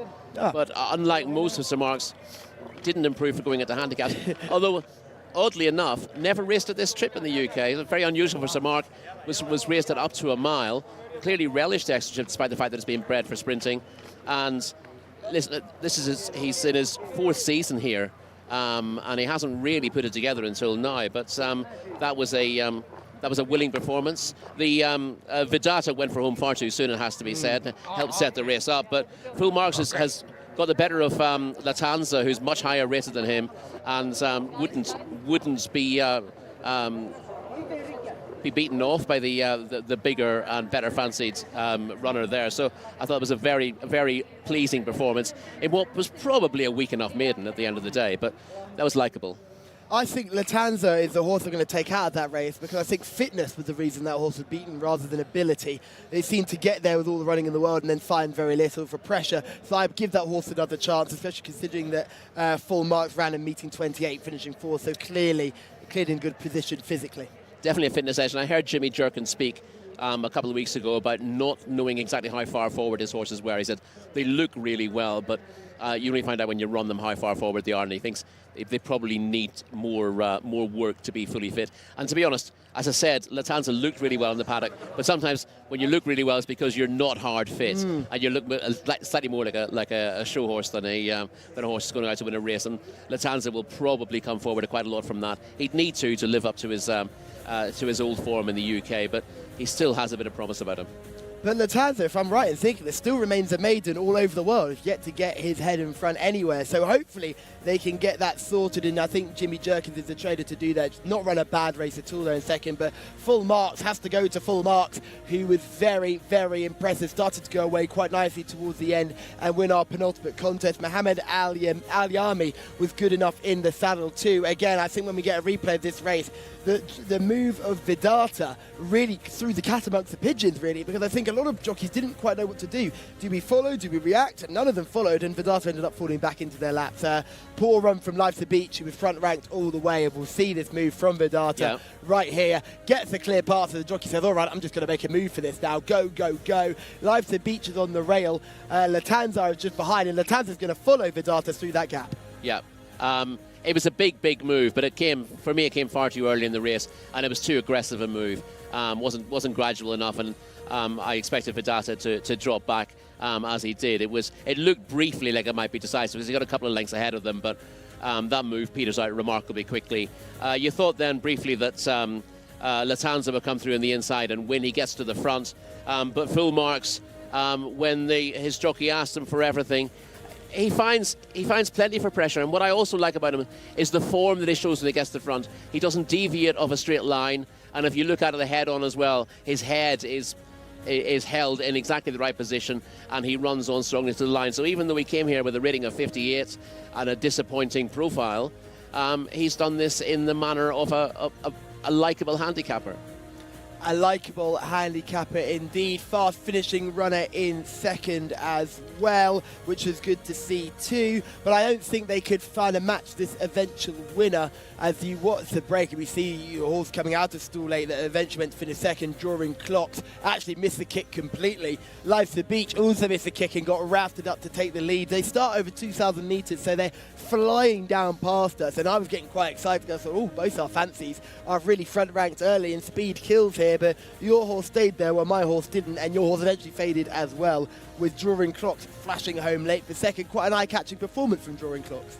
Yeah, I think that there's a bit of a pace collapse in behind because of the big move from Vedata, but given where he was early on, Drawing Clocks has run on nicely at the finish. Again, it's worth pointing out that his official rating coming in this was 58, so you've got 2 horses rated 58 finishing first and second, and that has to sort of downgrade the level of the form. We saw one lose a shoe going past the post. That's quite interesting to see that played back in slow motion as well. Yeah, so we did. We saw a shoe fly directly up into the air. You can see how far back Drawing Clocks is as they turn in second last position as they swing away for the first bend. And I think that probably exemplifies what you say about a pace collapse, is that horse was just passing beaten horses, not even in shot yet. There he is. There's Drawing Clocks right at the back, and no way has that horse flown through to get the position. I think other horses have stopped in front as Life's a Beach was going really comfortably, but wasn't able to kick on towards the end as the temperature and the clocks turned. But it was really good to see Vedata make that early move, wasn't able to stick it out. Full marks, followed on the outside. We've seen a lot of horses do this off the rail today. This is something we haven't seen for the first 2 weeks here at King Harland Racecourse. And it's good to see, because if you get that reputation of having what they call a golden highway, and the jockeys buy into it as well, then you just get everyone battling just to get on that one piece of the track. And it can spoil the races a little bit. Clearly things are going to be a lot more fair if you can come a little bit wide off the bend and win. And there's no reason why that shouldn't be an issue unless you have a faster strip near the rail. And that doesn't tend to be the case on dirt tracks as a rule. And it makes for more interesting looking finishes. Whereas if you have that golden highway, then it's just an early battle to get on it, and then it's fairly dull after that. The races today have been intriguing in the way they've panned out, and sort of sitting just off the pace and then looking to come 3 or 4 wide off the bend has been no issue at all. In fact, it's almost been the preferred mode of getting about things today. Yes, that's what you want to see. You want to see fair racing. I'm just looking at the run of Sandora, who was drawn stall 1 and pinned herself to the rails throughout. The jockey's covered in dirt from all that kickback, but plugged on quite nicely from stall 1 and ran a fairly decent race. Another who comes there, that horse had a rating of 62. I wouldn't be surprised to see a little bit of forgiveness in that rating, and the horse drops down a little bit and has a better chance next time out. But your 2 winners will still likely be able to contest, I'd say 0 to 60 handicaps. Do you think they'll stay into 0 to 60s, or do you think they'll be a little bit higher than 60 and end up in 0 to 70s? You can't possibly rate the race through the runner-up, who's rated 82, when the pair who beat him are both rated 58 and are fairly exposed, particularly Full Marks, who's had something like 24 career starts. So you'd maybe say the winner's improved a little bit, but the way the race has panned out, you wouldn't, if you were Connections, you wouldn't want them going up too far from that. It'd be interesting to see what the handicapper does with the second Latanza based on that run. Yes, it will be interesting indeed, and I'm keeping my faith with Latanza. Really disappointed that Maker of Light didn't take his chance either. Clearly some issues going on there, because that horse was withdrawn from his previous race as well. So hopefully we'll see a little bit more from those runners again. And I like Latanza. I really hope Latanza can kick on and up an ultimate race. So, Rory, we've got 1 race to go. We move on to our finale, our final race of the day, race 9. And it's a cracker with fillies who have won between 1 and 3 starts. And I've got another horse who I really like in this contest that was from the menu. And that horse is named Bajara, who is horse number 10 on your race cards. Won last time out at meeting 24. And I think has a massive chance, but won't have it all her own way. I can see Jadel Kier is another horse that will throw down a good challenge. Horse number 5. That horse, though, for me, looked a little bit difficult to ride down the home straight. We'll see the video form of that, so we get a good old view of that horse as well. And there's other horses who have got a good chance as well. The Connections who are looking for a treble have Hearty, horse number 14. And I think that time for your runners and riders for the final time today, Gareth Topham, thank you so much. Give us the runners and riders for our lucky last. Thank you, Callum. This is for fillies who have won between 1 and 3 races, and it's, as I say, for the fillies here. And Laj Al Fatih, number 1 on the card, partnered by Abdullah Alofi. Number 2 is Montahira, M. Saeed on board. Number 3 is Hakwa T with Ali Al Mamoni. Number 4, Hala, Fawaz Wanas on board. Number 6 is Segar with Alexis Marino looking for a double on the card. 7 is Shahak with Mohammed Al-Shurimar. Number 8 is Daddy Queen, Mohammed Aldaham. And then horse number 9, Anna Al-Almas with Luis Morales, also seeking a double here today. Over the page to number 10, this is Bajira, the mount of Abdullah Al Fayrouz. Number 11 is Al Saib with Khalid Al Mamoni. Number 12 is Rasheka, Abdullah Al Credis. 13, Taraha with Abdullah Al Saidi. 14 is Hearty, Rayan Al Tosh looking for his third winner of the afternoon, and likewise the stable with 15 Al Saidi, Ayad Al Tarisi, and they go without number 5, Jada Al Kir. That one is a non-runner, so 5 is out, but all of the others run. Our concluding contest and our biggest prize pot of the day with 23,500 Saudi Reals going to the winner. Race 9, they're heading into the paddock.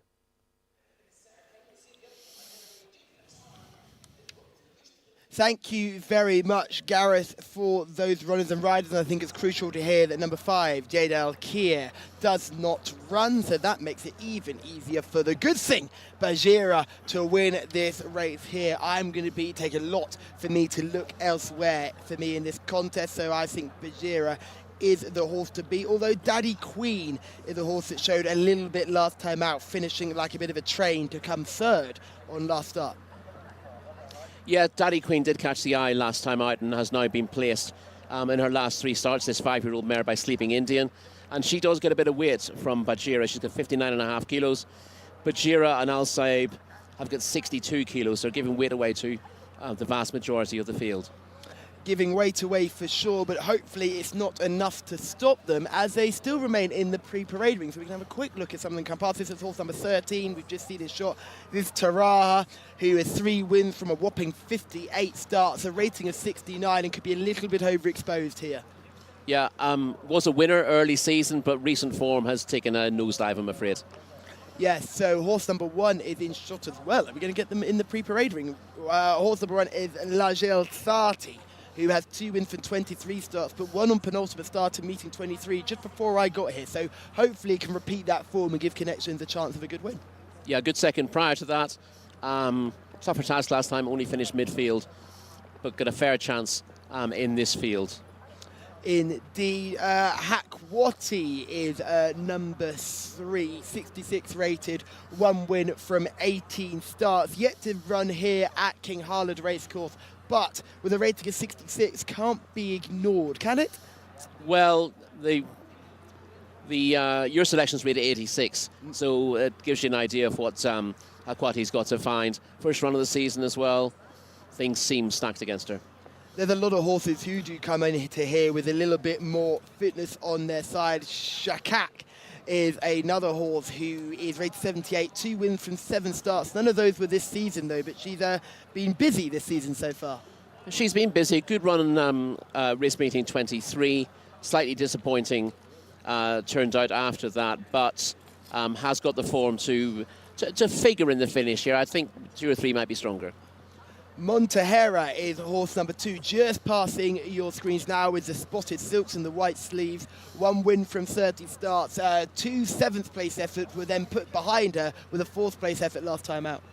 Yeah, that was her best effort in some time, but even a repeat of that would give her plenty to find in this company. Yes. But she might finish midfield. Yes, so we've got 3 King Abdullah bin Abdullah Aziz and Sons horses running here.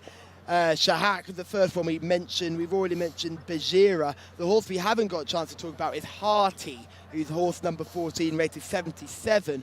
A grey filly would have a chance here if she can turn around that form that she's shown earlier on this season. She's improved with those 2 runs, but hasn't set the world alight with those 2 starts. No, she hasn't. She was 8th last time out, having finished 11th on her first start of the season.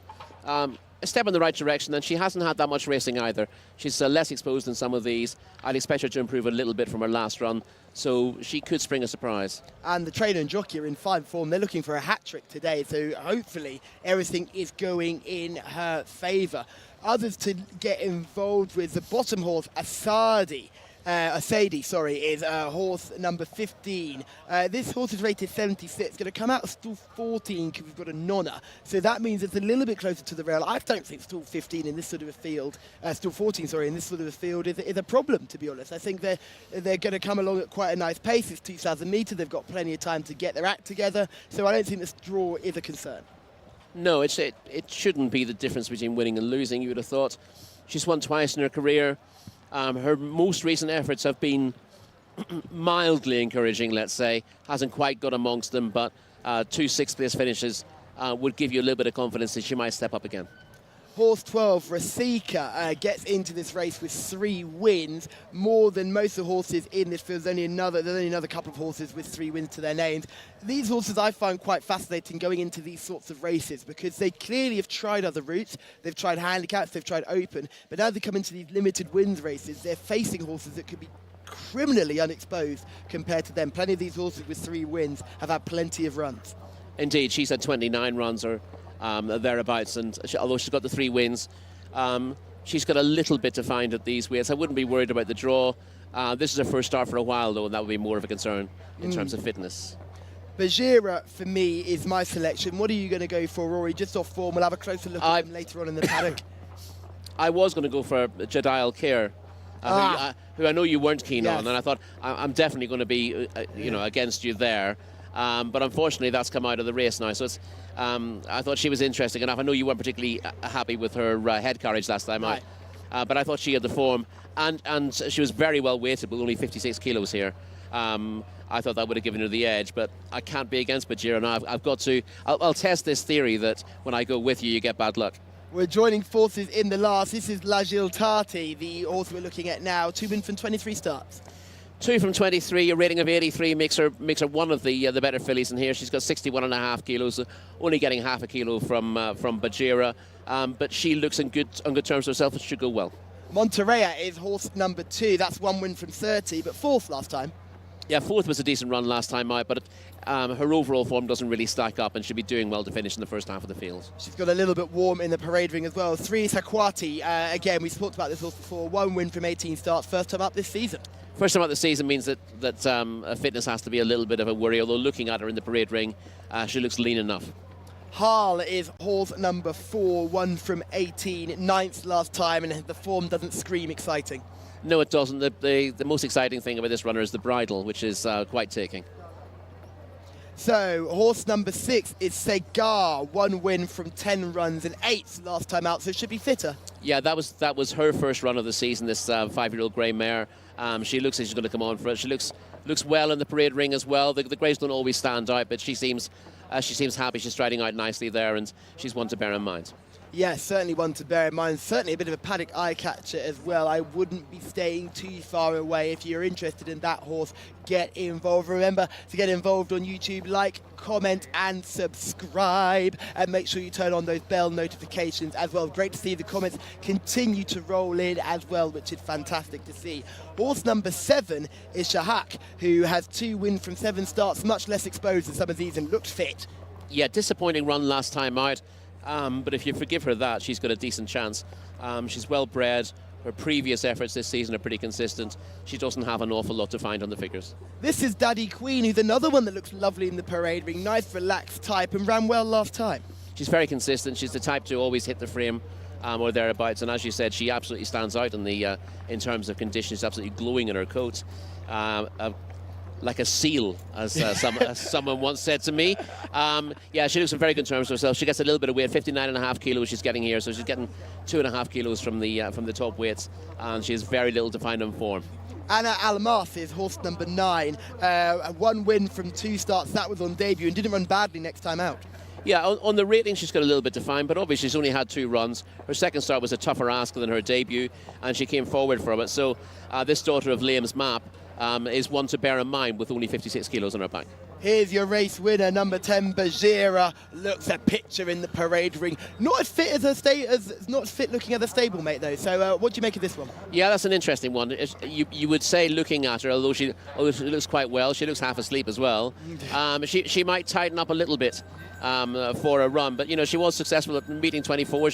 It's not like she's had a massive break since then, so fitness oughtn't to be that much of an issue. The bell goes, signalling the jockeys to mount, and she just scraped home on that occasion. This is a Saab, who is the horse number 11, 3 wins from 27. 3 from 27. Recent form doesn't read particularly well, but on the best of her form, she's a player here, so it might be worth forgiving her 1 or 2 poor efforts. Yeah, she's got that very cat-like movement with her hind legs as well, which I'm never so much a fan of. This is Rasaka, who is horse number 12. 3 wins from 29, but first time up this season will probably improve for the run. Yeah, that's what we think. She's liable to need this. If not, then she's high enough rated to have a chance of making the frame. Taraha is horse number 13, unlucky for some, but 3 wins to her name. Still a 7-year-old, would have a chance. She's very well bred for this, but you judge a horse of her age on form. And it's tailed off a little bit recently. She was a winner at meeting 7, but since then she's been nearer last, and she's, although she would have a chance back to her best, she's hard to fancy on what she's been showing recently. This is horse number 14, who goes for the connections looking for the treble. This is Hearty.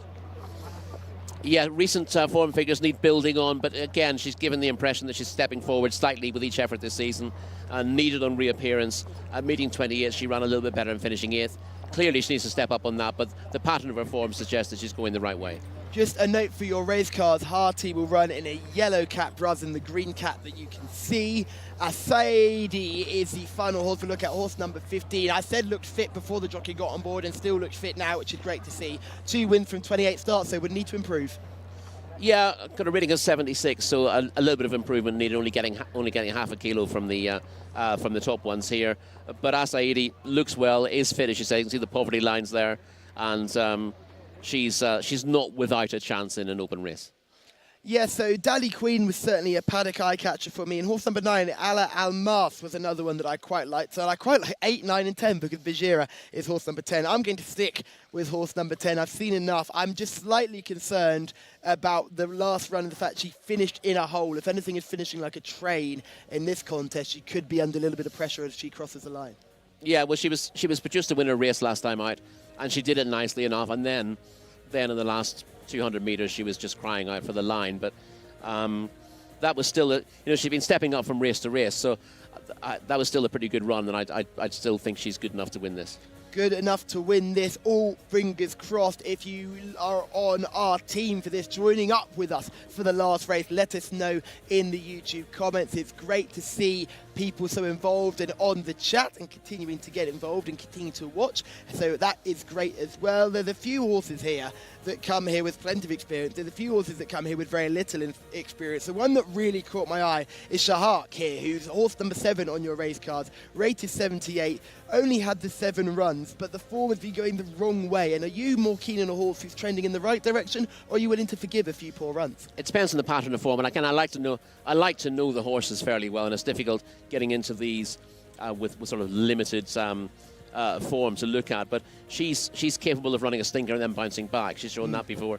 So I'm always happy to forgive a horse who's inconsistent, as long as you can find out what's behind the inconsistency.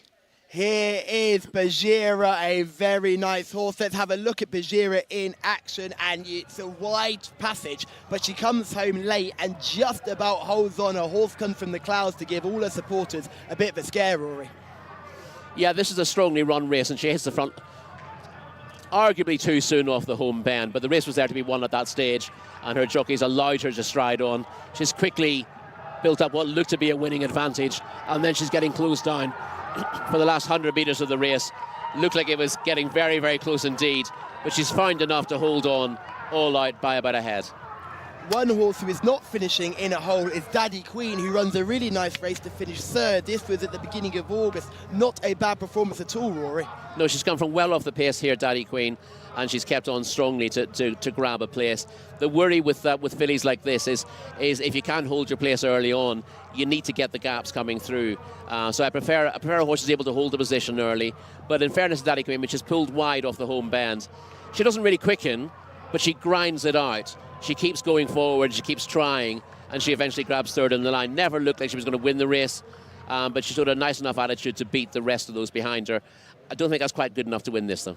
I remember watching that race and thinking, yeah, she's certainly one to put in your notebook, because she did come on quite nicely to finish 3rd, going away from those other rivals. And despite the fact the front 2 were far superior on that day and are probably better horses overall, I thought she was a real eye catcher for me, and a horse I was happy to keep an eye on and have a look at and remain involved with. But Bajira, for me, certainly of that. Ana Almaz is a horse we saw Luis Morales heading out to track looking cool as ice. I think that horse has a chance chance as well. Again, the last run with finished fourth is not a poor run at all, so you wouldn't be put off by that performance.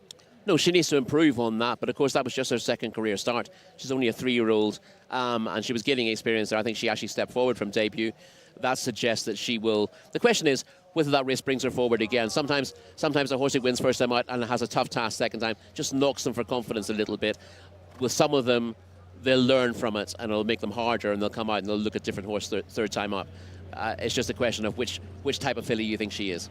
Yes, when we talk about weight early on, we talked about weight in the Arabian contest. There's another weight swing here. You've got Anna Amas, who's carrying 56 kilos. Bajira is carrying 62. You've got horses ranging in between those two weights. 56 seems like a lovely weight to have on board, though, doesn't it? It does. I mean, that's, for those of us who deal with old measures, that's getting a stone from the top weight. But it's essentially weight for age. That's a 5-year-old mare given the weight to a 3-year-old filly. So that's understandable at this trip. Yes, well, understandable it is indeed. I'm going for Bajira. You're following me, aren't you, Rory, going for horse number 10, Bajira? I'm afraid I am, yes. Well, that's Bajira beaten then, so good luck if you've selected anything else. But now, for the final time, it's over to you, Gareth Topham.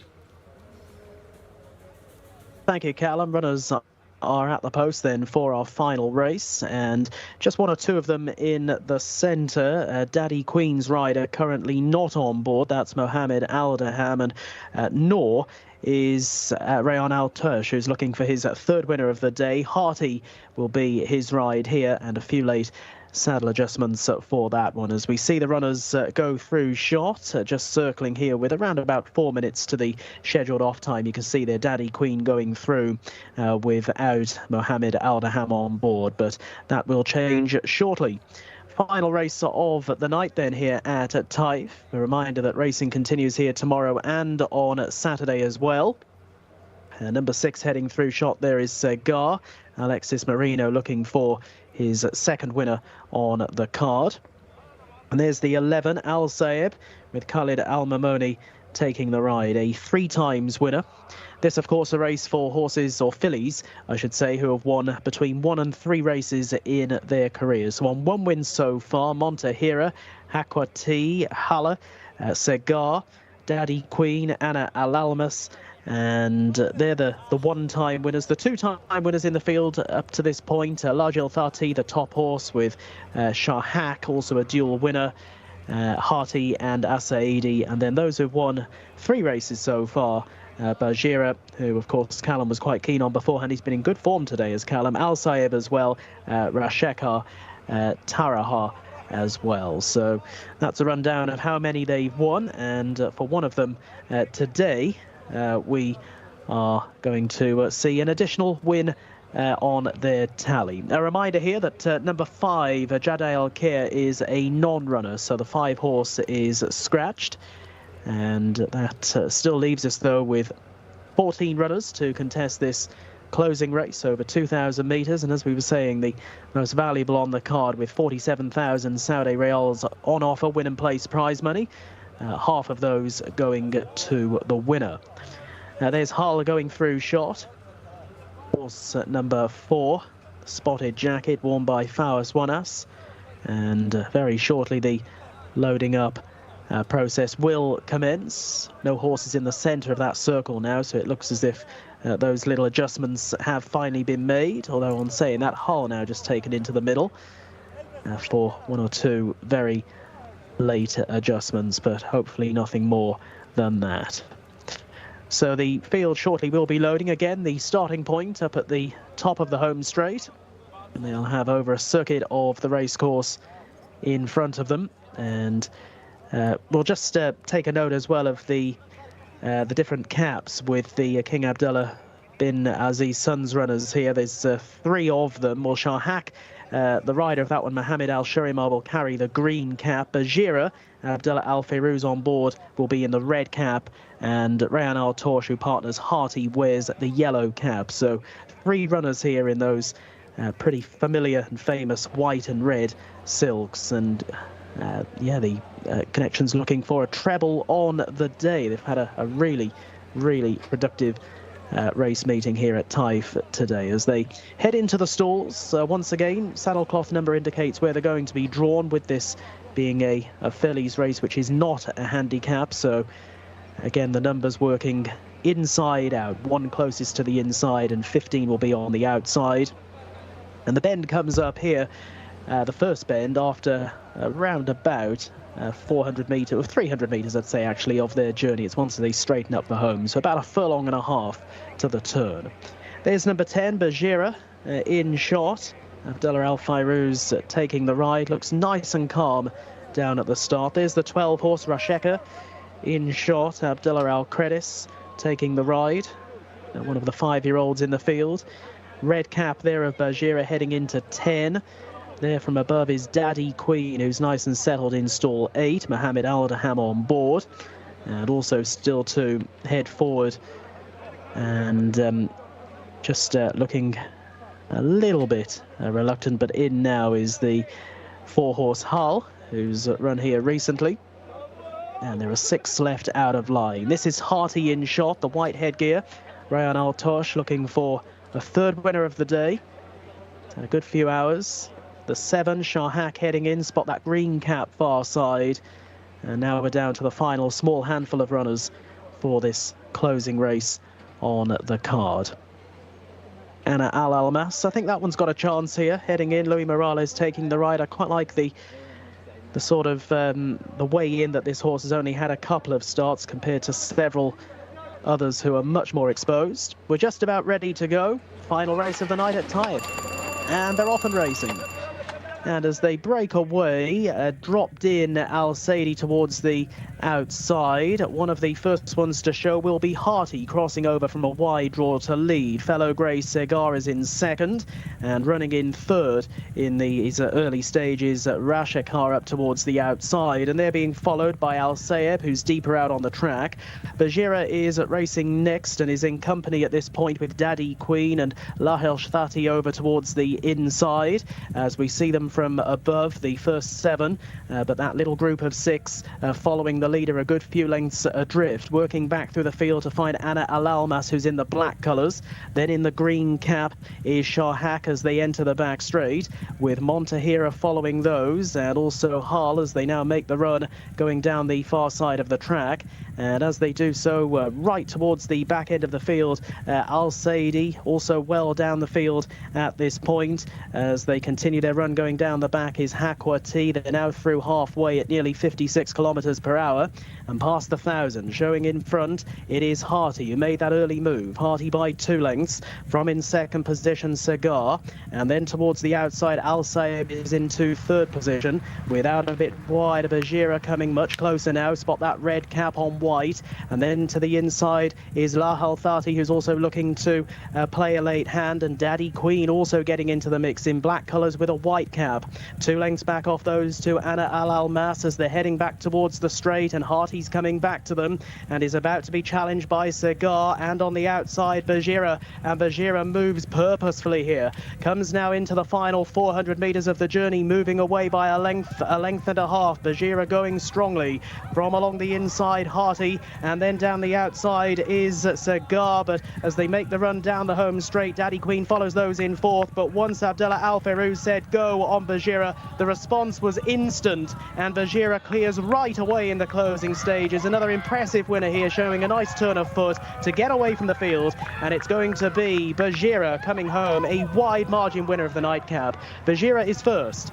Crossing the line in a second was Cigar, and they were followed through by Daddy Queen down the outside, and a little break to the others. It's Jcsa who's won it, and has won it in fine style in the hands of Abdullah Al Fayrouz. Another for the team in the studio. They've been absolutely on fire throughout the course of the day. I think that's got to be over half the card they've had the winner. Callum doing particularly well. But you see, he's here week in, week out. He's seeing every race that's being run. He knows the form inside out. He is the Saudi expert. And Jcsa has come home clearly in the end. And a little punch of the air there by Abdullah Al Fayrouz. Nice performance. Jcsa is home in front. The result coming through. 6 Cigar back in second, and 8 Daddy Queen in 3rd. 12.5 lengths we're hearing the distance between the first and the second. And the result of our final race at Taif today, it's a win for number 10 Jcsa, beating 6 and 8, 10, 6 and 8 in race 9.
Well, Rory, the curse is broken. We both go for the same horse, and it absolutely bolts up. How good was that? That was great to watch. Probably the largest winning margin of the night, wasn't it, for Jcsa? 12.5 lengths. Yes, I think it beat Sunset Flash as well, who was also miles clear. But yeah, Jcsa was really impressive there. Had to come wide, much like we saw on the VT. Will always bang up there with the pace, let Harty cut out the running, and then won quite impressively. Yes, Hartley did the job very nicely there, essentially setting the race up for the winner. They went pretty hard, but Jcsa has won that very nicely in the end. Yes, won it very nicely indeed. Segar, a horse we mentioned quite positively, was a good runner in second. We also saw Daddy Queen stick on for a second, third place effort in a row. Yeah, that's 4 consecutive starts now where Daddy Queen's been placed, and you can pretty much rely on her to do the job for the places, but didn't get a look at the winner at all, did she? No, didn't get a look at the winner at all, but a very good performance nonetheless. Where are you going to stay? Where were you going to go with Barger next time out? What are you going to do? Because that was a really good performance, but she's been busy. She has been busy, but there's no need to sort of back off her now. She clearly takes her racing very well, so you just crack on with her. So as we settle down to wrap up the day, I am very honoured to be stood next to Alex Moreno, who has come and joined us after finishing second in that race. Alex, how good was that? How did you feel about that final performance? Well, I'm good, you know. I tried to beat the filly, but she just ran away. She was better than me today. But I'm happy with my filly. She finished second. Last time she was out of the weight, but today she did a good job. She did a really good job, and you gave her a really nice ride. How did it feel as a jockey when you're sitting behind a horse that goes so far clear? Are you worried about everything behind you, or are you just trying to keep as close as possible to that winner? Well, sometimes, you know, you have to take care a little bit your horse to be second, you know, because that horse far away, you cannot beat him. So you have to take care of your place, because after that, on the horse, depend on the horse. One horse we do have to focus on is your favourite mare, Sunset Flash. How good is she? Well, she's amazing. You see her today. She beat the horses, good horses today. And, you know, she did it so easy. I'm just happy with her, you know. Well, the viewers at home are watching this race now. What did you make of this? Because you said she didn't break well. She don't was that sharp like before, you know. Before she was more sharp because I think she got 6 or 7 months she didn't run, so she was sharp. Today she was so quiet, and I think the corner here is too close, so she's a big mare, so she need a little bit of time. So I just give her time. After that, she did the job. Now, Shamila, you loved her in the parade ring. What did you make of her on the race course? Just, I'm speechless, honestly. Every time I see Sunset Flash running, it's so effortless. She knows her job, she gets on the track and she wins. And what's it like riding a horse who's so easy to get into those positions? You never moved a muscle when riding this horse. You were perfectly still. How do you do that? How do you judge it? Well, I was so confident with the filly. Last time she went so good, and now she impressed more, you know. She beat the horses, and she's in a good performance. So, a horses like that, I don't like to whip her or something, you know. She know what she have to do. That's all. Now, she's the horse that I know you love. Last night, when you were lying in bed, your Labrador's downstairs, your dog looking very comfortable, what happened? What's going through your head as you're dreaming? Are you dreaming about how excited you are to ride this horse? Wow, I think I'm a good jockey, so I think I'm deserved to ride horses like that, you know. So I'm just happy when I find a horse like her, you know. Now, Rory, you've only been here for a couple of days. What do you make of this man's riding style? Oh, very impressive. Obviously, I mean, Alex was probably the first to say that this was almost a steering job, but as he said, he didn't mess around with her. She's a very, very good mare. Just let her do her own thing and give her time to settle into her stride, and when she was asked to pick up, she was exceptional. Now, this horse ran in the Saudi Cup last season. Is that the same race that you're aiming for this season, or are you looking to go for maybe a different route, a different target? Well, if I have to choose, I think better if she can run in a sprint on the sprint race, I think she got more chance. They're running the big race, you know, with that kind of horses. She's a good, but not at that level, you know. There is a level of horses, so I think if she run a 1,200 sprint, so gonna be better for her. And yeah, as you said, she's more of a sprinter. Like I think last time she ran in the Saudi Cup, I mean, I think she's a classy horse, but probably just couldn't do that distance. I think so too. So I think she can go from 1,200 until 1,600. That's all. More than that is far for her. Now, we've talked a lot about how good this horse is, but we've got to talk about you, because you're nursing a very serious scar on your face from the fall you took a couple of weeks ago. How's the recovery been? Well, it was, I think, quick recover. And, you know, if I'm stop riding, there is so many jockeys who want to get my horses, so I can let them do this, you know. So I have to keep on the business. So I think it was a small thing. We saw you in hospital that night, but the next day you were back and you were riding, so it just showed how much you wanted to keep those rides, because were there other jockeys calling you saying, I'll have that ride tomorrow? You know, I ride because I want to ride the Arabic horse, Food the Pine, because I know he's a good horse, and I want to know how good he is to ride in the Cup next week. So he just do the job. How good is Food de Pine? Because Afghan Al Khaldir looked very impressive as an Arabian, but I really like Food de Pine. Do you think Food de Pine can beat Afghan Al Khaldir? Well, he beat him. You know, he beat the best 3 years old they got. So we see next week. He's a good performance, so I hope he can do it again. That's something to look forward to, Rory. We're going to see Food de Pine, a really good horse next week. And Rory, just quickly, how have you managed these Arabic races so far? Well, it's a learning curve for me, quite a steep one, but I'm very much looking forward to it next week. Well, I am looking forward to seeing Food de Pine next week. Thank you, Alexis, for staying with us today and getting involved with the end of the show wrap-up. Thank you, Shamila, for dragging him over here. Always good to see you working hard down at the start, all the way back here. And thank you, everyone, for watching. We're back again tomorrow, same time, same place. We will see you there.